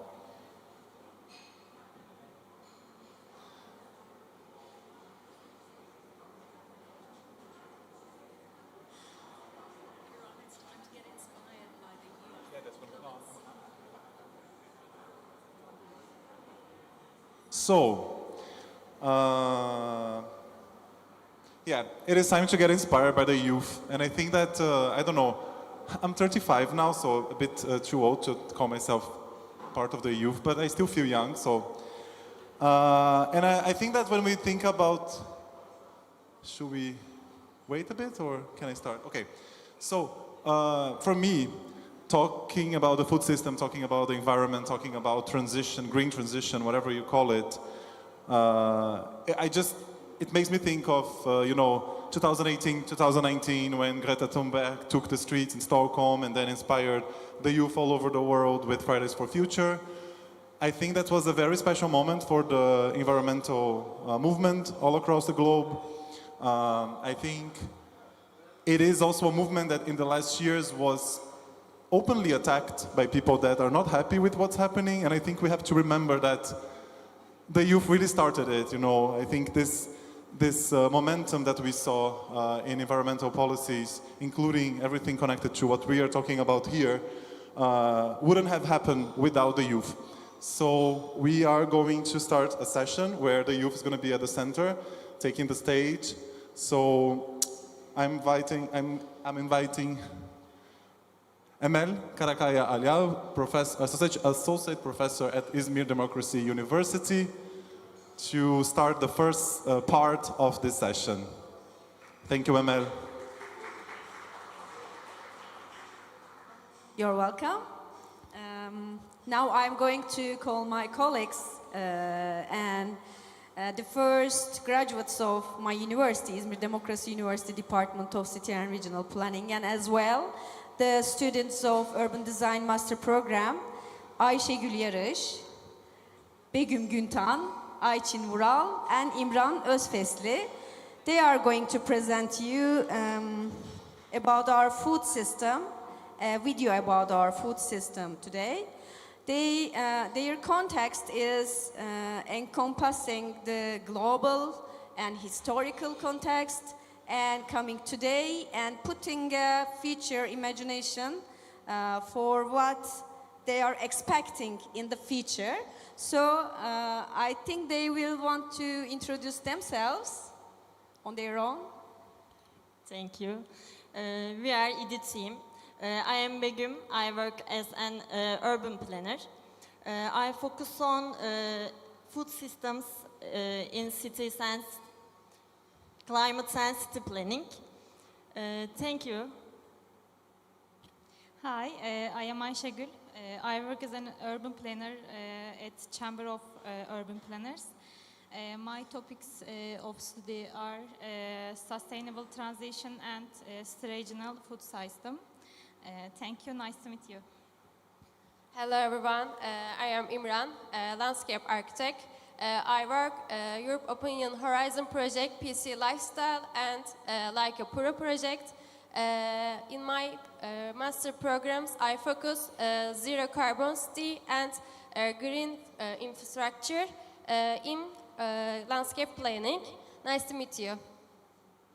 Hi everyone, I'm Ayçin.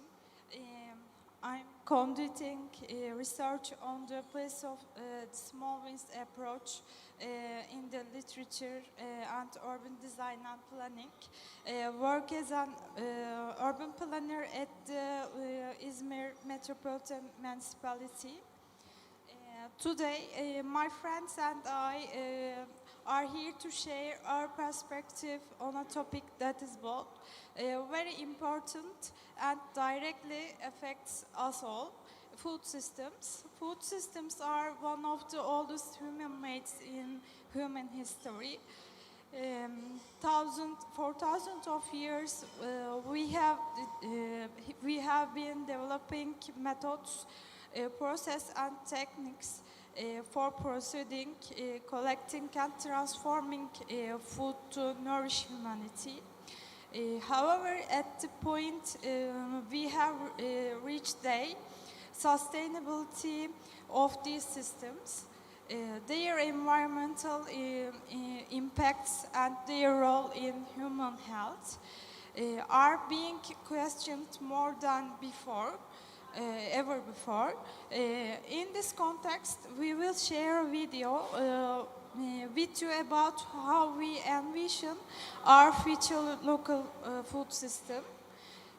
This video examines both what the current system offers and how we can transform it into a healthier, fairer and more sustainable structure in the future. If you are ready, let's embark on a journey together of the future of food system.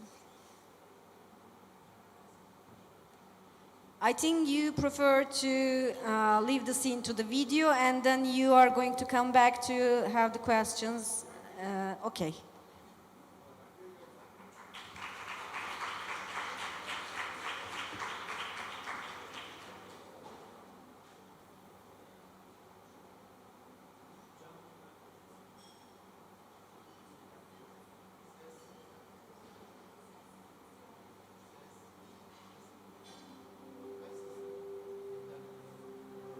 Once upon a time, when humans were just beginning to settle in the world and nothing had yet been written down, people gathered the fruits of the forest and hunted wild animals to feed themselves.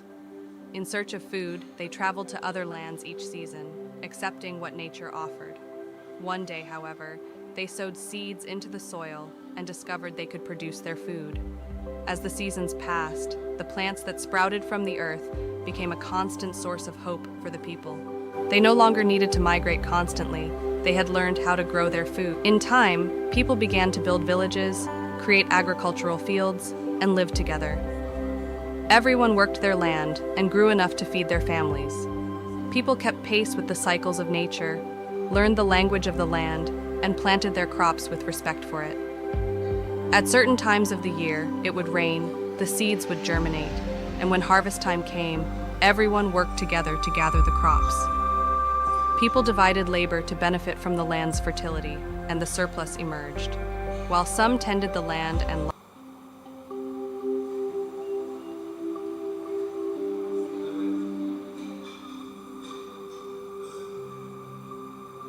Once upon a time, when humans were just beginning to settle in the world and nothing had yet been written down, people gathered the fruits of the forest and hunted wild animals to feed themselves.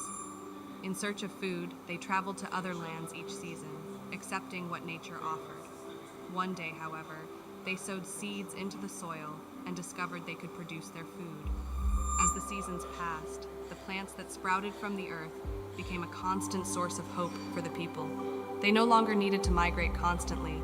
They had learned how to grow their food. In time, people began to build villages, create agricultural fields, and live together.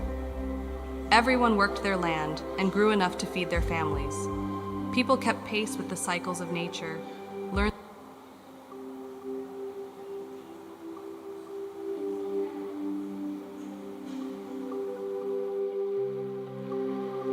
Once upon a time, when humans were just beginning to settle in the world and nothing had yet been written down, people gathered the fruits of the forest and hunted wild animals to feed themselves.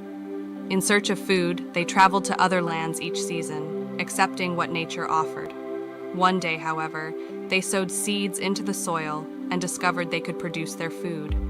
As the seasons passed, the plants that sprouted from the earth became a constant source of hope for the people. They no longer needed to migrate constantly. They had learned how to grow their food. In time, people began to build villages, create agricultural fields, and live together. Everyone worked their land and grew enough to feed their families.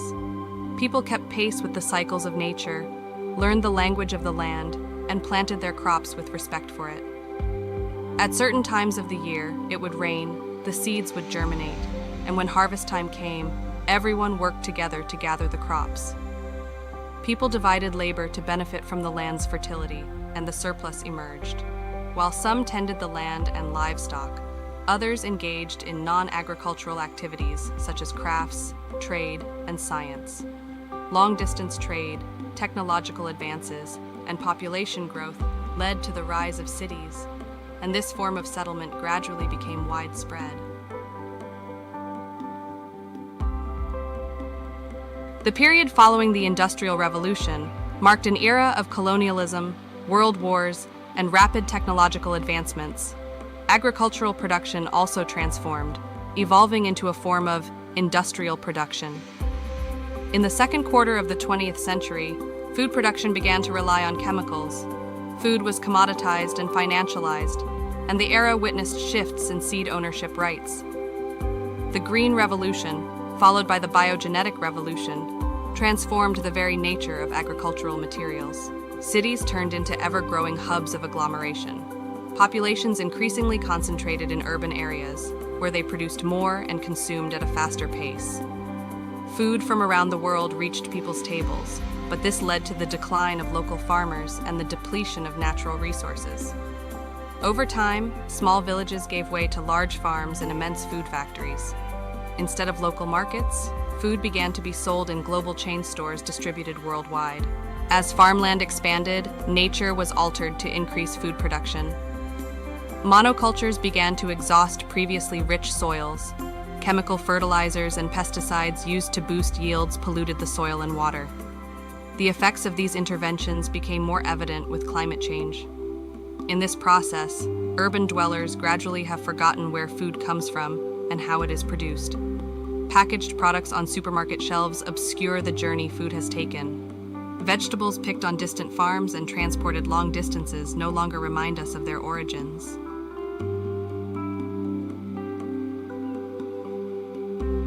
Towards the end of the century, people remembered a reality. Food was not just a tradable commodity, but also a fundamental right and a vital source of life. The COVID-19 pandemic played a significant role in highlighting this. Disruptions in food production and distribution exposed the depth of underlying problems. In the first wave, market shelves in major cities emptied rapidly, prompting anxiety and leading people to stockpile. The conditions for agricultural workers to work in the fields have disappeared. Transportation systems, including ports, faced significant disruptions. In the early days of the pandemic, a break in the food supply chain emerged as production slowed and distribution stalled. This period revealed to many just how fragile and interconnected the food system was. Today, agribusiness acknowledges that food is not merely a commodity, but a source of life, and that the current economic growth model is unsustainable if resources are entirely depleted. Urban dwellers, rural social movements, agricultural workers, and the landless peasants have been organizing for some time. Urban dwellers now care not only about what they eat, but also about where it comes from and how it is produced. Cities are exploring ways to ensure sustainable, accessible, and fair food for all. Initiatives such as rooftop gardens, community gardens, and partnerships with local farmers are leading this transformation. It's increasingly recognized that food production isn't solely an external process. It also happens within the city itself.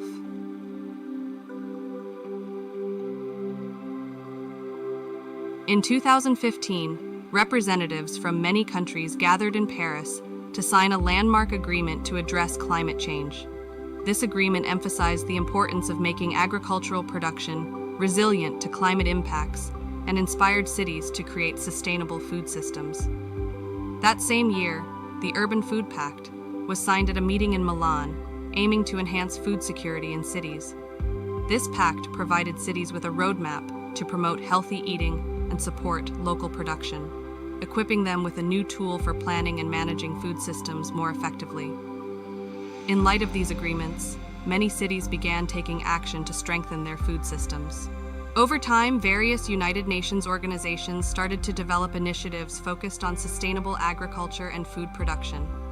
These initiatives supported cities in becoming more sustainable by integrating the environmental, social, and economic dimensions of their food systems.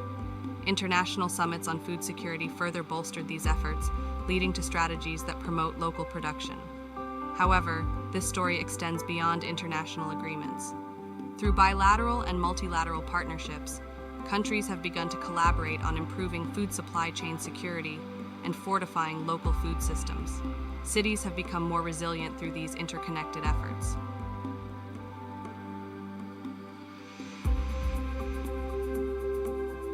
While cities are rapidly adapting to these changes, let's take a closer look at what is happening in Turkey. Anatolia is recognized as one of the earliest regions where humans adopted agricultural production. In settlements such as Göbekli Tepe and Çatalhöyük, there is evidence of the shift from hunting and gathering to agriculture. Turkey has long been known as an agricultural country, with textbooks often emphasizing its self-sufficiency. But is this still the case? Between 2002 and 2020, agricultural land decreased by 12%. By 2023, 77% of Turkey's population resided in urban areas, a trend that poses a threat to agricultural land. Today, hidden hunger and malnutrition among children, obesity, and immune-related health issues such as diabetes among the working class are widespread. Rural areas, where life and production once thrived, lack many social services, including education and healthcare. Subsistence farming no longer supports small-scale producers or workers who already have migrated to cities. As a result, agriculture has been largely abandoned in Turkey today. The cry of the land without people and the people without land.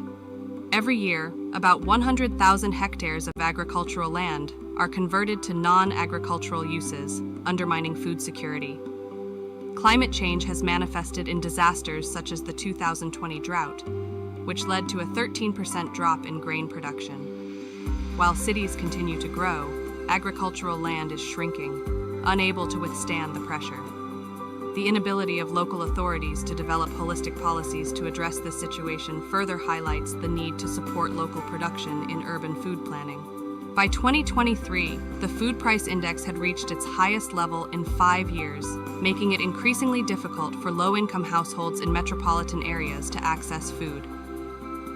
According to the Turkish Statistical Institute, Turkstat, in 2022, 24.3% of households faced difficulties in accessing food.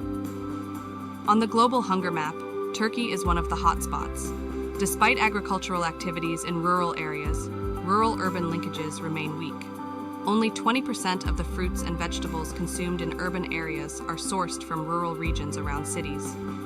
Turkey's current agri-food system policies fail to address all stages and stakeholders of the food system on a national scale. Local initiatives struggle to survive on the limited budgets of municipalities or NGOs.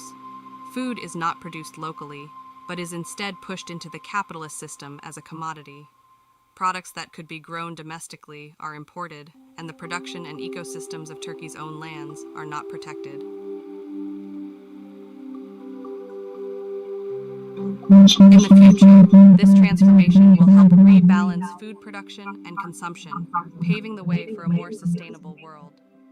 The protagonists of this new story are city dwellers, local producers, policymakers, and a new generation of planners.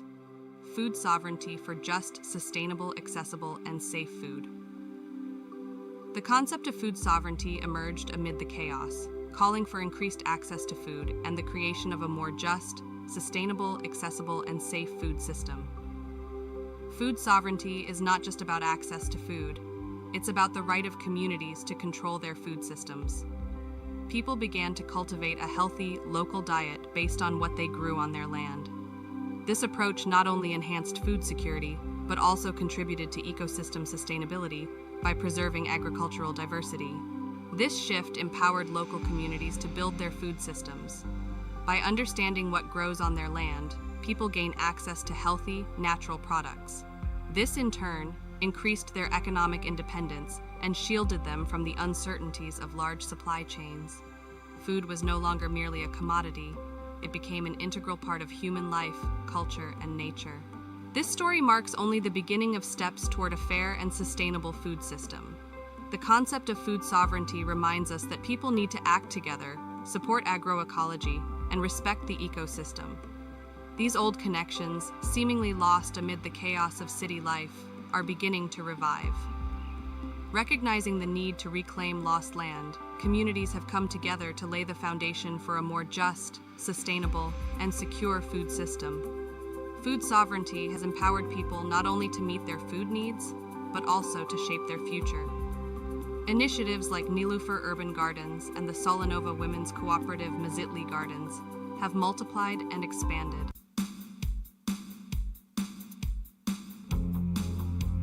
The city-region food system was designed as an integrated network to empower local communities, enabling them to control and expand access to their own food resources. By promoting diversity in food production, the system aimed to support local agriculture and ensure environmental sustainability. By enabling people to grow food on their own land, communities gain access to both healthy and natural food options. This approach offers a break from the uncertainties of large supply chains and empowers communities. The revival of local markets in cities has been a vital part of this food system transformation.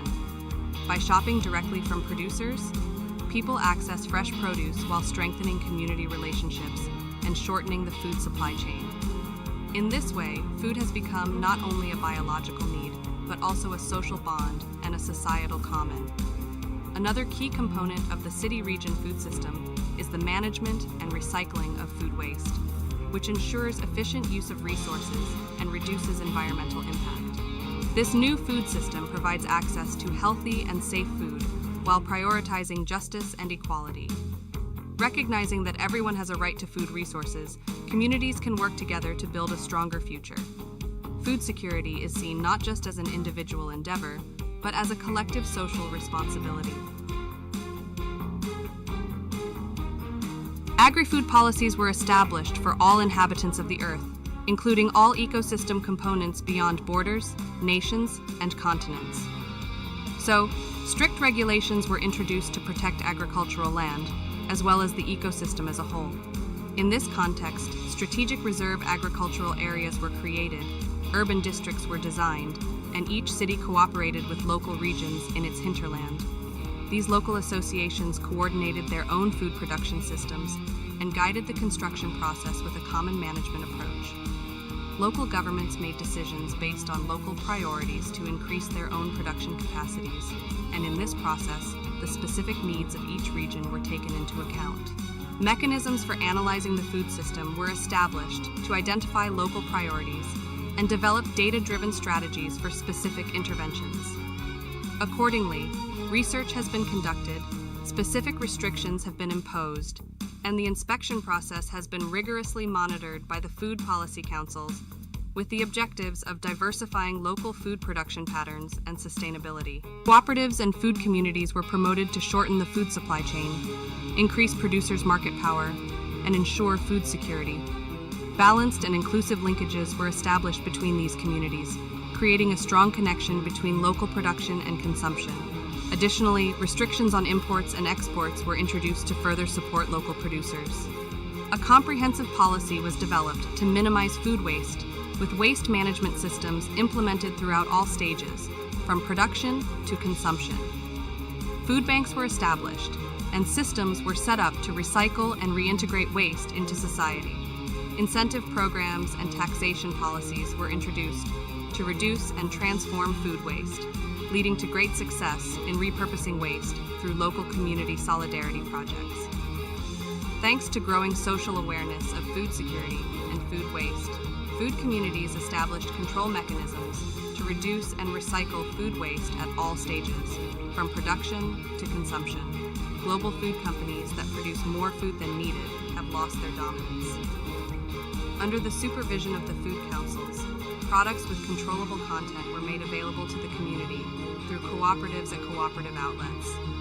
Food and seed sovereignty has been constructed by strong resistance to global agribusiness. The Food Policy Council took action to reduce agricultural inputs and promote agroecological production methods. Special research was conducted to protect and multiply local seeds, while local production networks were strengthened. Heirloom seeds stored in seed banks were multiplied in agricultural research centers and distributed back to producers through barter. Stages for developing social technical infrastructure were established to support the growth of rural areas. With the re-establishment of village institutes, which had previously played a key role in rural restructuring after the Republican Revolution, agroecological production increased, and new employment opportunities were created in rural areas. This development process triggered rural population growth and contributed to strengthening the socio-cultural structure of local communities. To mitigate climate change, climate-compatible food systems were designed and supported by local seed varieties. Agricultural research institutes were established to develop production methods resistant to climate change. This approach ensured that food production remained sustainable while contributing to global food security. In urban centers, idle areas, urban green spaces, sidewalks, terraces, and balconies have been transformed into a holistic ecosystem with local seeds and plants.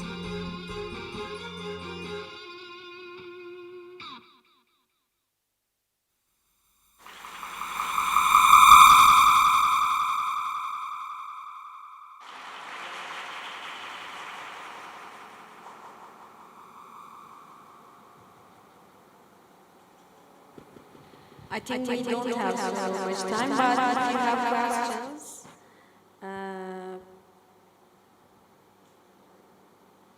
if you have questions, please come back.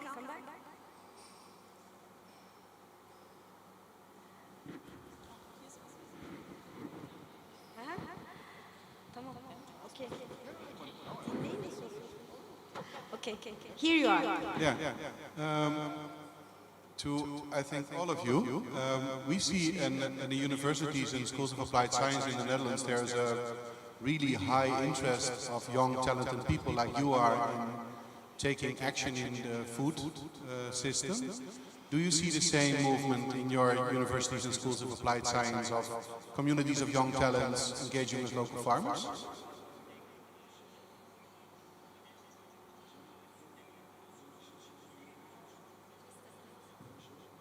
I think the answers will be in Turkish, so maybe you should wear your... Okay, I can translate.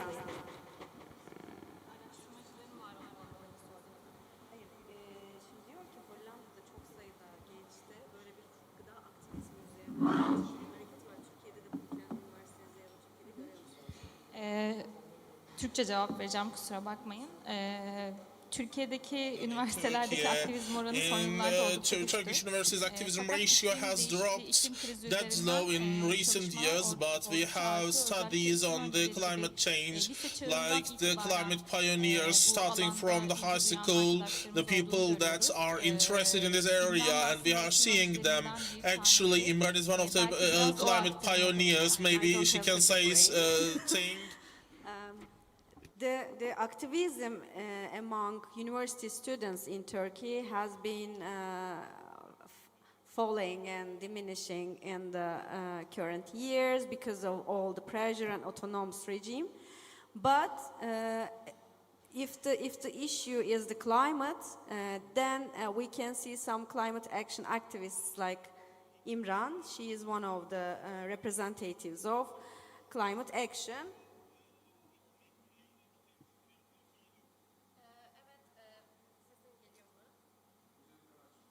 Sorry.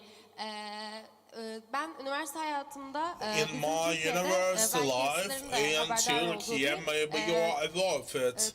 Türkiye ve And Avrupa Turkey Birliği and Gençlik European programı vardı. Ve ben nations, burada we takım had arkadaşımla beraber, youth arkadaşımla ambassadors beraber with Türkiye'de ve Avrupa Birliği'nin Begüm. sürdürülebilir genç iklim elçileri oldu. And I think Aynı we zamanda became climate ambassadors of iklim Turkey. elçisinde, I'm a genç iklim elçisinde, young yerel belediyelerde bu tarz climate ambassador eğitimler ve also. programlar Local yapılıyor. governments şöyle also aslında has yeni such programs, üniversitelerdeki such bizim gençler ve trainings. arkadaşlarımızı In görüyoruz ve bu Turkey, çalışmalara gerçekten gönül we have veriyoruz. just Hem started lisans seeing dönemimizde hem master colleagues dönemlerimizde like her zaman myself bu in our çalışmalarda license and our katkılarımızı bir şekilde koymak istiyoruz ve onun master için de çabalıyoruz. studies. We are trying to put ourselves forward Ben aynı zamanda for yerelde yani that, and Türkiye'de at the same times I'm executing Horizon projects in Turkey. And PC Lifestyle, maybe you have heard of it. It's executed by Citra in Finland, and we are the Turkish partners. We are measuring the carbon footprints of people in Turkey. Also, we have another project too. It's as young people with my colleagues, we are contributing to such projects, and we are dedicating ourselves to it. We are trying to turn the world into a beautiful place and have a sustainable world and leave it to the future generations. So we are working on that. So this is what I want to say. Thanks for listening to me. Indeed, her voluntary just started with the Izmir Metropolitan Municipalities program. Evet. Yes, elçi. Sürdürülebilirlik elçisi. Sustainability ambassador. Ambassador. Young Sensibility Ambassador. Ambassadors.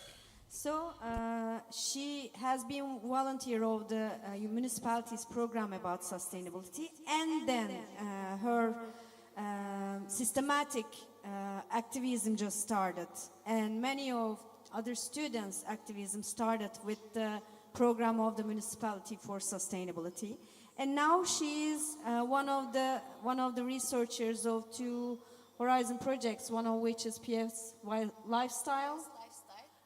Counting the carbon footprint, as I remember, the project, but I don't know the other one. Okay, one more project. Diğeri de Like a Pro projemiz. O da alternatif It was like a pro. It was about alternative proteins, and we as young people, we are dedicating ourselves to execute such projects on local level, and this is all.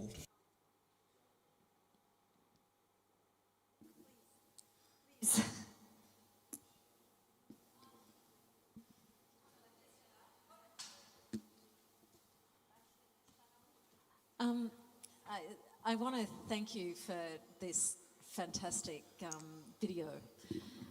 And I'd like to ask you what you think the role of storytelling is in change making.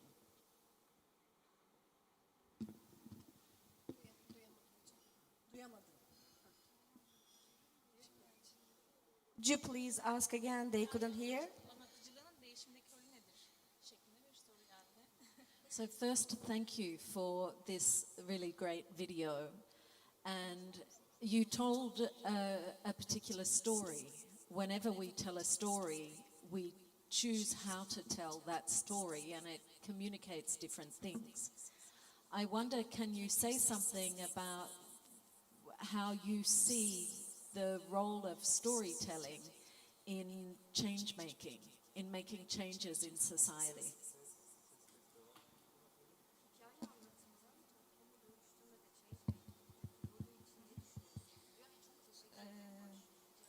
Biz teşekkür ederiz sorunuz için. Thank you for your question. Ama ekleme gelir diye düşünüyorum. And let me Türkiye'de aslında start with gıdayla it. çocukluktan itibaren iç içe oluyoruz ama asla eğitim hayatımızda And bize tam olarak nasıl bir coğrafyada yaşadığımız aktarılmıyor. Sunum içerisinde in bir our video education life, they don't tell us what kind of geography that we're in. O haritada mesela bizim ilkokul eğitimimizde aldığımız işte hangi coğrafyada hangi ürün üretilir gibi bir aktarım vardı. Yani biz aslında gıdanın nerede üretildiğini biliyoruz. Ama bize hiçbir zaman işte onu hikayeleştirerek ya da hani onu nasıl içselleştirebileceğimizi aktarmıyorlar. Tamamen işte daha materyalist bir şekilde nerede ne üretilir, nereden ne tüketiriz daha bilimsel verilerle aktarılıyor vesaire. Ve bunun asla ötesine geçtiğini de görmüyoruz. Yani bunu ilkokulda coğrafya derslerimizde görüyoruz. Fakat sonrasında üniversitede hiçbir zaman karşımıza çıkmıyor. Ya da ne bileyim bir çiftçinin karşısına çıkmıyor.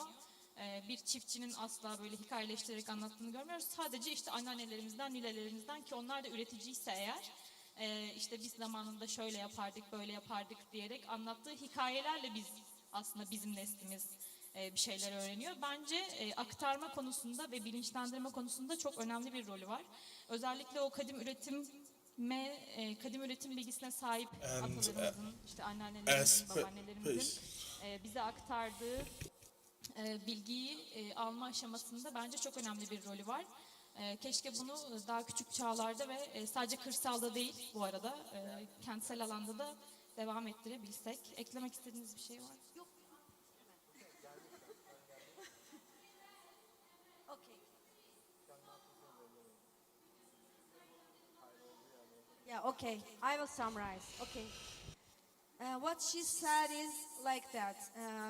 From the beginning of our life, whenever we became a human, we know that we have a relation with food, but during our education system, you may have realized the photograph of Turkey with some vegetables and some food in the video.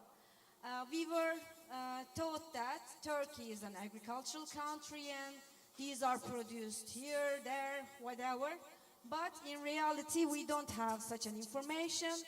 Food is a material and we have no knowledge about that. Only the storytelling can be effective through listening our grandmothers or grand-grandmothers or fathers with their indigenous knowledge.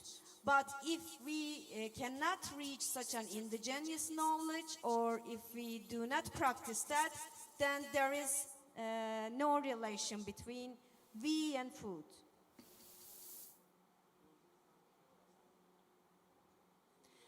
Thank you for such a lovely, inspiring and informative video. You, in the video, you referred to the paper which stated that food topic, food theme is absent or foreign or unheard of in urban planning studies, research. How about in your time as a university students, that paper, I think it was 4 years back, is food topic coming to urban planning? Do you encounter this topic in your studies, courses, projects in urban planning and architecture, and how?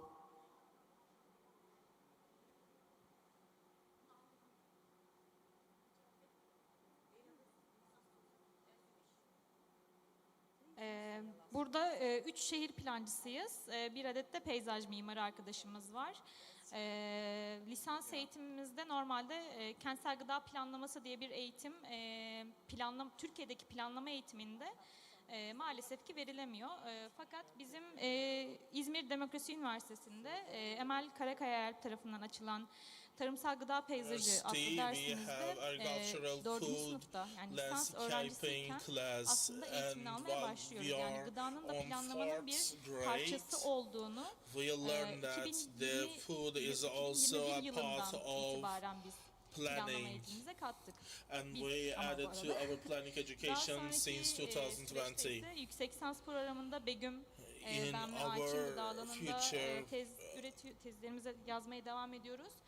Projects, we are writing our theses now, and yüksek lisans programımızda da seçmeli derslerimiz oldu. And in our master's degree, we had our elective classes too. When we look at the other universities in Turkey, we can see that this ratio is low. And this is such a topic. Urban food planning, and I will put some comments from myself. I'm so sorry. Like climate issues in Turkish urban planning system is very new, very novel, and in so many schools of planning, it is not included in the core education. But if a school has an expert, for example, of the issue, then it turns to some elective courses, whatever, and students can develop themselves. What Ayşegül was said was they started their education right after 2020. 2020 mi? 2020. So for 4 years they have been related with the issues.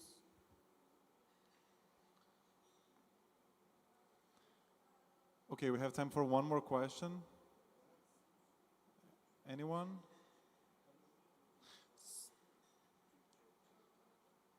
Okay.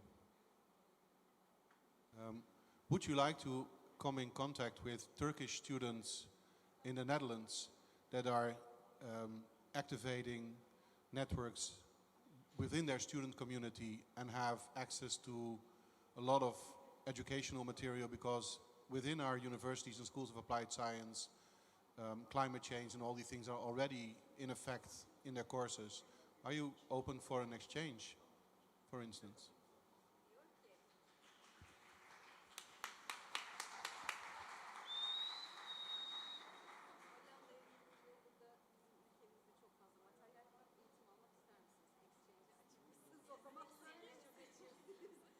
They are very open.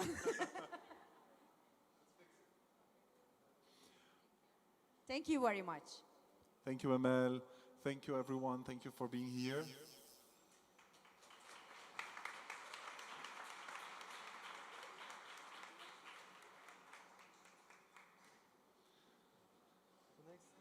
So we're going to start the second session, the second part of this session.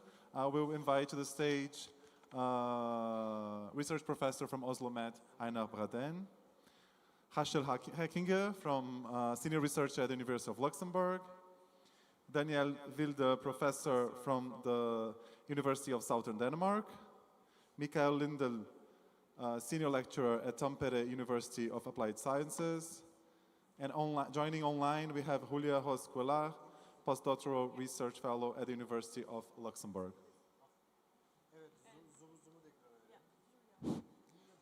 Okay.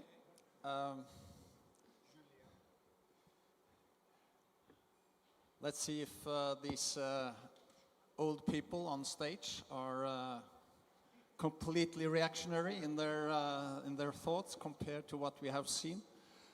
I think for myself, I felt very much like when I was 20 years old and wanted to make a world revolution and started to study agriculture and worked in an agricultural collective.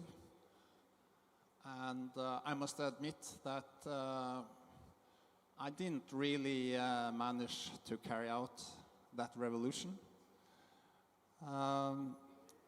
And I think that what we were shown here was a picture of a very serious situation, which I think most of us find quite accurate. If not, you have to comment on that. But I think also that it's a bit utopian. That one thing is to have a vision for the future and a kind of a strategy for change. But another thing is that we have to ask: is it realistic? Is it realistic to get rid of global agribusiness, which is commodifying the agricultural inputs and products today, as was shown in the video? Is it realistic?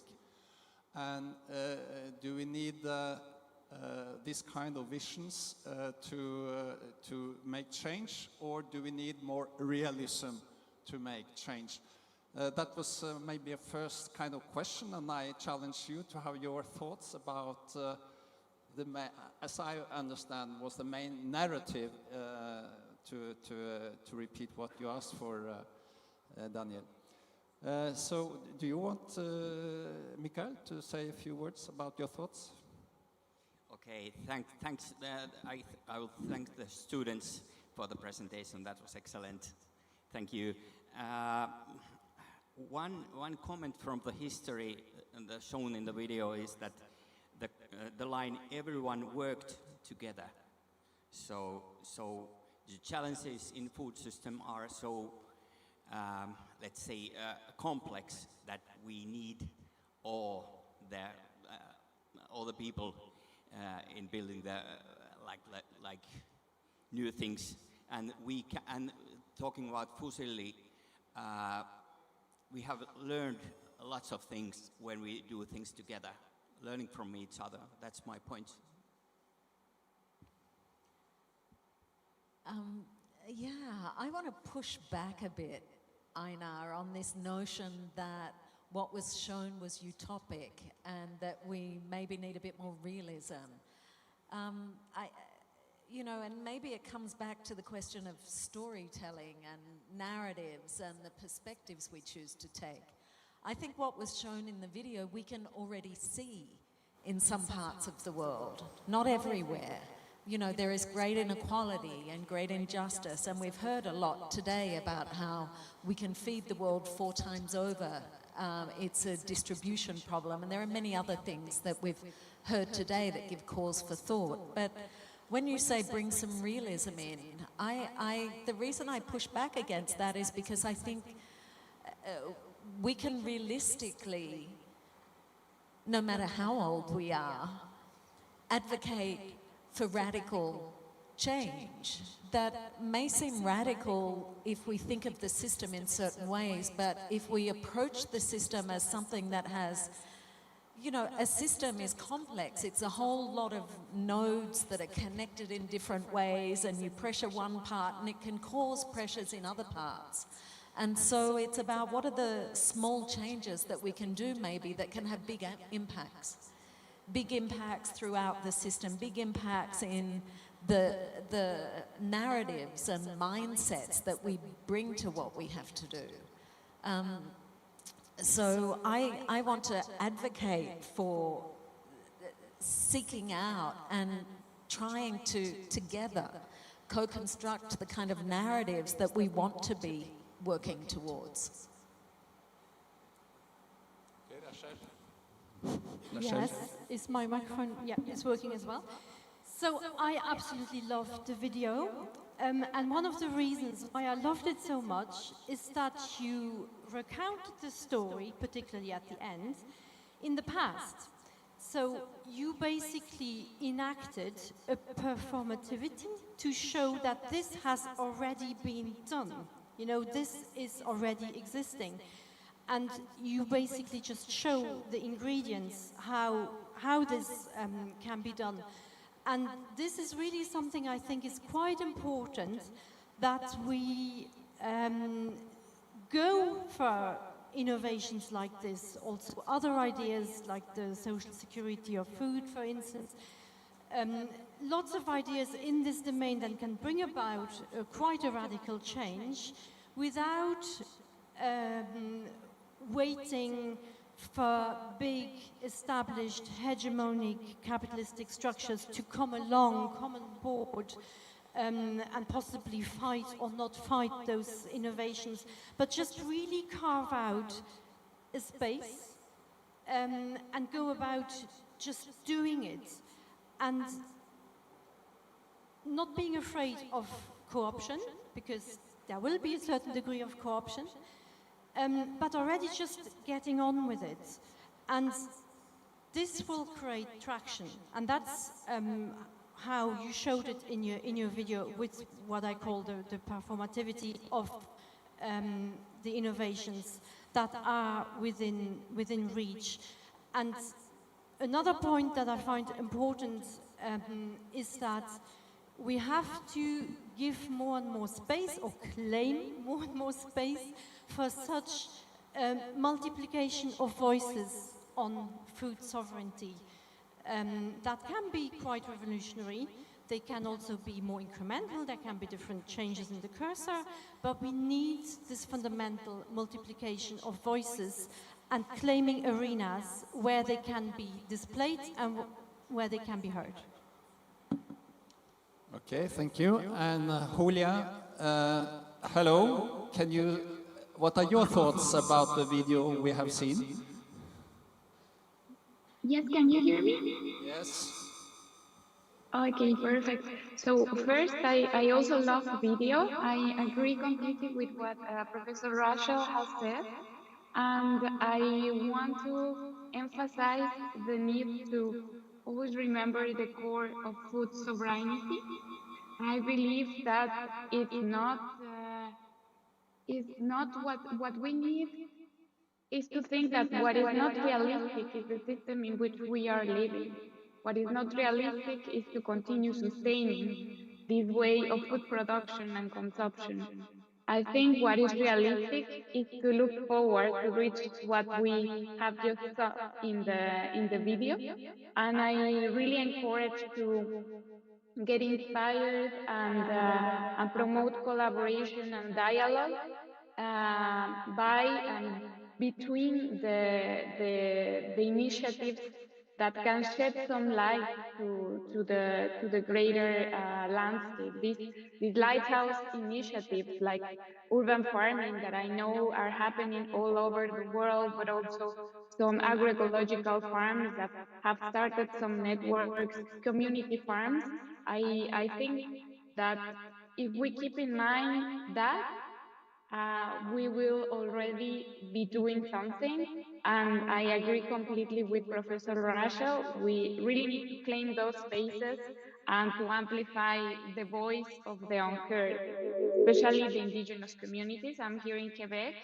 And I think it's really important also to put in the center of the conversation, those voices as well. Because if we don't do that, I think that we will be doing the same mistake that has brought us to this unrealistic path if we want to thrive and coexist with nature.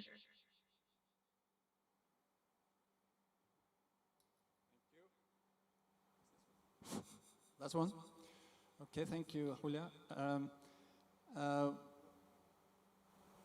I would challenge the panel to maybe think in some incremental ways, first steps or towards sustainable urban food systems.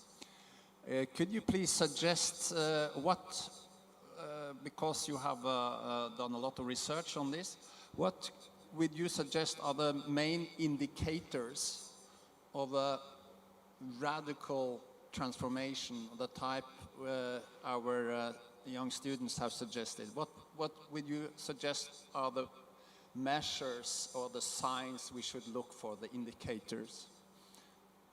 Rachel? First indicators that I would really advocate for is the fact of actually monitoring stuff. We have seen with the example of the food waste project in Differdange that the simple fact of monitoring the waste is already causing some awareness and some changes in behavior. The monitoring, however, has to be quite simplified. It could be something inspired from the FUSILLI KPIs or the Milan Urban Food Policy Pact indicators or the SAFER guidelines. I mean, there's a plethora to choose from, but in a way, it would be great if those indicators, quantitative indicators, would be integrated in a compulsive way in national accountability statistics to be comparable among countries. So that's already one thing. So it would be a binding political accountability that would be comparative between countries. But that is just quantitative, because when we hear the word indicators, we always think of quantitative indicators. But just as important, if not more important, in my view, are qualitative indicators to take stock of any measures and initiatives of diversification in food systems. So that is something that I would put on an extremely important pedestal, nearly, to have also a monitoring and sensitivity on what resilience strategies, what production methods that are truly sustainable, and what diversification initiatives are being installed in food systems. And that is not just in production, that's also in distribution, it's in transformation, it's in consumption initiatives. And we have to be short, okay, but that was the main briefer thing. here for everybody to talk. Diversification Thank as well. you. Danielle? Yeah, I want to come in with some qualitative indicators. And I also, if we think about monitoring, we also, I think, need to acknowledge that perhaps there are new ways of monitoring, because rather than monitoring what we already know we can, or what the decision makers believe is something they could act upon, maybe we need to go to the source, whether that's the source of, you know, people with homes and families or friends, or who are alone, or in organizations or institutions who are trying to put food on the table or trying to eat, people who are producing food. I think if we ask farmers what needs to be measured, they might come back with something quite different from what the commonly used indicators tell us. If we think about the kind of outcomes that we want, I mean, the question we were asked is the main indicators to show us that the urban food system is moving to a sustainable system. I want to raise one kind of aspect that has three parts, which is that people can access food that's healthy for people and planet, and that allows them to maintain their cultural practices and their social practices, as well as providing nutrition. You know, nutrition is important, but being alive is not what makes us human. Being social and practicing our cultures and identities and being who we are is, I think, what makes us human. And the other thing to measure is, I believe, what level of empowerment people feel. How are people experiencing their capacity to act as an agent of change that has both personal and societal impact and responsibility? And I think if we measure that as well, it can help us really to determine if the urban food system is moving towards a sustainable system. Yes, in addition to that, very clever words you said. From Tampere point of view, a couple of things, like we have struggling with to put sustainable food into the strategies of the city. So we are very lucky that we have signed MUF in this year, and also established a food policy council, mainly concerning about school food and stuff like that. So those are concrete things, but they are in the beginning. But that is a sign, very good sign, that we are going towards a good way. And the third one I would like to mention is the food education. as educator like me in the higher education institute, we educate future professionals. So what's in the curricula? Is the sustainable food there or not? So those are the main questions I'm like investigating. So. Julia, we have a question about what are the main challenges to make sure that everybody has access to healthy food on the plate every day. Can you connect these discussion indicators to suggest what are the main challenges to make sure that everyone has access to this healthy food on the plate? Yeah, for sure. I would like to speak from the perspective I can bring to the table, which is the Eastern Townships in Quebec. I'm a fellow postdoc here in the University of Bishops in Quebec, Canada, and I also I am a member of the Gamma University of Luxembourg Chair, just to clarify why I'm here in Quebec. And I will say that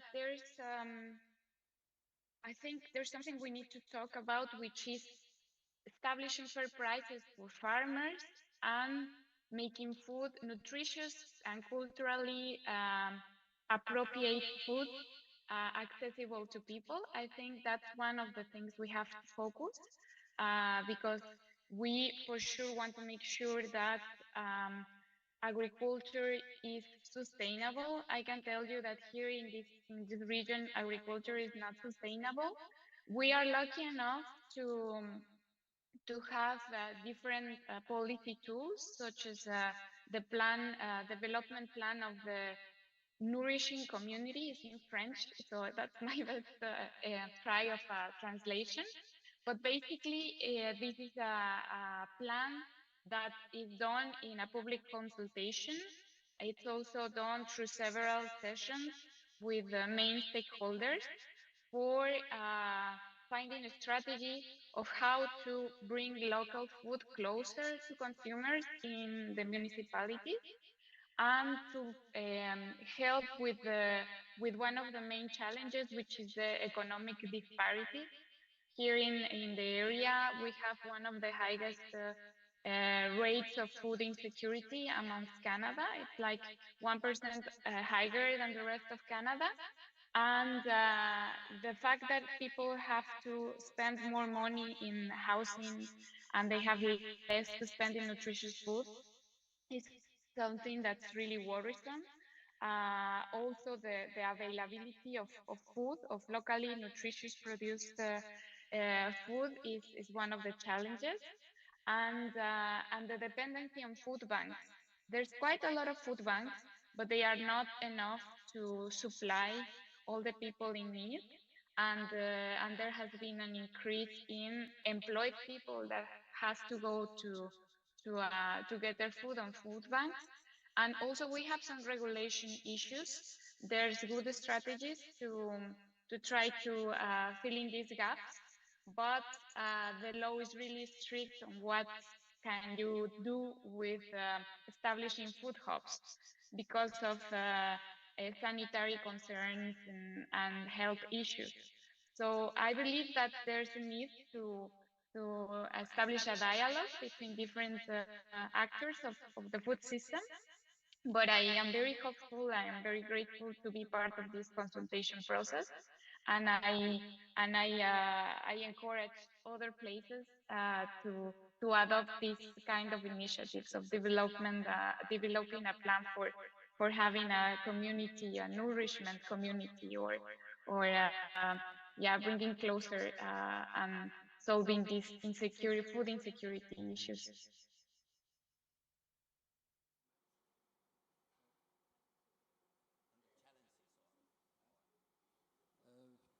These challenges about healthy food, access to healthy food on the plate for everybody.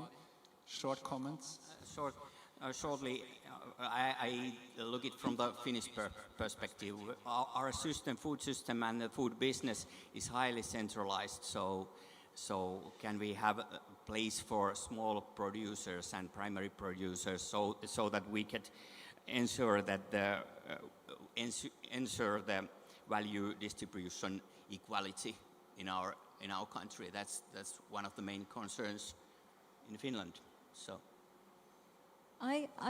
As most people know, I'm at 2 universities. I'm at STU in Kolding, and I'm also at Umeå University in northern Sweden, which is in the Arctic region. And I want to just speak about a curious challenge that we have in the Arctic, which is the highly funded green industrial transition. And part of that green industrial transition is working out what to do with excess heat that comes from industry practices. And a common approach is to heat greenhouses. So 130 metre square greenhouses, 30 100 metre square greenhouses, for example.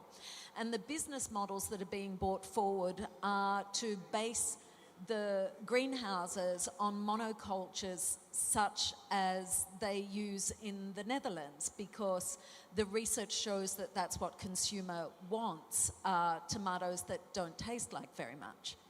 And yet if you actually ask people, they will say, we don't want tasteless tomatoes, we want something different. But there is, research that's being done in valid ways that is bringing forward particular narratives or stories that are creating challenges around how we think about, the future of food, and food security is changing radically in the Arctic region, which is heating 4 times faster than anywhere else, and where the growing season will get longer. So a challenge comes from highly funded industry efforts to green other aspects of our societal infrastructures. Yes, just to say that those challenges that you ask about are obviously very context specific.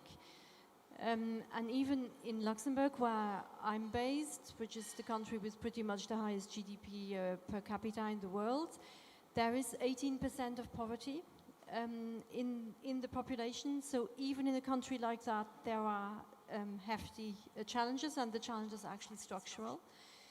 And what can be done there as well is to already connect what exists.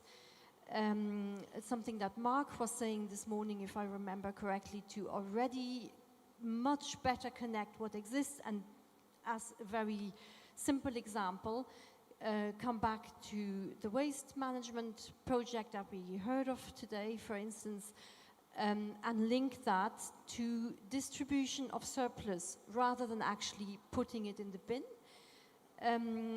And doing that in ways that are, again, structural, so that there are changes in the format of public serving of meals. That if we have a buffet situation, we can actually, in terms of HACCP norms, redistribute food. That if we serve it as in a restaurant situation on a plate, it has to actually go in the bin. So there are some, again, structural modifications that can be done within the existing, and that are relatively banal if we are honest about it. Thank you. Julia, do you want a final comment on these comments? Yeah, I would just like to say, just making reference to what Daniel said, I would just like to say that we really need to stop working in silos, because what I hear is a huge incoherence between sustainability in energy production and food production. So I will just add that we really need to start working in more collaborative ways, and stop working in silos. And this is something that I have been seeing more and more here, but I just wanted to mention that as a final comment. Thank you.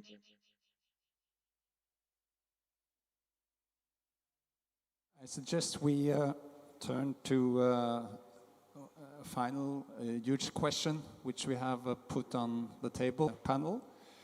It's about the huge global changes, which you also mentioned in your video, but just the climate change, population growth, and economic instability.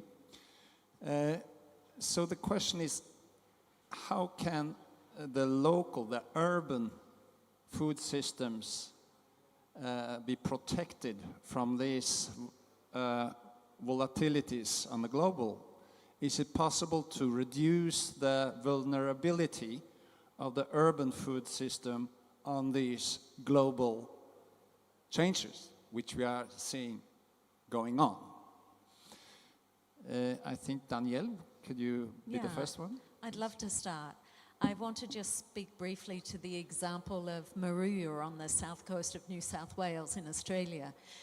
During COVID, they ended up with no food on the shelves, and people were shocked and surprised and didn't understand that there was any vulnerabilities in their system. And since then, a group of people decided that they wanted to make a resilient local food system. And everyone kind of said, well, you know, it will never work in a place like Maruya. It's a small town, there isn't enough population, you can't do much, and there were all of these reasons. And they've gone ahead and done it anyway. And they've done it in ways that I think are really interesting, ensuring local supply by training farmers, like training people who are interested in agroecological methods and regenerative principles in production. And so training them up and giving them land to develop their skills, so that, and then they go on to actually be working farmers.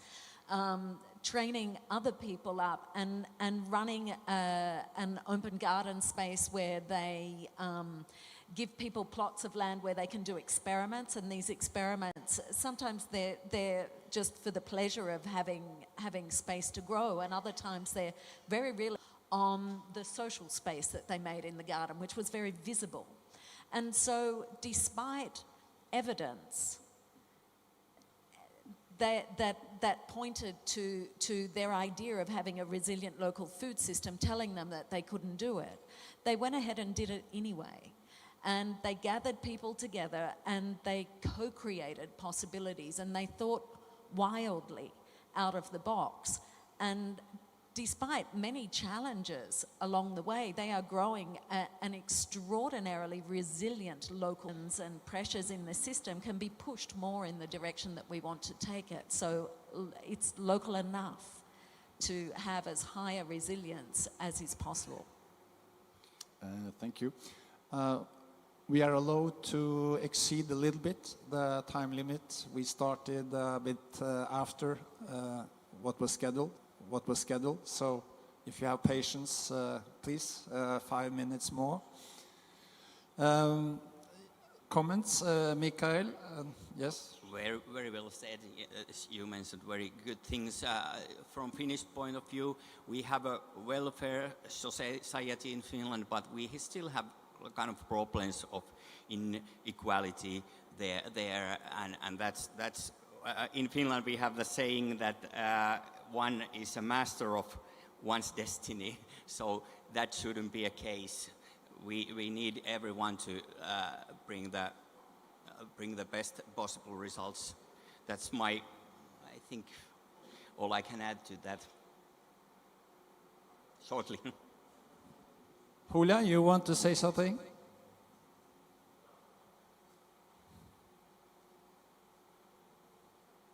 Yeah, I think that we just adding up to what has just been said, we need to remember that community is important and that we need to build those communities as well.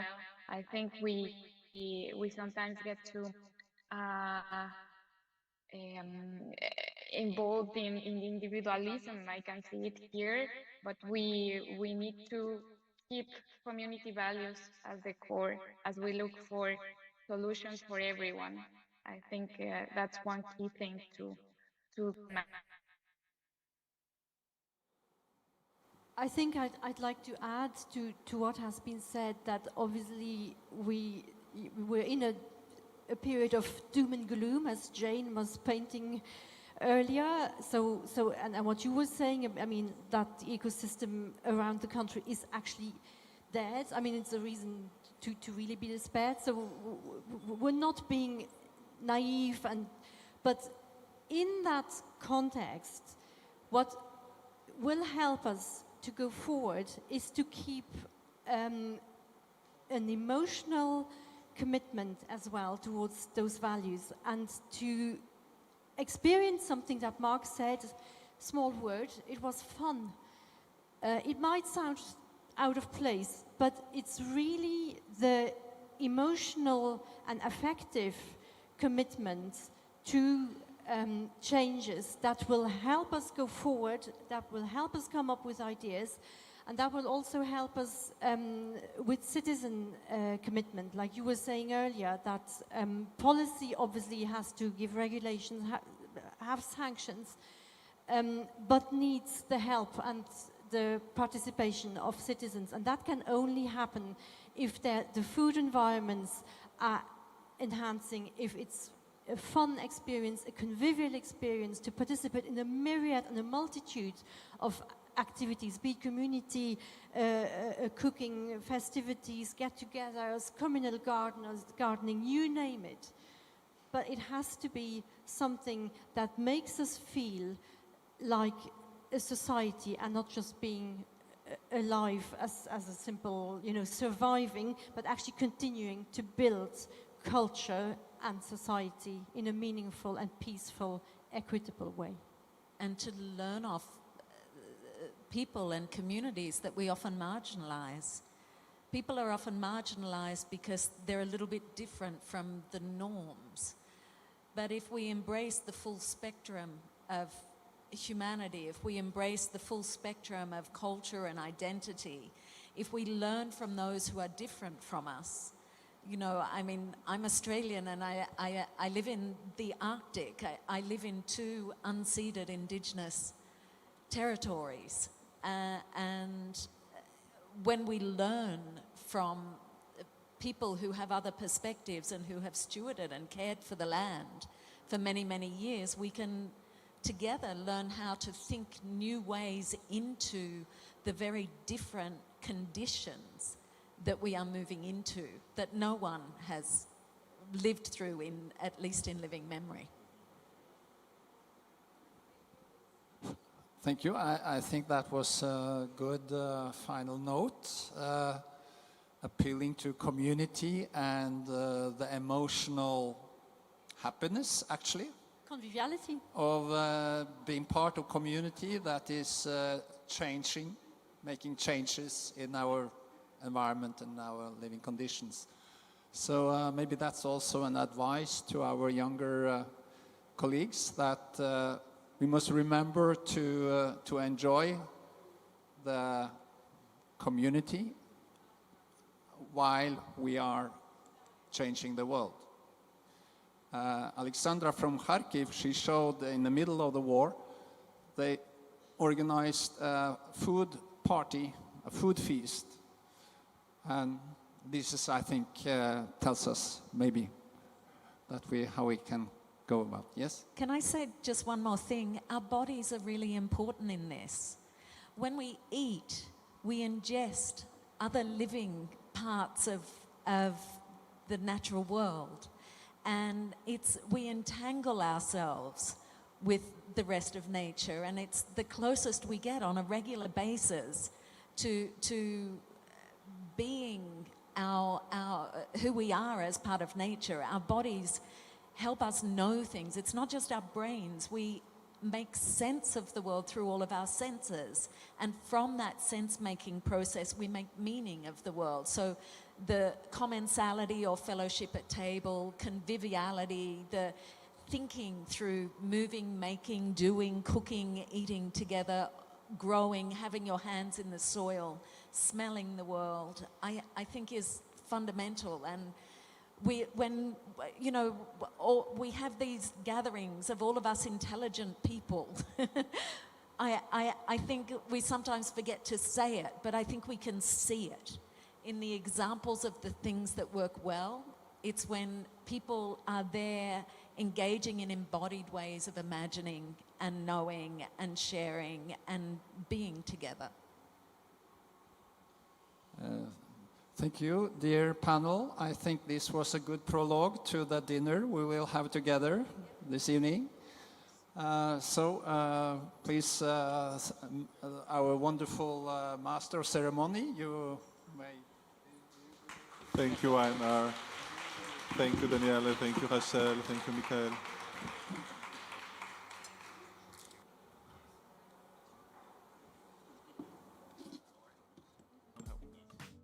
How can we achieve a holistic transition towards healthy, sustainable, inclusive, and cost-effective food systems?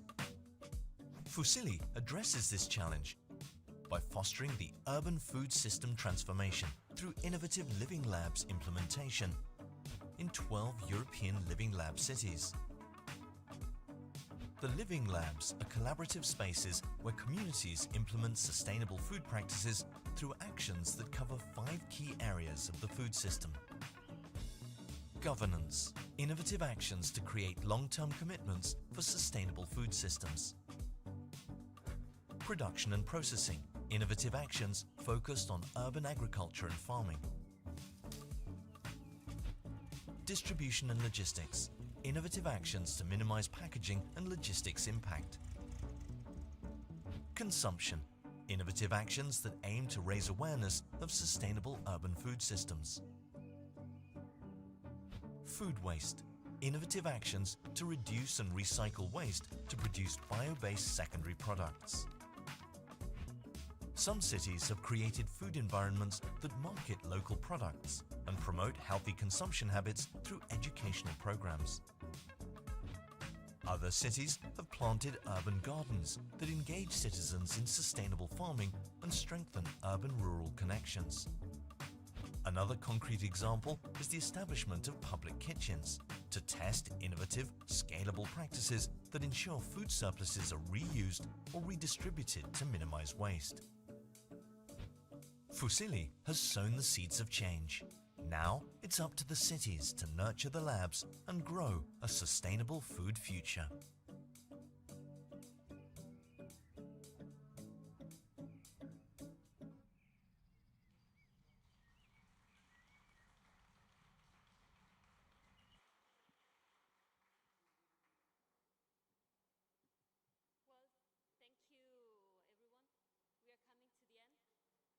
We need to thank Tecnoalimenti that they're not here today, but they are the responsible of that beautiful video. So if they're online, a big applause for them.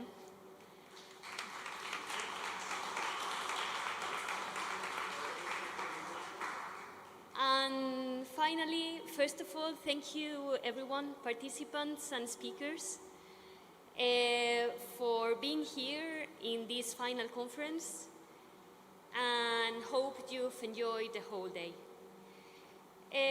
But before we wrap up, I would like to start with a conclusion that is the food system is broken, and it's crucial that we need to fix it. But why do I say that the food system is broken? Well, I think we've been listening to this statement during the whole meeting, but I'm going to mention also another statement that I've heard last week while I was in the F4's meeting, which claim was also fostering the transformation of the food system. The statement says that 1 in 3 people in the planet is malnourished.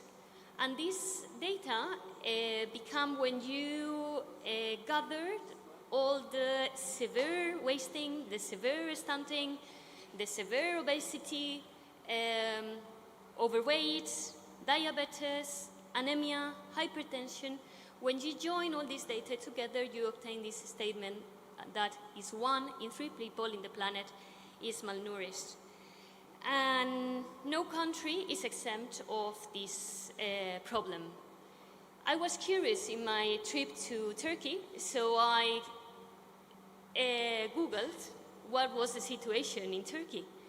And well, I was surprised because 61% of the adult population suffered overweight, 32% is obese, and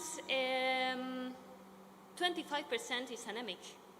So I could say that no country in this planet has the monopoly of the problem, but no country on the planet has the monopoly on the solution. Again, why do I say that the food system is broken? Well, I could mention 3 reasons. I think the first reason is that we are creating a demand of healthy food in a terrible, boring way. When we do create the demand, most of the people cannot afford healthy food. And also, governments don't make it easy to get that healthy food. And also, sometimes they don't make it easy for businesses to make things right for healthy food. I'm going to show you this scientific picture of the brain.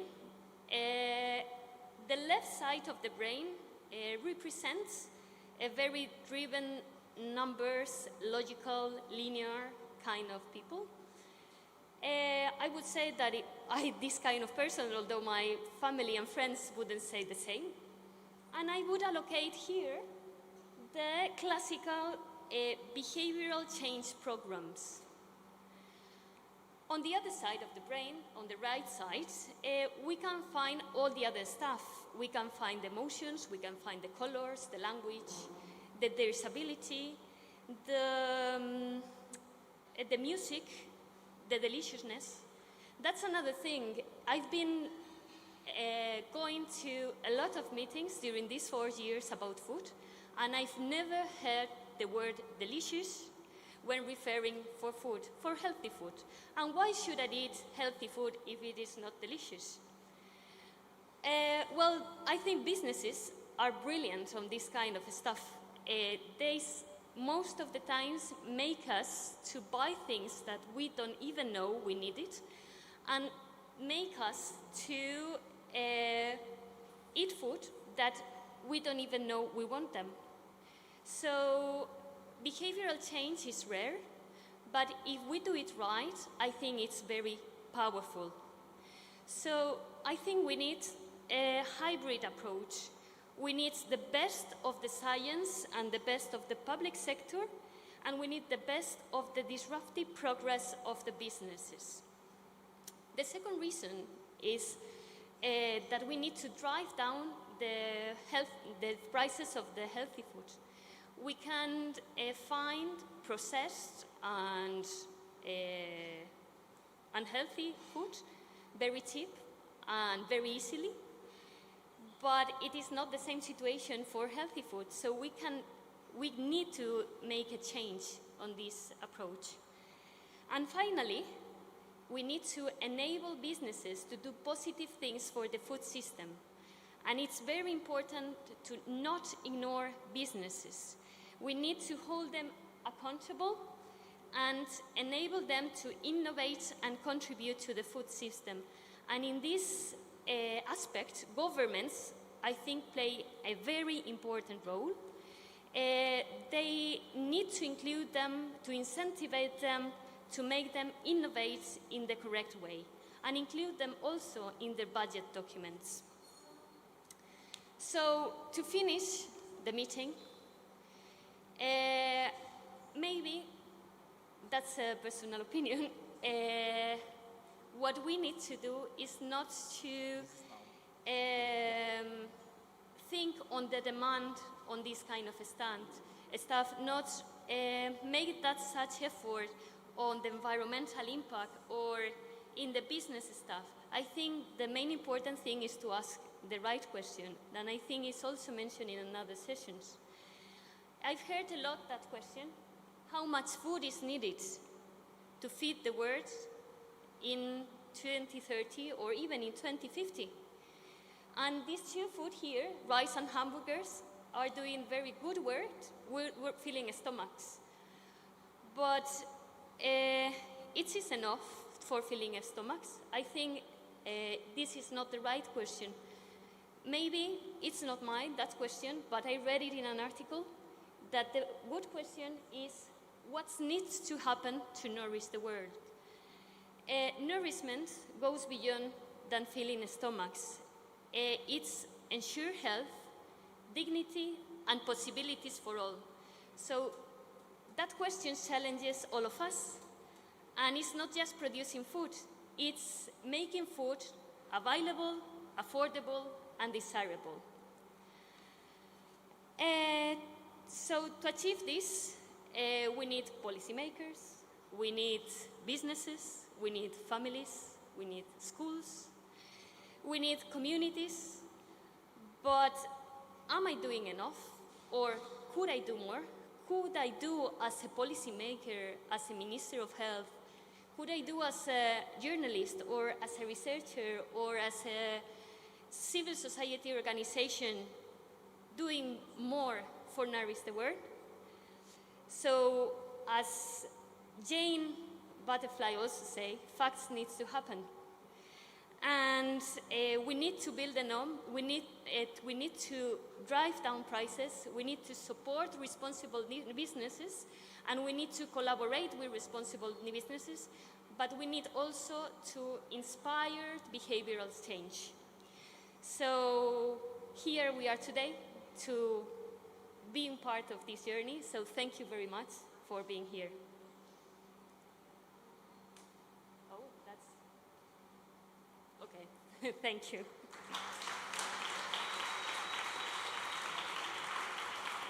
Thank you, Julia. I want to stay. I want to invite also Laura to the stage, please. So Laura and Julia were the two coordinators of FUSILLI, right? And I think that now we are the same height. That's anyway. And I think before we finish, I think I really wanted to express, I think in the name of everyone, a special thanks to both of you. I think 2 years ago when I joined the project, I was completely lost actually, and I remember really well when you visited me in Luxembourg, we sat around the table, drank a beer, and you just explained me all the big challenges that were ahead of me in the 2 years ahead. And I think in the end, everything kind of worked. And it's really exciting to be here, to have listened to all these talks, to look back to the project. We're going to continue to do that on Thursday in the last periodic meeting. But I think a round of applause for both of them, please, I think, everyone.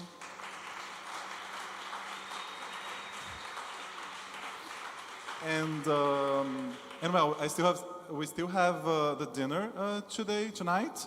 So, and some information, so, okay, bear with me a bit longer. So, we have at 7:30 here, it's the departing point to go to the restaurant.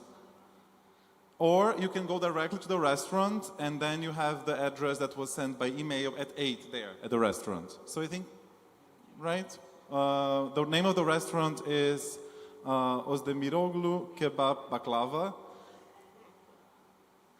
And well, 7:30 here, we get the shuttle and go there, or if you want to go directly at 8 there.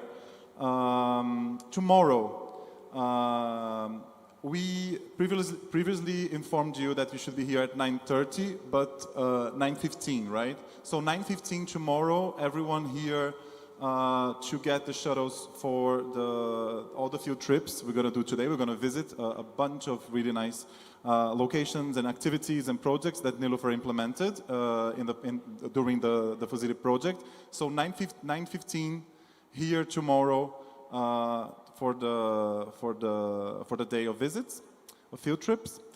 And another thing, we have a group photo now, I guess, on stage. So everyone, wait a bit, but when I say come, everyone come to the stage and we take the photo.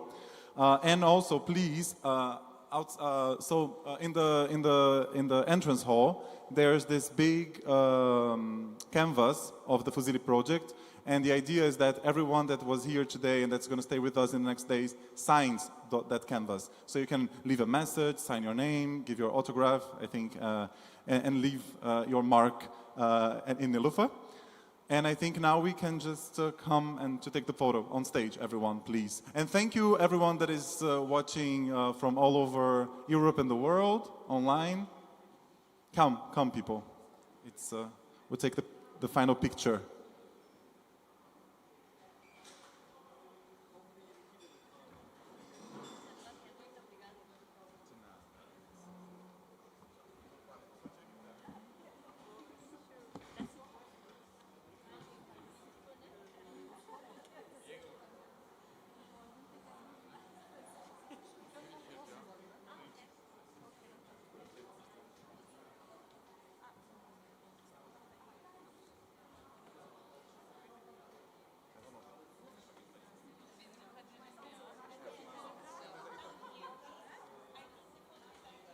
I think it's actually it's not on the stage, it's in front of the stage.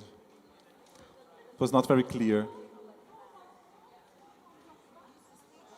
Yeah, I think shorter people can come on the stage. Hello. I'm just copying.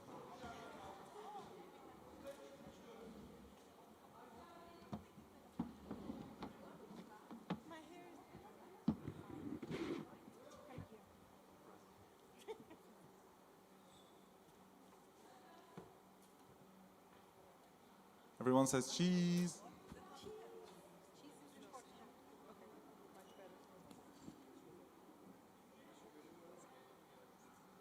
Everyone says fusilli.